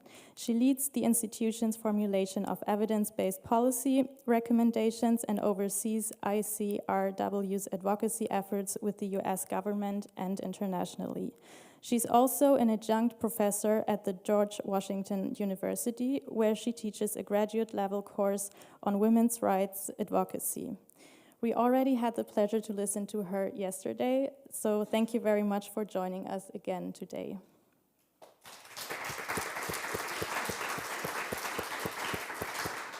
And last but not least, our moderator, Sheena. Sheena is a CFFP project manager focusing on anti-racism and climate justice. She co-founded Netzwerk F, so Netzwerk F is very close to her heart, and she leads the network with passion. She has a master's degree in peace research and international politics from the University of Tübingen and joined CFFP as a Mercator Fellow in 2020. Previously, she worked for the Center for Political Education Baden-Württemberg and gained years of experience as an anti-bias trainer and freelancer in political education, providing seminars on anti-racism and the prevention of right-wing extremism. She defines herself as a Black feminist and intersectional environmentalist. Sheena, the floor is yours.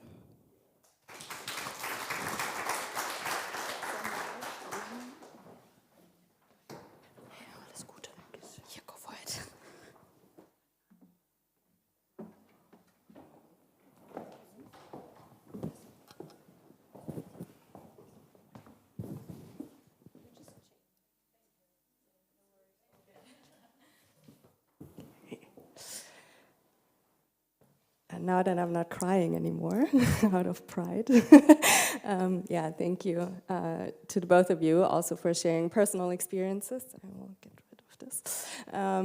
Yeah, introducing Netzwerk F and also giving an insight what, I'm not sure if I can already say the next generation of feminist foreign policy experts, but what it actually means now that we talk about feminist foreign policy in universities and online, what it means for young people that are studying these subjects and that care about this topic, yeah, what that means, but also thank you for pointing out that we all have very different backgrounds and make very different experiences everywhere, and also here in Germany. And yeah, that it's just not all the same, but we need to value all of these experiences. So thank you so much.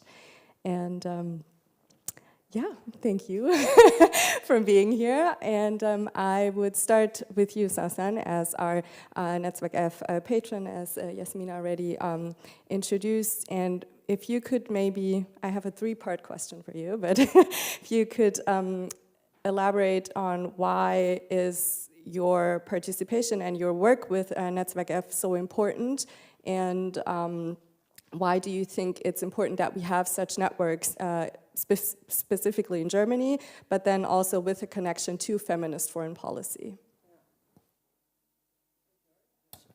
First of all, thank you for having me at this forum and summit. It's great, really, because that's what we need in Germany. We need also the voices that we just heard. They so much remind me of my own biography when I was younger. I don't know how old you guys are, but I'm 42 now, so a bit older than you are. But it reminds me of my own career, and it was actually due to networks, due to networking that I'm here. That it was networking that made me state secretary at the end of the day. I can tell you from my own personal experience how my awareness of like the importance of networking grew. I was foreign policy advisor at the German Parliament. Working on international affairs, a very male, white-dominated area. Wherever I went, I was the exception. As a woman, as a person of color, as a child to refugees, as someone who does not come from socially good background. So I was elected to be member of the Kerber Network Foreign Policy. Kerber Network Foreign Policy is one of the most elite networks that we have in Germany, actually. It's for young policy makers, young leaders of foreign policy, but it's very white. I remember sitting at this round table for the very first time when I was elected member of it. I was surrounded by men and women, not only men, white men and women who were mainly diplomats, very eloquent, very educated, like coming from very good family backgrounds.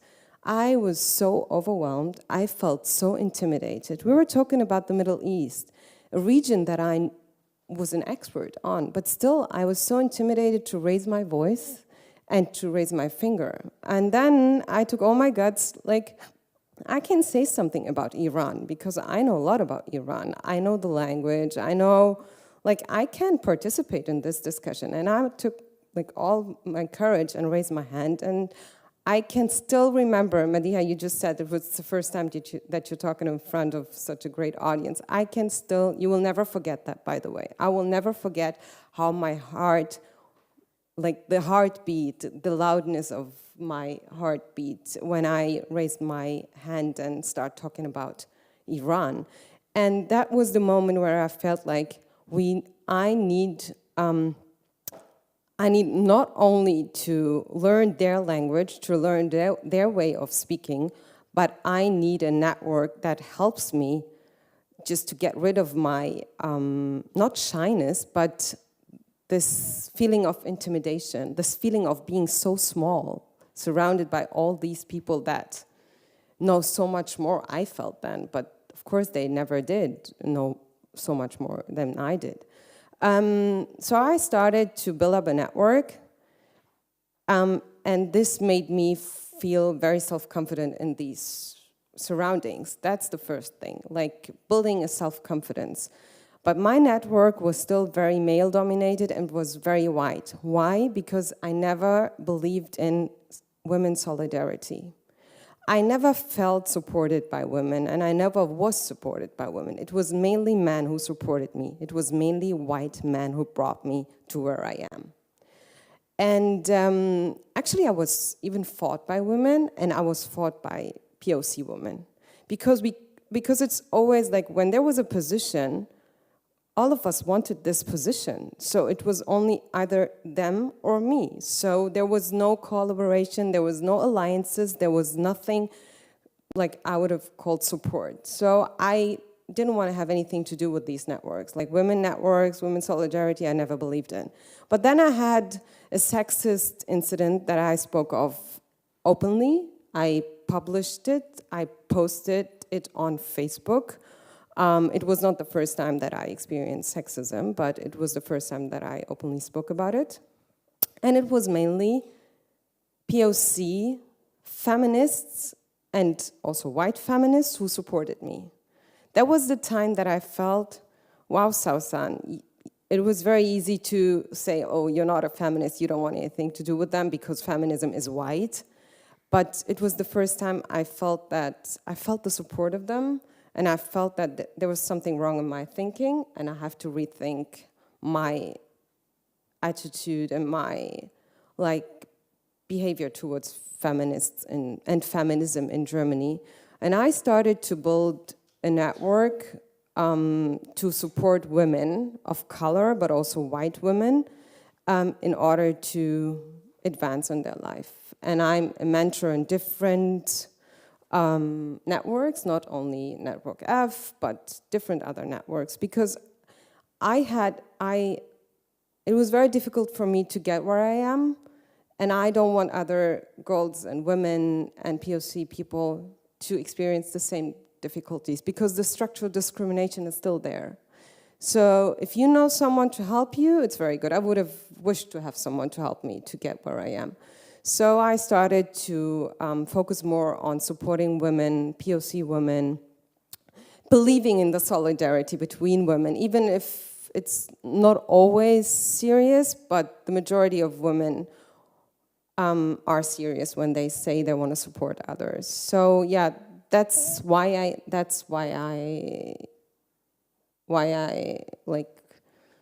I feel that Network F is so important, and we need more Network Fs in Germany in order not only to overcome the structural discrimination that we have, but in order to make women's lives easier in Germany who have a difficult family background, to not have them struggle the way that I did 20 years ago. Thank you so much, and yeah, thank you also for this very personal experiences. But yeah, I know that me personally and all of us at CFFP and all the mentees value you and your expertise so much, and it's already given everyone at CFFP and at Netzwerk F so much, and also just showing the mentees that it's about solidarity and that we don't have to struggle with certain issues alone, but there's actually people out there making similar experiences, and you know, it doesn't always have to be a panel like this or a talk like this. Sometimes it's just enough if someone says, you know what, I also saw it, or I also experienced that, I know what you're going through, and that can be enough, but to already have that. So yeah, thank you so much. And I would go over to Christina.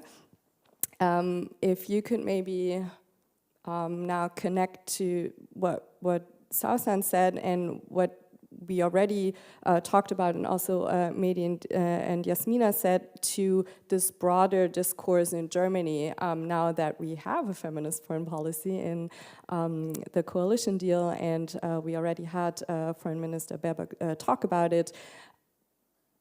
What has happened so far? Where are we currently with this feminist foreign policy, and where do we want to go from there?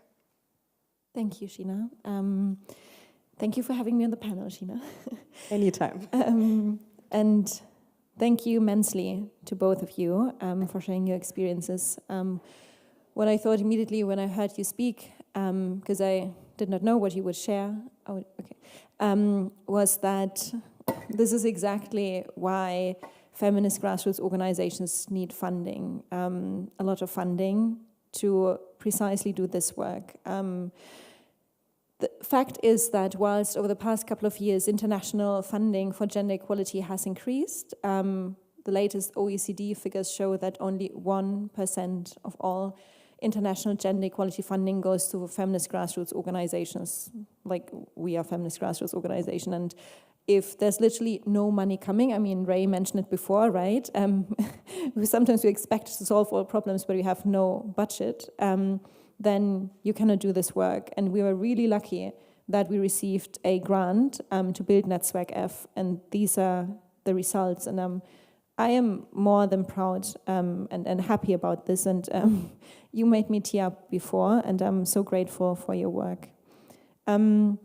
And in this context, I would like to address feminist foreign policy in Germany, also based on what you just said, South, on your experiences, because we talk a lot about feminist foreign policy. We have been today. I've been giving many interviews on it in Germany as well. And there's lots to criticize. I mean, there's lots to criticize everywhere in the world because the status quo of foreign policy everywhere is patriarchal because our societies are, right? So dismantling it in every area is necessary, and we've heard already many demands today, also towards Germany, when it comes to disarmament, climate justice. We'll hear more in a bit about decolonizing foreign policy. There's lots to criticize, but I would like to actually use the 3 more minutes that I have now to say how hugely impressed I am by not only Annalena Baerbock personally, but by the Foreign Office. We never expected a feminist revolution. I mean, how, right? The structures are hundreds of years old. The minister and new government are in place for 4 months. But also based on the solidarity between women, what you just mentioned, Sausan, we have seen how Annalena Baerbock as a person has been attacked massively during the election period and still is, like, whatever she does, it will be judged 100 times more than whatever her male minister colleagues do. And whatever she does, we look at so much more critically, also because she's the first woman in a 151-year history of the Foreign Office, right? So I am impressed by how, when she went to Egypt earlier this year, in the press conference, she made the link between the women's rights situation and arms export control. That she did bring in Jennifer Morgan, like one of the most excellent civil society experts on climate justice, into the Foreign Office. And gosh, we saw like all the commentary, like from everyone, like ridiculing her and the Foreign Office, and like now they're bringing in like activists, like, and again calling an expert, a woman expert, of course she's an activist, but she's so much more, she's an expert, right?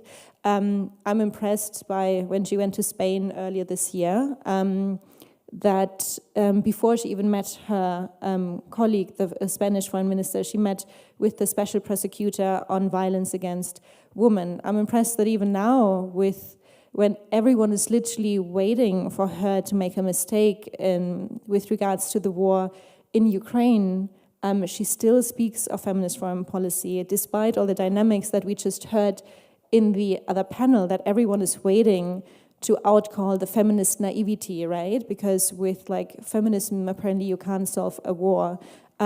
So I'm hugely impressed, and we, or I, as feminist civil society organization, we're trying to continuously find the right balance between, of course, criticizing also the German Foreign Office and the German government, because we're civil society, that's our job, right? And we want to keep pushing them, but really acknowledge what not only she, but also very feminist, mainly women, but not only, diplomats in the Foreign Office have done so far for this like really impressive change that we already know is inspiring other countries. We have heard from other state representatives today and yesterday that it already does.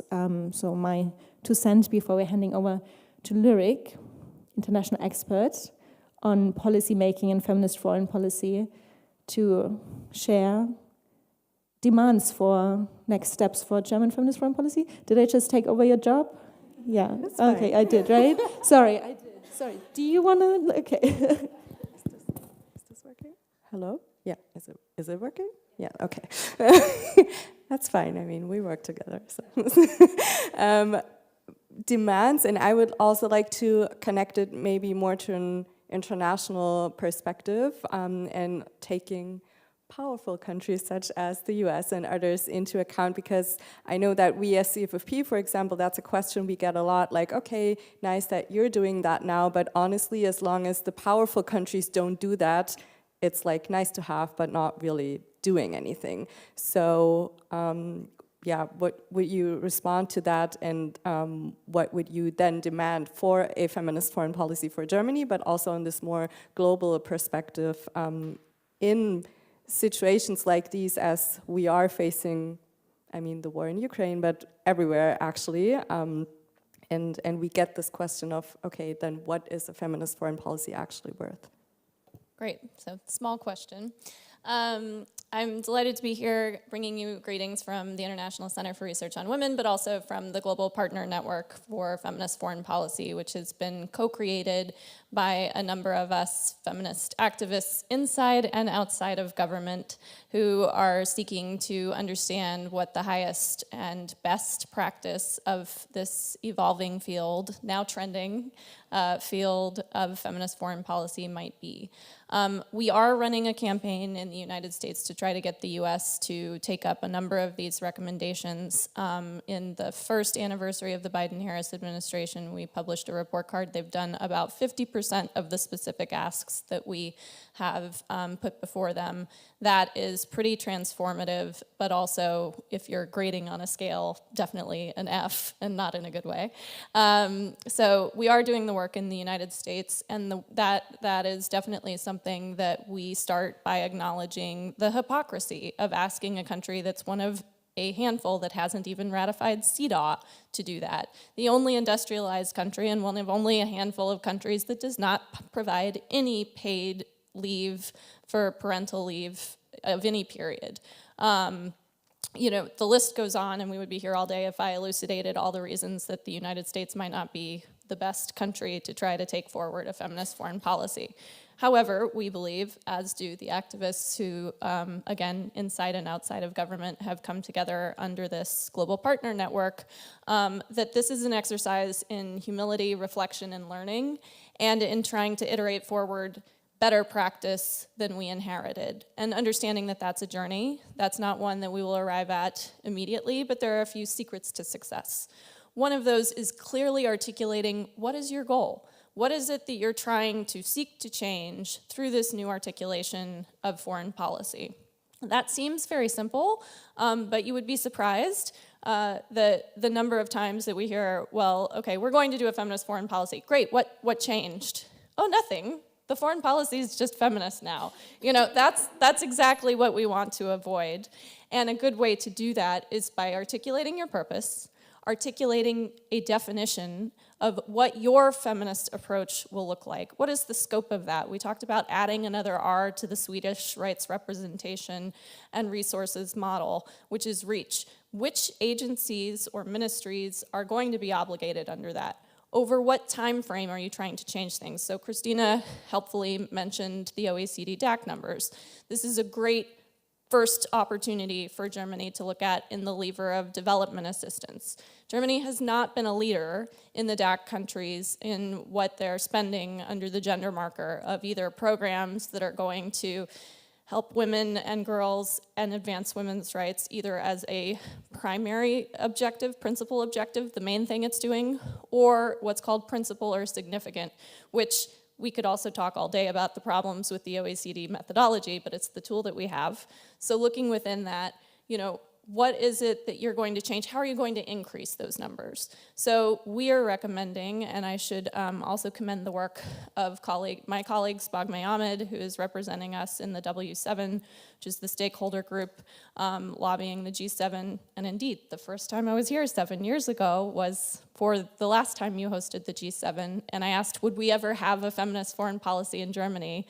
And everyone said, no, of course not. So kudos to all of you that 7 years later, you're giving me hope that maybe in 7 years, the United States will say, we will, you know, dip a toe in the water.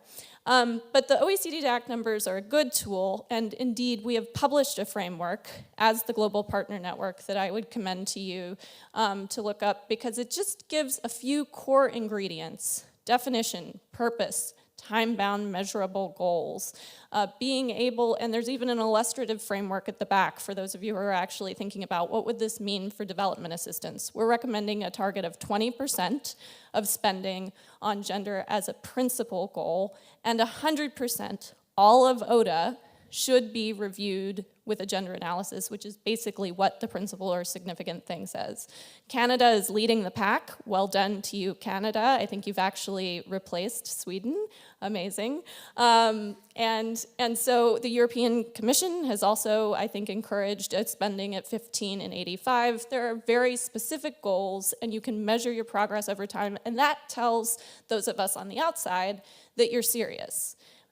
Another R that we'd love to add to the framework is research. Being able to learn, monitor, evaluate. Canada, again, has done some excellent work on feminist monitoring and evaluation practices.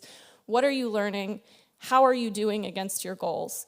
One of the few critiques that we had of Sweden when we wrote our Defining Feminist Foreign Policy paper, which will give you a good view of the landscape of what are all of the 9 countries, no, we didn't have Chile or Germany in there, 7, got to update it again.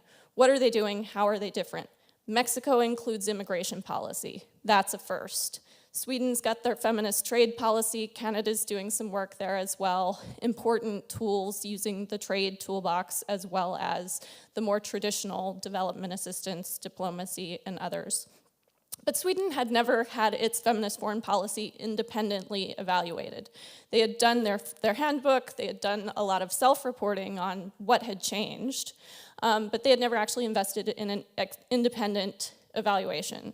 We care very much about that at the International Center for Research on Women, and they've done it. So now I have to find a new thing to say about Sweden. So thank you to Sweden for commissioning an independent review. The hardest piece of this, I would say, arguably, is what the last panel looked at in terms of defense. And I think it's important to acknowledge that there are many feminisms, and as there are many feminists, you will find different views of how you answer these questions. Are we explicitly pacifist? Are we getting rid of our military altogether, like Costa Rica did? Are we imagining new forms of defense policy that are rooted in human security, and what does that transition look like? And I think that that is an area where, as we look to what's happening in Afghanistan and in Ukraine and in Tigray and in all of these places where we see every day how our principles so often fall short in practice, I think watch this space, because this is where the most innovative and interesting work and learning is going to be done. And the goal of spaces like this is to honestly ask those questions and to imagine new opportunities for collaboration and learning that get us closer to those precious ideals.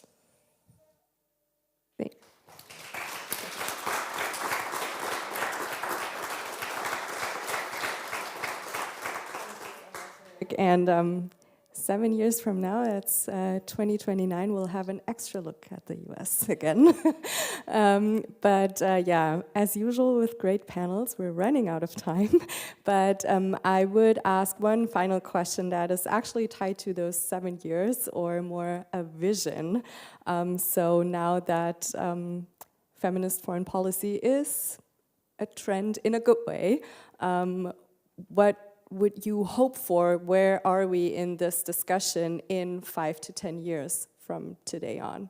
And we actually only have 1 minute for this answer. So yeah, if maybe Sasan, you want to start, and Christina Lyric, if you want to add anything that's missing. 1 minute for the 3 of us. Wow. Okay, so there's probably 3 things that I would want to mention very shortly. Feminist foreign policy has to always include the intersectional part. Never forget about it. When the Foreign Office talks about feminist foreign policy, I always would love them to think of it intersectionally. Because, 2 examples, Myanmar, if you have more women on board, it's not enough. You have to have the voice of Rohingyas. In Egypt, women are not discriminated as easily when their parents have relatives or have good contacts with the president of Egypt. A woman that is from a middle-class family with no contacts with a family that has no contacts with the president will easily be discriminated. So even the social part of it, the social economic part of it is very important. So intersectionality is so important. My my view on feminism was bad because of the whiteness of feminism. And the only way to get rid of, like, not only my view, but women's, there's so many other women who think of it the same way, is to focus on intersectionality and make it like the driving issue of it. Second, feminist foreign policy. Yesterday I was talking to a friend and we were talking about all the crises and the wars in the world, and I was like, we need a feminist foreign policy. And he's like, get away with your feminism. In this moment I thought, in a way, he doesn't understand what feminist foreign policy is, but that's also because we don't explain it the way we should explain it to people we need to address. It's such an elite discourse still. Even though you're on track in all newspapers and everybody's now, the awareness of the urgency of feminist foreign policy is as high as it has never been before, but still the majority of people in Germany and in the world do not know what feminist foreign policy is. So if we want to get support for this approach, we have to break it down to what it is, because it affects all of us, like every single person. So break it down, speak easily, don't make it, get out of this elite discourse and use different wordings in order to explain it to people. And the third aspect, I forgot. But maybe Christina will mention it. The other two were already so great, so I think it's fine. Let's see. I would like to see a real focus on, I just wanted to say on funding. That was literally what I was about to say. On funding that is connected to eye level with civil society and feminist civil society. There are too often, us as an organization with international partners that we work with, we have an experience where we are considered as someone does a favor to, right? We're given money, so we should be happy and like just do the work. But instead, it's not about charity. Even here, it has to be about solidarity. Some are the experts, some are also experts, but happen to have a lot more money. So we should meet as experts on eye level. And I want to see a focus on what you mentioned, Lyric, on transparency and standards and implementation, so that we will not see a deviation away from the feminist tradition of feminist foreign policy, because the feminist tradition is in a very strong radical analysis of patriarchy, and the second you analyze patriarchy, the dominance of men, white men in society, and then men from the global north, internationally speaking, and you understand how hierarchies have been built around these men to exclude everyone else, and how violence is used on a daily basis, like male violence against women, racist violence, violence against the LGBTQI community, to keep these hierarchies in place. The demand that follows from that has to be that we eradicate those hierarchies that are sustained with violence. So violence and disarmament needs to be at the core of feminist foreign policy, and we cannot allow for feminist foreign policies, even if they're getting like trendy, to be pink-washed. And over to Lyric. I completely agree that we have a branding problem. And so the three words that I will invoke in terms of telling people what is it about, people, peace, planet. So our roots of this movement are very much in the peace movement. And today we see the continued importance of that. It is impossible in this day and age to do any policy work in ignoring climate chaos and the need to very much keep that as a co-equal goal.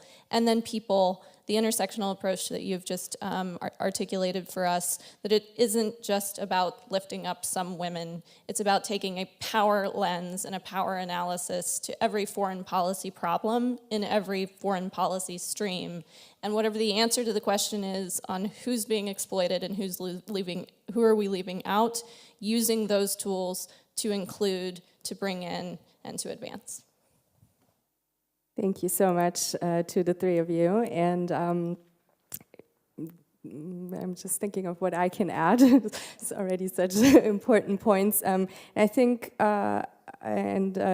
State Minister Lindner said that yesterday in his speech, and I was actually very grateful for that, was to adopt a feminist foreign policy not only in the way that we reach out as Germany, but also do this on the inside, and that also means like putting money into redoing staffing processes, for example. So I want to see myself in the Foreign Office. I am German, I don't look like a typical German. I want to see someone who looks like me in the Foreign Office, and I don't mean the people cleaning the room. So on every level in the Foreign Office, and I might have you smile in that moment, that I was actually mistaken one point for a cleaning lady. So that's why I brought up this example. So we need people who look like German society in the Foreign Office, in every ministry, actually. So I was very grateful he made that very clear, and we will hold the German government accountable for it, but we're also grateful that we already see very positive steps in that direction. So thank you, and if I can keep you 3 more minutes, I will hand over to Mehdi and Yasmina, who will close the panel and then release all of you in a well-deserved coffee break.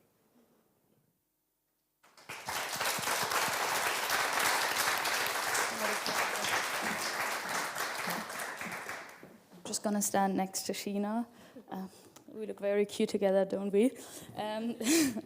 So you mentioned your wishes and hopes, and I will share mine. There are 3 to be more specific. So the very first one, number 1, is I want to see people's needs to be centered, and especially of those who have been historically and structurally excluded. And for this, not only ministries, but also think tanks, also companies whose supply chain lie in other countries have to ask themselves, who works for us?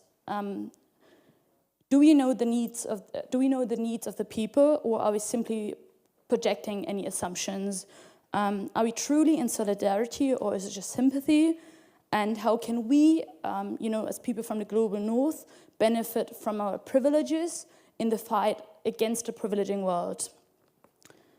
Number 2 then is, I hope that the intersectional lens of feminist foreign policy is actually something normal, not just in the far future, because we talk about the vision that we have for the future, but also something that my co-mentees and I, my family, my friends, and all the people in this room, can experience regardless of their gender, their class, their sexuality, and I want them to live and experience such a feminist policy. And the very last point then, and I really want you to remember this, because this has been said quite a lot of times in this room, yesterday and at the other embassy. I demand all governments to translate the values and the political demands also in the socioeconomic dimensions. And the reason why I'm saying this is because when we look at the conflicts of our time, whether it be Afghanistan or the Sudan or Yemen, it's not just the global north that is committing, violence. It's also states that we consider neo-colonial, and we need to tackle these countries as well. And we have to keep in mind who is our partner and to whom are we giving money, especially when we talk about disarmament. And at the end of the day, it's all about money flows. It's about legal flaws. It's about the exploitation of resources of human beings whose needs we actually should be considering.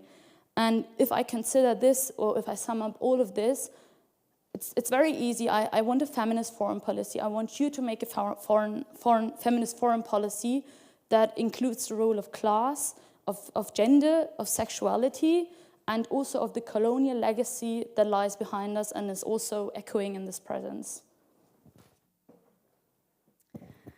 Okay, and finally, we would like to send out some messages to the people, especially marginalized people of our generation. First of all, don't let all the bad things that happen in the world let you down. Take action and do your bit to make the world a better place. Look for like-minded people with whom you can connect. You are not alone. Be critical, challenge the status quo, and stand in solidarity with one another. And always remember, true feminism is only intersectional feminism. But also, and this is very important, take time for yourself, because only mindful activism is effective activism. Thank you.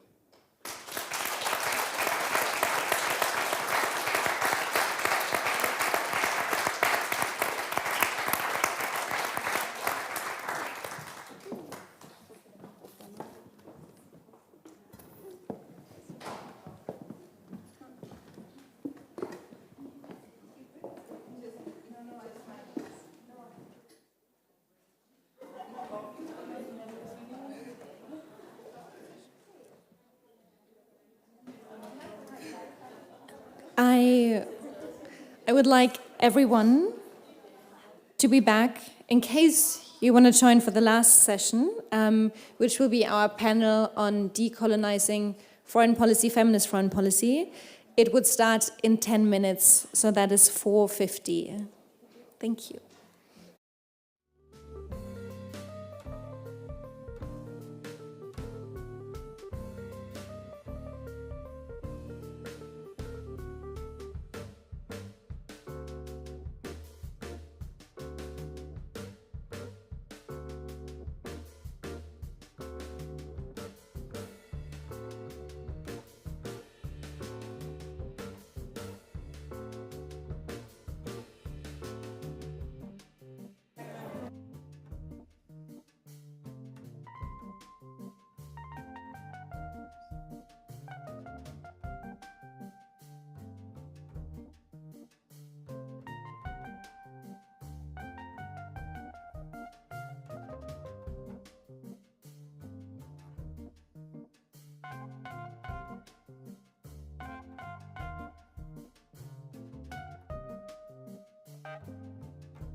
the very first Feminist Foreign Policy Summit. We are very happy that the final session will be on a fascinating topic. We'll have amazing speakers, as always. And before I'll introduce our moderator in a second, I would like to give the opening remarks for this last session on decolonizing foreign policy, decolonizing feminist foreign policy, to our guest speaker Adriana Foronda from the Bolivian Foreign Policy Network, who will, I can see her over there already, that's funny, not here yet. Okay, here she is. Hello, Adriana. So decolonizing foreign policy, feminist foreign policy panel, and we are really excited to hear your opening remarks. Thank you for taking the time, and the floor is yours. Thank you, Christina. And thank you, everyone. Good day to everyone, and welcome to what I believe will be a great and constructive dialogue. So my name is Adriana Foronda, and I'm a Bolivian feminist. And I am extremely honored to give the opening remarks for these concluding sessions on decolonizing foreign policy. So I know it's late, but I would like to start by giving an applause. And I hope that you can also join me to the Center of Feminist Foreign Policy for this great event, and all of the people and institutions that organize this event. So thank you very much. So let's talk about decolonizing foreign policy. I wanted to start by saying that, but I realized that during all the summit, there has been a lot of panelists that were talking about it. And because it's an important and necessary topic, and because if we want to talk about intersectional feminist foreign policy, we need to talk about decolonization as well. So we live in a world in which international agreements and the current dynamics of the international system have been shaped by the colonial heritage and legacy built on asymmetrical relations between states. We know who has written the history of international politics and who continues to write it. And it's not the previously excluded minority populations as indigenous communities, or almost the majority population as women, which lead us to the conclusion that we continue perpetuating the same power imbalance, inequalities, and injustices in the world. This is reflected in demands and needs that remain invisible in the international context. During all these events, we hear many examples about it. Allow me to add some of them. For example, all the unheard demands of farmers, peasants, and indigenous people, especially indigenous women, who have suffered from negative impact of trade agreements signed between countries. And also on the international trade field, how, for example, the Ronda Doha and the development agenda proposed by developing countries inside the World Trade Organization has been forgotten. It is also reflected into an international intellectual property agreement that has limited access and the technology transfers to vaccines, treatments, and tests in the health crisis that we are still facing, and that has had a greater impact on developing countries and on the most vulnerable populations and communities. It is also reflected on how the heritage of millenary cultures from the global south are still being held hostage and action by states and private companies, especially in the global north. It is also reflected on migration policies that virtually makes lower class citizens out of populations of entire countries. It is translated also into lobbies of big companies that modify countries' commitments in the face of the climate crisis, in which the word degrowth continues to be intimidated and unrealistic for some nations. As long as international politics and foreign policy do not change, it will continue to perpetuate an unjust and unequal world. And this will continue reproducing once again this colonial heritage, now in present times, affecting to a greater part of the population that has been always vulnerable. Fortunately, and I hope so, like we live in a world that is questioning these dynamics of domination between nations. And I'm sure, and I believe that this kind of dialogue and this summit is an example of this. Our commitment for all of us who have the privilege and also the joy to work in this sector is to change this. And I believe that feminist, intersectional, and decolonial foreign policy have the potential to raise alternatives. Our challenge is how are we going to engage this plurality of voices and to recognize the various challenges that people from various backgrounds have. It is also to face and highlight the importance of women's participation and representation in negotiations of various subjects such as trade agreements, climate change, and definitely peace process, among others, as we hear from so many participants today. It should be reflected also in the participation among states in the multilateral field, and also in the recognition of the diversity that exists inside the countries. I will talk a little bit about my country.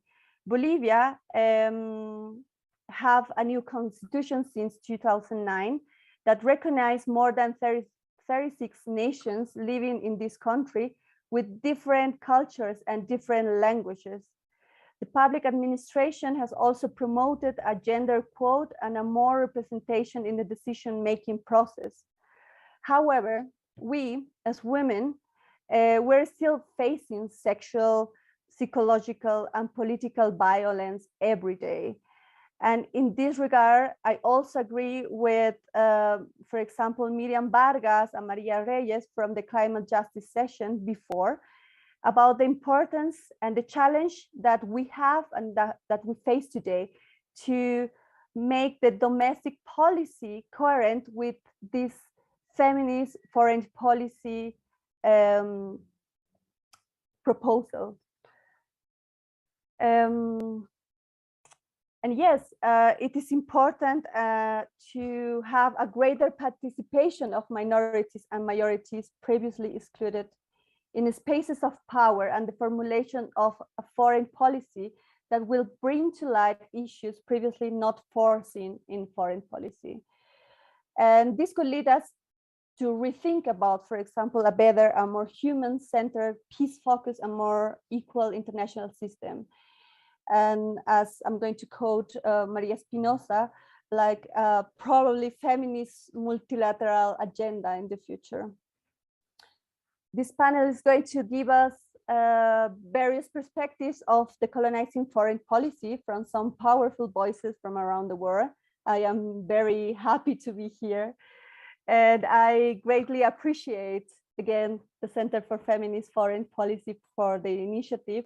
And thank you very much for this organization. So now I will give the floor to Rosbel Kagumire, our moderator for this last session. Thank you very much.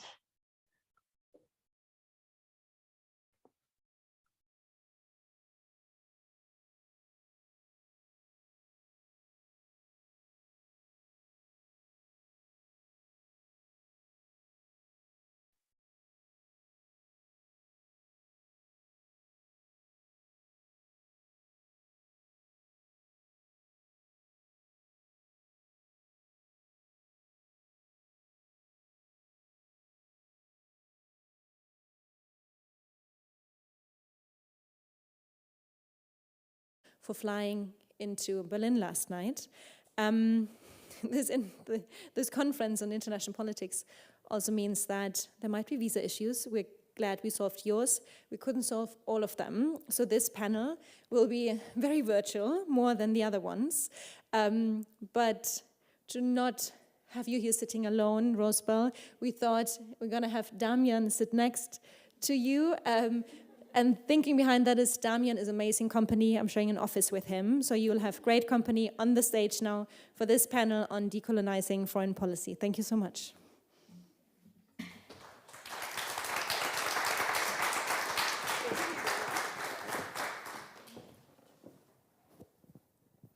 Thank you.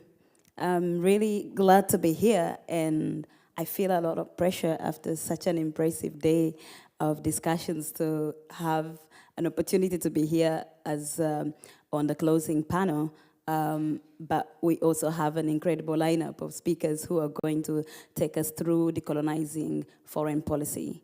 It's very important to understand that decolonization is not something new. To also understand that colonization was not an event that ended in one day when countries declared independence. Neither did it end in that decade. And it's very important to understand ways in which colonization continues today and how it shows up in foreign policy, but also not only showing up, but being the bedrock of foreign policy to this moment. So what do we mean when we insert the word feminism in the already complicated imperial, colonial, patriarchal world? What does that mean when we bring in the word feminist? It's a very heavy lifting work we are embarking on. But recognizing the challenge is the first step, and not running away from that, from the fact that that space is already still complicated, and we don't arrive here the same. We are not arriving at the table, the same people with the same voice. And it's very important to continue to look at who is on the margins and bring them to that conversation. Not only bring them, but how do you make room and make the space what is needed for them in order to actually impact change in that space. So, Damien, thank you for joining me. And we're going to have our great speakers online who are going to join me on this panel.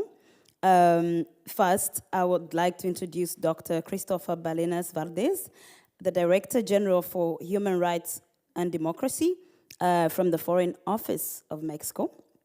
You're welcome. We also have Kara Jabola Carolas, Executive Director of the Hawaii State Commission on the Status of Women. You're welcome. Another speaker we have joining us is Priyanka Bide from the Kuben, I'm so sorry if I'm not pronouncing the initiative very well, initiative from India, and she's going to be sharing with us great perspectives on foreign policy and feminism from India. Last but not least, we have Rafia Zakaria, who is an attorney, feminist, journalist, and whose work I admire. Her latest work is called Against White Feminism, and it will be very important to listen to these voices. You're all welcome to this panel.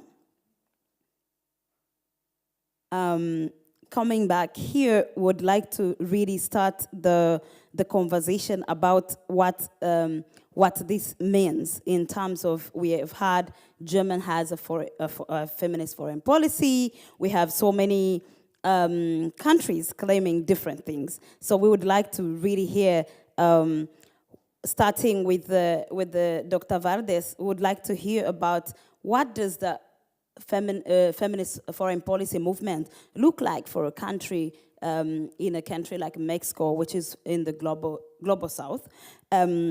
What does this movement look like? What specific perspectives you would see that being brought forward that could maybe not be found in what we are seeing in the global north movement? Thank you. Thank you very much, Rosbel. Regards from Mexico City. I regret not to be there, but of course, I congratulate the organizers, especially the Center for Feminist Foreign Policy in Berlin, and of course to Christina for this successful meeting.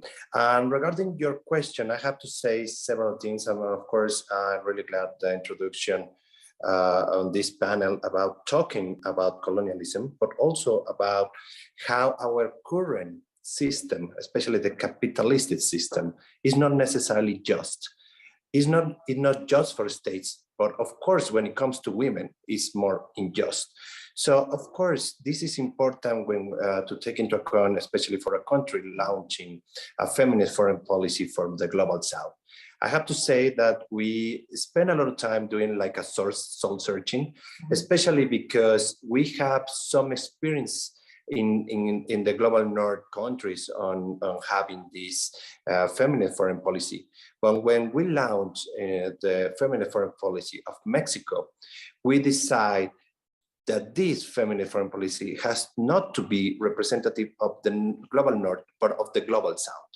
So of course, we need to honor the feminist movements coming from the global south, but also to create an impact on the current trends, and especially to try to decolonize the feminists, especially as you were saying, the white feminists, that is important, especially because, as I was saying at the beginning, it's not just for women, it's not just for states, and you create asymmetries of power. So basically, and that's the way we see feminism from our point of view, has to be disruptive.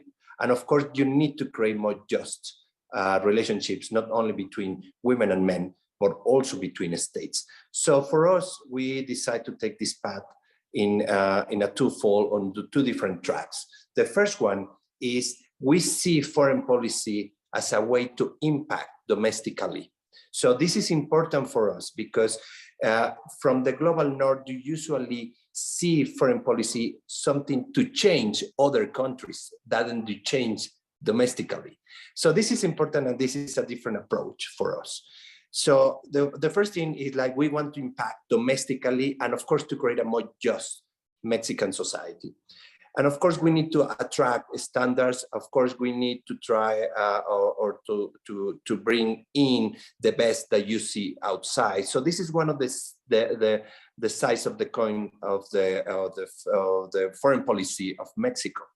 But secondly, we take pride of Mexico being a key actor on discussing international issues, especially when it comes to gender, women, and girls' rights. So it's important also to impact in global discussion, and of course to push forward a progressive agenda on women and girls' rights, especially when it comes to sexual and reproductive rights and so forth, you name it. So for us, it's important to have this idea that basically you have two tracks to work on.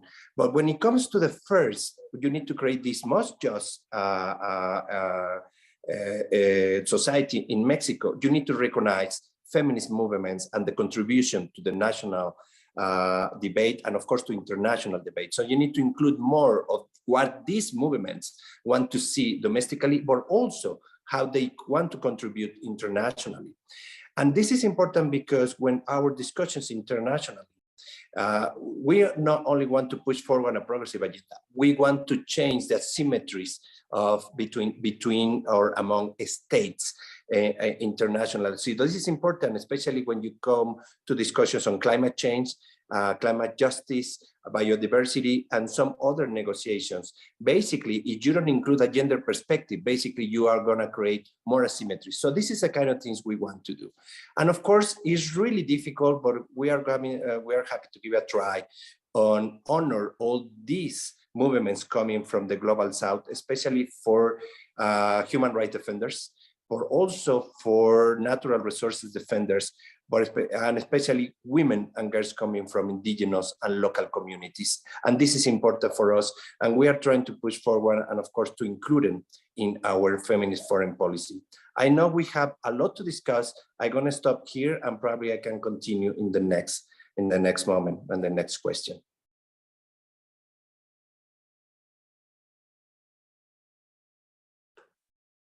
What we could look at from Mexico as we continue looking at the feminist foreign policies elsewhere. Now, I would like to bring in Priyanka. Priyanka, you have done research around feminist foreign policy for India and what it could look like, kind of painting our imagination of what that could look like for India and for Indian people. Could you really explain to us what that looks like? Because a lot of it, as we've heard, in this field, we've seen a lot of takes on feminist foreign policy that is really around transatlantic kind of conversations. Would like to hear from what you have found out and what your imagination and vision looks like. Thank you. Thank you very much, and thank you also to CFFP for organizing this very important summit. It has been wonderful listening to the panels through the day.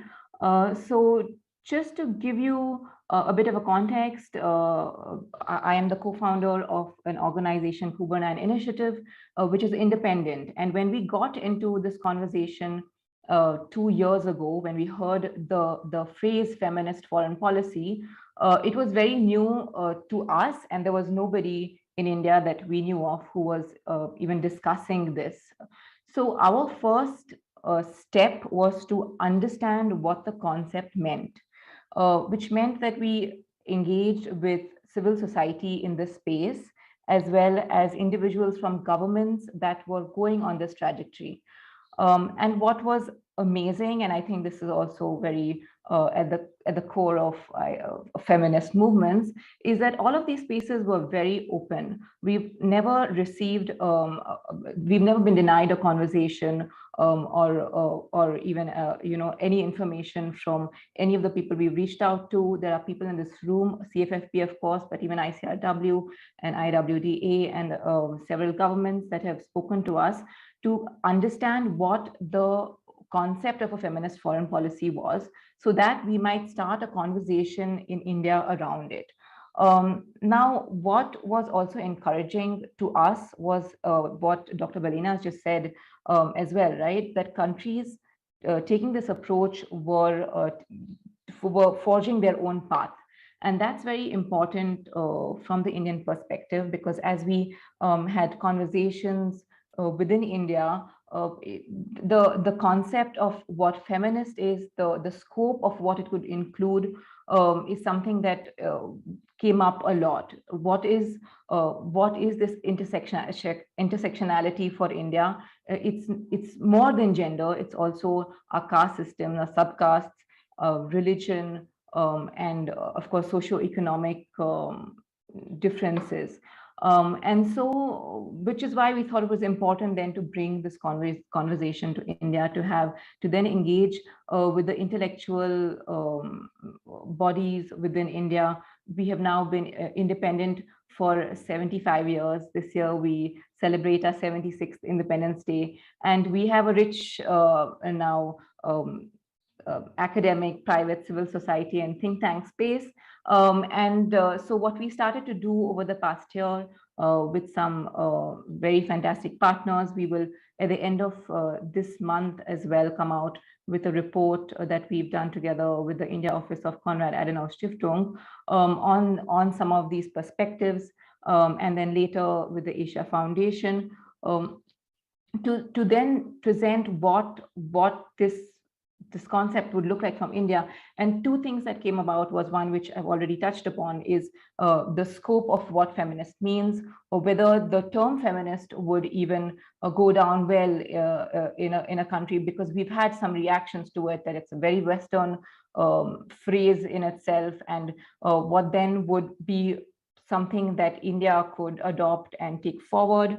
And also then to look beyond just the intellectual musings and see what an operational policy would be for India. And it was, of course, for my initial research itself, it was very encouraging to see that we already have some gender considerations in various parts of our foreign policy. And so there is a base. We are hopeful, but this is just a drop in the ocean. We're just at the beginning of our research. And of course, we need to do a lot more to be able to present and create a structure and frameworks for what it would mean for India. Thank you. I'll stop now. Thank you so much. There's a lot to unpack there in the fact that the label, the word feminism itself evokes different thought, meaning in different spaces, and how you use it, how you navigate it is different in different societies. I would like to go to Rafia. Rafia, you've written a lot about what the dangers of having a feminist movement that looks like middle upper class white women, and what the dangers to actually in different parts of the world that looks like. But also in terms of the great work that indigenous feminists, black feminists in Latin America, in Asia, in the Middle East have been working on. And I would like to hear from you bringing that conversation, because without understanding the contemporary conversation on feminism, then we are not really ready to have a feminist foreign policy. So it would be good to hear from you about your work on these kind of discourse. Rafia. Thank you so much, everybody. Thank you, Christina, for putting this together. I've been listening, and I truly respect you for, bringing this group of people together and creating positive, propulsive conversation around this, because as someone said in an earlier panel, it's very easy to criticize and much harder to build something up. And now that I've said the nice thing, I'll start saying bad things about feminist foreign policy and criticizing its basis. So, as my book is called Against White Feminism, and it essentially looks at the role whiteness or white privilege has played within the feminist movement.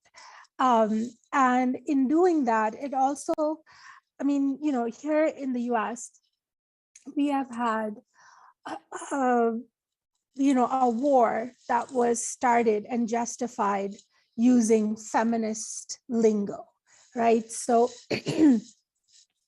from way back in 2001, we said we are going to liberate Afghan women, and we went there, and along with that debacle came this idea of a feminist being someone who works for the CIA, or who's fighting in the military, or who can wield a gun, and other similar sorts of images, which is and my fear for a feminist foreign policy lies in those images, right? Because what they're trying to do is align feminism with strategic national interests.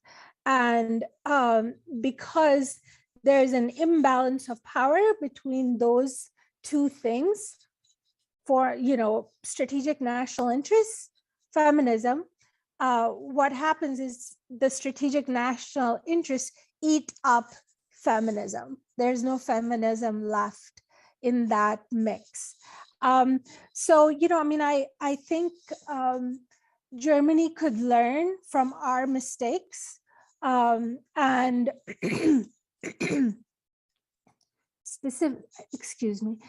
specifically for Germany, I wrote an article on feminist foreign policy in Germany, and it focused on, because, when I present this to British audiences or American audiences, like, everyone thinks that they're not part of the problem, right? Like, it's not, so I'm gonna read just a small bit of a letter that was written by the chief, the man who was administering colonies in southwestern Africa. So this is a German military commander who is writing about the fact that in Southwest Africa, Germans have started to marry local women, and what sort of problem that poses. So he says, the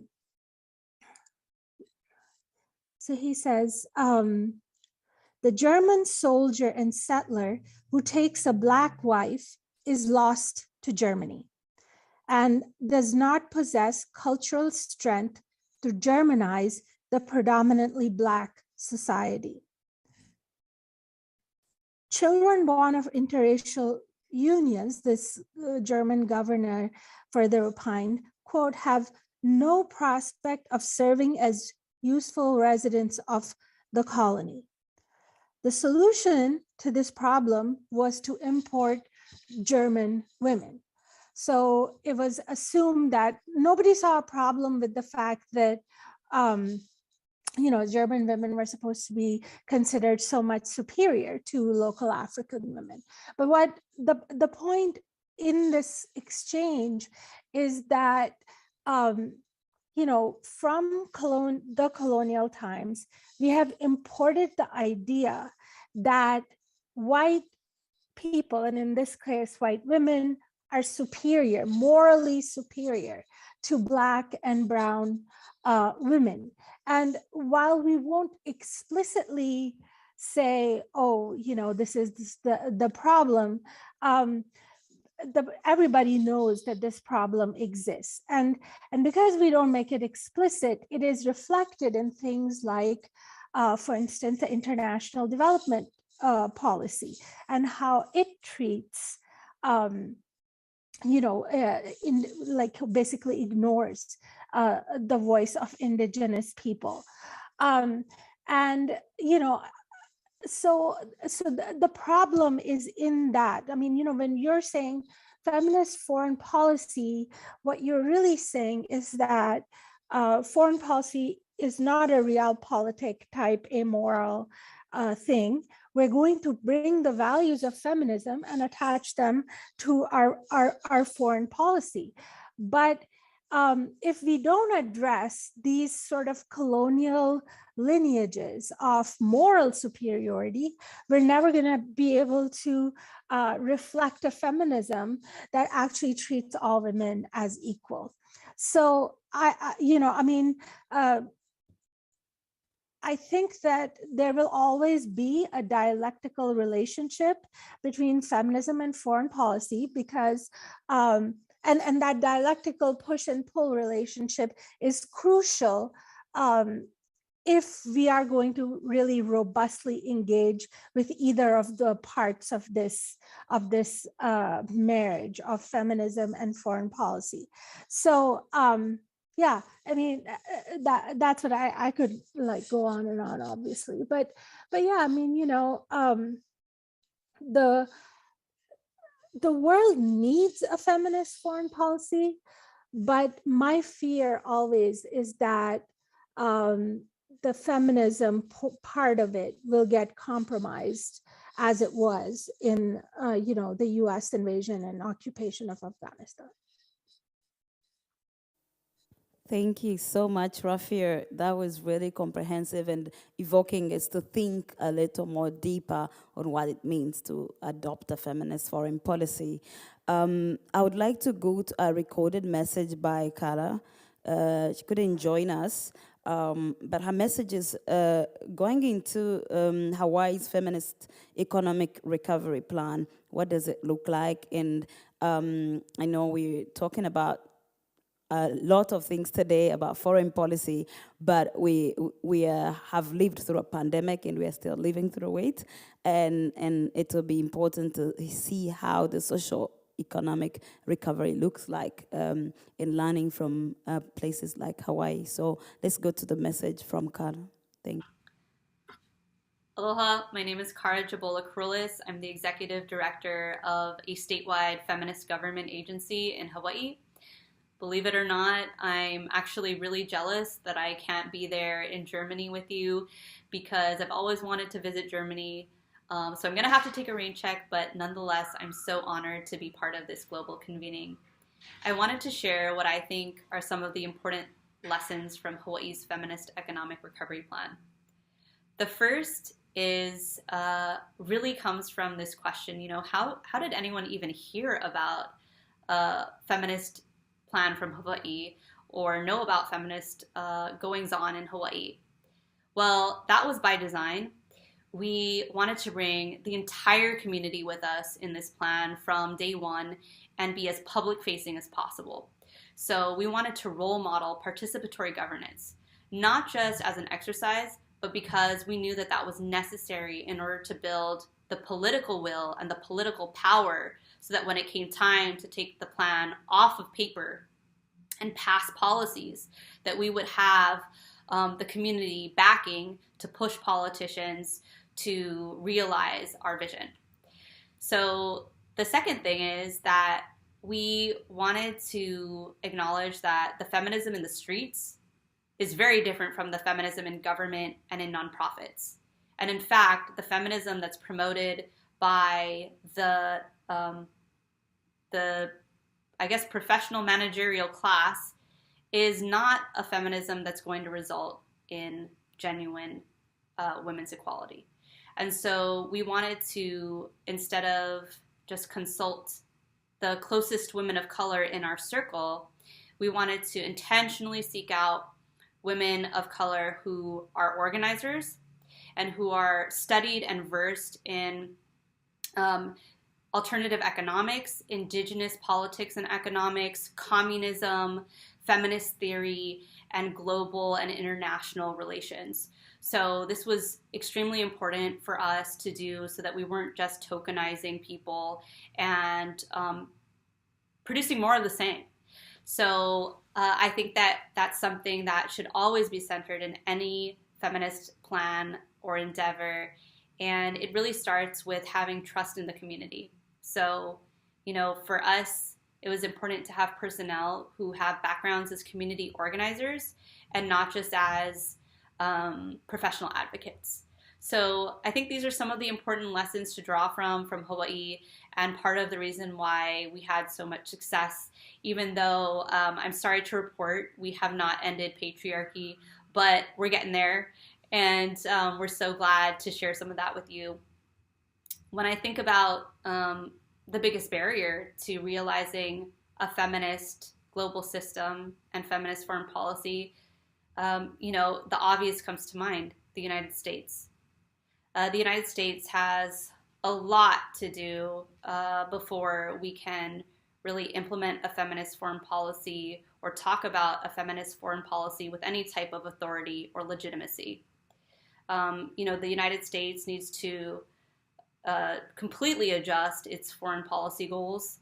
Advancing capitalism, or what is known on paper as advancing democracy, is totally antithetical to realizing women's equality. Also, promoting and pushing American values throughout the world is harmful to not only women, but especially Indigenous women, and the values that we need to sustain us and bring us to a world where we can find genuine safety and equality. Another thing that the United States has to do right now is what's known as BRAC inside of government, so base realignment and closure, colloquially known as demilitarization. We have to end the spread and really outsized military presence of the United States immediately. We also have to make sure that any type of feminist government plan is explicit about ending the military prostitution complex, which is really the root cause of rape culture and the harm that it continues to spread in colonized communities. And then finally, the United States has to clean house. We have to get our house in order. We need to pass basic women's rights in the United States before we are telling others how it's done. You know, we famously don't have paid maternity leave in the U.S. I, as the director of the Commission on the Status of Women, did not even have access to paid maternity leave. So these are some of the most important things that I think the United States needs to pursue in order to be part of this conversation and earn its place in this conversation at all. So thank you for allowing me to share some of my insights from Hawaii. We hope to be part of the conversation and for you to recognize our place in the world community and as part of this movement for women's liberation. So thank you so much, everyone, and have a great conference. Wow.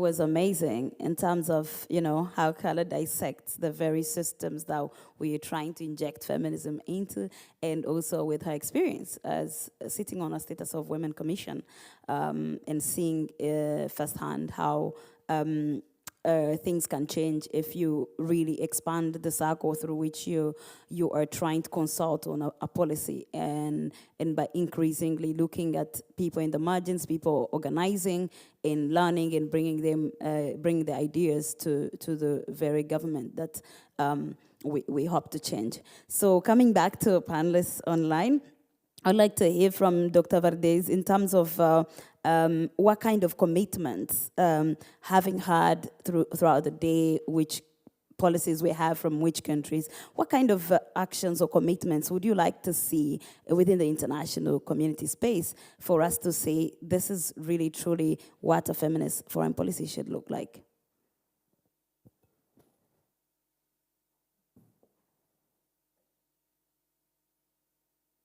From our people, I suppose when you talk to NGOs, they want to see more ambitious action, especially when it comes to international negotiations and domestic policies.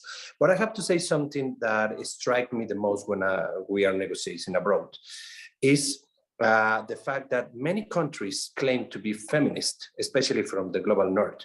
But when it comes to international negotiations, not necessarily are those pushing forward a feminist agenda and, of course, gender and women's rights. So for us, it's important to see the compromise of many countries with a progressive agenda when it comes to women and girls' rights. And of course, this is important to move from paper into action. And this is essential, especially when you are talking about an international system. So one of the things is to see a compromise, because as we have been discussing in this panel and in the previous, during this summit, it's like there's a lot of people talking about feminism, but you need to move into action and you need to put into action all the things that you say. But one of the things that is important to highlight is how to do it. And especially because most of the feminist foreign policies are patronizing. And of course, they want to maintain some kind of control between the global north with the global south. So this is not necessarily just, especially for women coming from the global south. So we need to see these countries claiming to have a feminist approach or this other to have a feminist policy to compromise in the negotiations. And of course, we want to see that they are thinking not necessarily, as Cara was saying just before me, not only to compromise to other countries or to impact in other countries' national policies, but you need to clean the house yourselves. So this is important to keep in mind. And of course, one of the things that I'm really disappointed in some point is like when you talk to the global north countries, they claim to have many ways to avoid or to dodge the responsibilities on pushing forward this progressive agenda.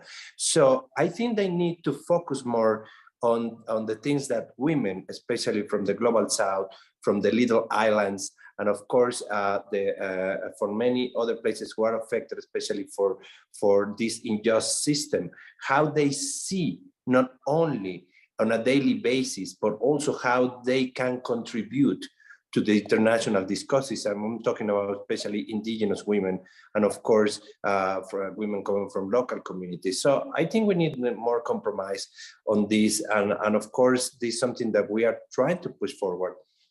Being the first country with a feminist foreign policy coming from the global south actually creates a lot of pressure on us.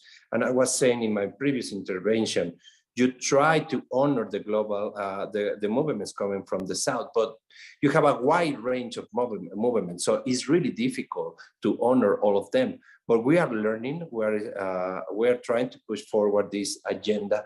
It's difficult, especially because in the one hand, we want to set the bar really high, not only for other countries from the global south having a feminist foreign policy, but also for those in the global north to have a feminist foreign policy. They need to start thinking not only about impacting through cooperation, but also to make a kind of soul searching and try and start making changes within and of course internationally.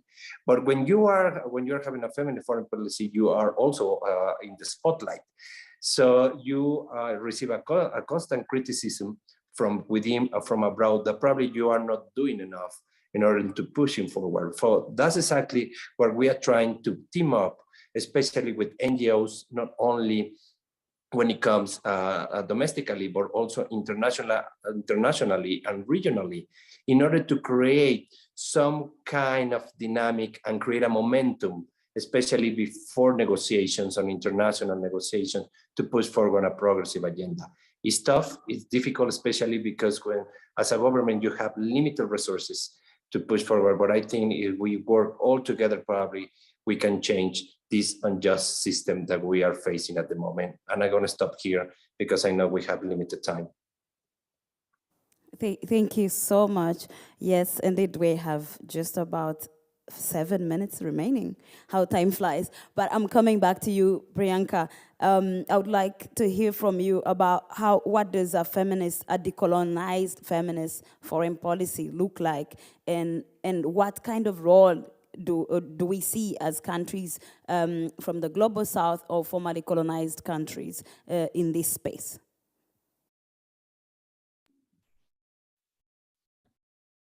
I think the time is right now for countries like India and others in the region to kind of contribute to this evolving understanding of what a feminist foreign policy concept could be like, because it's still an evolving concept, and we then need to bring our perspectives to the table now rather than it become a framework that is prescriptive. Which is why we find at Cuban Initiative, it's important to have these conversations internally to talk about the phrasing of it and how that might be problematic of where a country like India might start in having an inclusive foreign policy, and that it's okay for us to have a different trajectory from what is happening in other geographic spaces. So I think it's important to have these discussions like the one we're having today, where there are diverse people from diverse parts of the world sharing these perspectives. This is a very important intellectual exercise to break these barriers of global north and south, and just thinking, I feel is a very important. And then of course, to understand that countries will take their own path and that it's okay, and what that might be would be for it to come from those countries itself, what those concepts might be. So much. And last but not least, I would like to go to Rafia again. Here we see a lot of countries. You've talked about the United States, for example, but we see countries also in Europe, countries like Germany, struggling with their colonial past. And how do you reach true commitment in addressing the colonial histories as you go along proclaiming a feminist foreign policy if you haven't truly addressed your past in relation to the colonial justice, injustice and racial justice? How do we go forward, and how do you see what could be a way forward on that? I think that Europe in general has, it has a ways to go where in this project of adopting a feminist foreign policy. And my biggest worry about the proliferation of this term and the use of it is that because white women are presented as the ideal feminists, right? The ones who've like done everything and they're liberated and etc. I think it can become yet another tool to condescend to, countries in the global south, countries that are not as wealthy. So I think that it is very, very crucial for Germans to talk about race and to confront the inequities of their colonial past and the ideas they have had. Because once you make these ideas explicit, you can start to sort of gouge them out of your understanding of how feminism developed, for instance. So I always present the example of the waves. Well, the waves need to be abandoned because they are entirely centered on white upper middle class women and their concerns and their fights. The final thing that I would like to say is actually a very concrete something very concrete that I feel like everybody who's listening can participate in. And that is the fact that we live in a world that's full of humanitarian crises, and less than 2% of the boards of humanitarian NGOs have any person of color at all. So that means like 98%, they're white, and these large NGOs. So it would be fantastic if the government of Germany would say that, we are not going to donate to international or, assist international humanitarian NGOs that do not have women from the global south and from countries that receive humanitarian aid on their boards. You feel free to tweet this to Annalena Baerbock because it is something very concrete that she can ask for that has the power to transform at least one of the areas of international engagement. Is just, tweet and say, only 2%, there are only 2% people of color on the boards of international humanitarian NGOs. Let's change this. And I think that the German government could be a real pioneer in these terms by bringing this problem, a very egregious problem, forward and and presenting something very concrete that's being done, a very concrete ask because Germany has accepted this or has decided not having a feminist foreign policy. So yeah, tweet to Annalena Baerbock. Tell her we have to make the humanitarian boards less white. So much. That is so poignant because these conversations actually have been ongoing in the anti-racial movements that are across the world, but we still see the same structures not moving much an inch. So this is very, very important point, Rafia. We have a question. I would like to bring it to Priyanka because you've researched feminist foreign policy. The question from would people see feminist foreign policy coming from the North, meaning global North, primarily as a threat towards indigenous feminist power?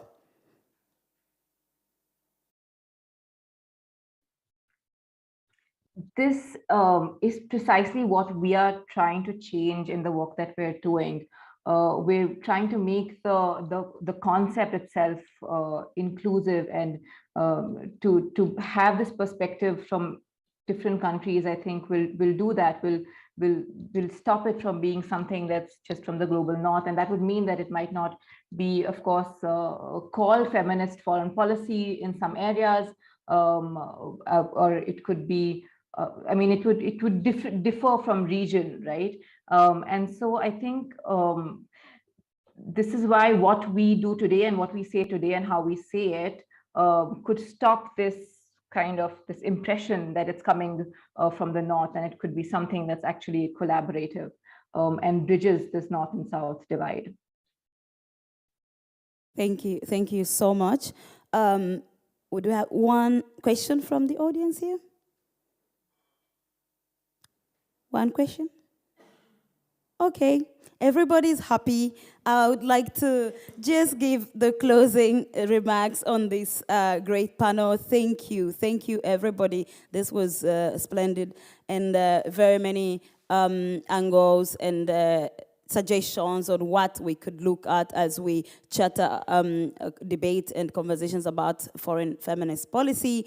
I think it's very important to understand that foreign feminist policy is about the foreign and what is perceived to be foreign.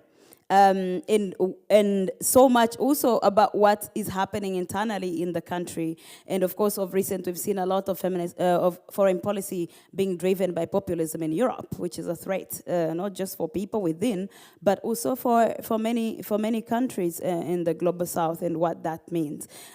So it's very important to think about that, but also think about the fact that feminism is not about women, and neither is it just about gender. It is about addressing systems of power and oppression that have existed historically and marginalized many people. And a lot of people don't have the privilege of existing at just one system as just being a woman. And I would like to quote Audre Lorde, who said that this struggle is not a single issue struggle because we don't live single issue lives, you know.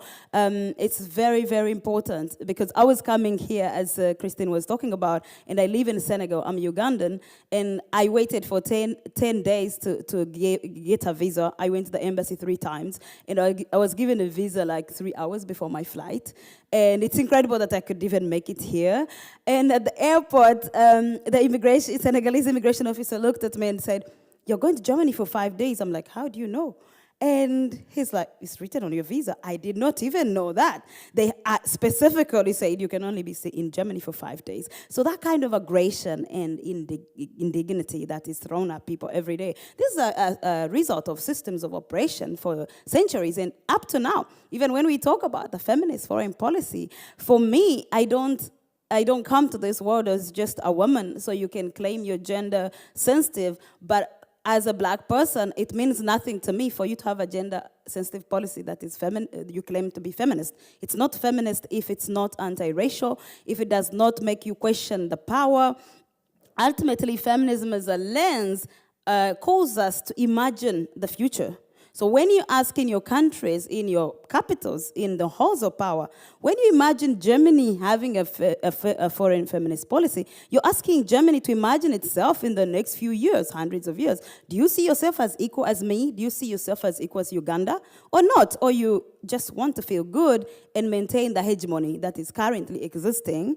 I think it's for me, it's very important every day to probe, to ask, what do you mean that you want a feminist foreign policy? Do you want equality, or you just want to just give us a bit of, a feel-good story, and then in 10 years, 15 years, we look back, but we're in the same place or even worse. So for me, that matters, and it's personal, as last speakers have talked about. And it's the same story. I think one of the speakers earlier talked about how Africa is grappling with the Russia war on Ukraine. And the hesitation for many to actually take a side. It's not like they don't see the reality, but there are many realities that happen with them, actually outside the war. It has nothing to do with the war. They can see it clearly. But there's so many things that happen, and double standard that is everybody talking about. Even in the same war, the treatment of Africans on those borders, it's not, I'm just talking about me being in a safe place in Senegal, being tossed about the embassy, but many people are stuck on different borders, looking at Spain, every day you see Senegalese migrants on those borders, but, the same CNN or Al Jazeera telling us, taxi drivers in Spain drove all the way to Ukraine to get refugees. Great, noble thing, but can you just be human to every human being? And that's why we are grappling. So no amount of course, bullying African countries is going to make them change their stand or how they feel, because it's rooted in how they feel they've been treated internationally and in international systems. So it's not really about Ukraine. It's about what about us? Where are we? What do you think of us? We are all human and worthy of dignity and respect that you accord so many. So I think that ultimately we should not lose the feminism to international relations that Rafia reminded us. We have to continue to get that feminist fire to make more tables, but also dismantle more tables, and feel free to say we can't be in this room.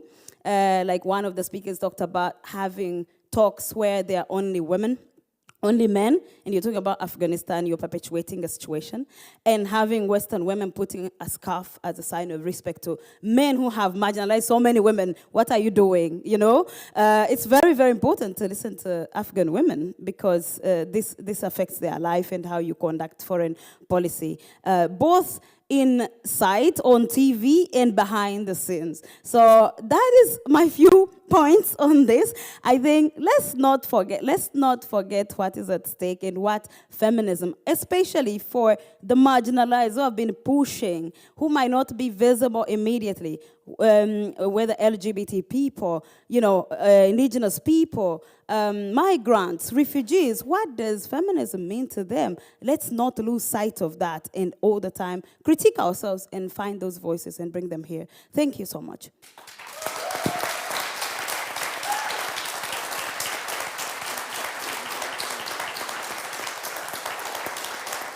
Sorry, I would like to say thank you to our panelists. I'm so sorry, I'm so used to be in a room full of people, but you have been incredible. We learned so much from you, and you're powerful. Continue to use your spaces and continue to give us those solutions because the world needs to hear more ideas. Thank you. We appreciate you. Thank you, Kristen. Thank you for this feminist fire, Rosebell. And because at the center we're trying not to reduce people to their looks, Damian, you can actually come back on stage and speak and give the closing remarks of what was an incredible day, I think. But you have some more thoughts. And you're getting the others? Yeah. Okay. Thank you, Christina. If I could please ask Sarah, Adelaide, and Annika to join me here for a couple of minutes and ask all of you to bear with me for another couple of minutes while I try to wrap up today. The three people that are about to come up are the people you haven't seen yet on screen.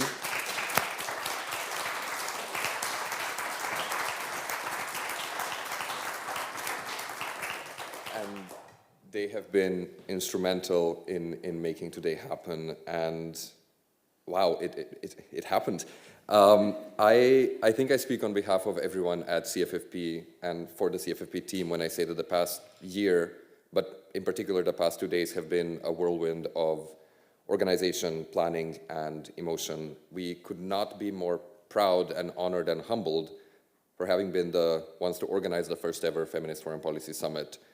And I really would like to thank the entire CFFP team, and in particular thank Anna and Christina, who have been working tirelessly for over a year through 2 pandemic-related cancellations and postponements to make this summit a reality. We are such a small team, and I keep being amazed by how much we get done. I am constantly humbled by the expertise, professionalism, and kindness of this team. It's a privilege to be working alongside you.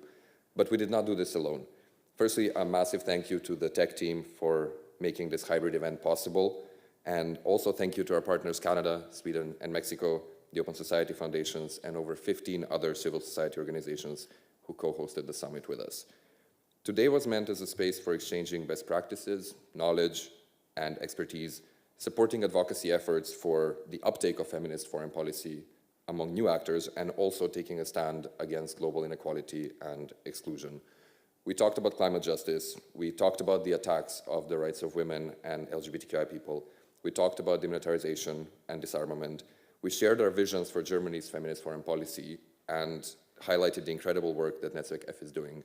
And we talked about decolonizing foreign policy and feminist foreign policy, without which we can't really do anything else. The panels, the speakers, the questions, all had one overarching aim to really underline the incredible importance of taking a whole-of-society approach, a holistic approach to policy development, and ensuring that the nothing about us, without us principle is the core of everything that we do. And learning to not only hear, but truly listen to those that experience life differently from ourselves. Working intersectionally, seeking out the connections between issues, and breaking the silos that we have been working in is what we need to do. We can then actually maybe change the world. As Minister Baerbock said in her opening remarks this morning, Not that long ago, the very idea of a feminist foreign policy was met with disbelief, skepticism, and ridicule. 8 years on, as feminist foreign policy is becoming cool, we, as activists, advocates, are still faced with disbelief, the delegitimization of our work, and unfortunately sometimes malice and violence. I would echo Ray Atchison and highlight again that when confronted with the "you have 30 seconds and zero budget to solve every problem ever created, otherwise you're just another naive feminist," we need to be steadfast in our principles. We need to be steadfast in listening to those who are or will be affected by the policies that we develop and advocate for, and we need to keep sharing our vision of a new, better world. Lyric Thompson said in the reception yesterday, "We will never arrive, we can only iterate further." And on this note, dear policymakers, we could not be happier that the number of governments adopting or considering a feminist foreign policy is growing. I believe I speak for CFFP, but also our fellow civil society advocates when I say that we look forward to supporting you in elaborating and advancing feminist principles in your foreign policy approaches. The term feminist foreign policy has meaning, and it is not a buzzword. And we intend to hold you accountable to your promises, accountable to civil society, accountable to all people remaining your critical friends. Thank you for your trust. Thank you for being here today, in person and virtually. Let's keep making foreign policy feminist. Thanks.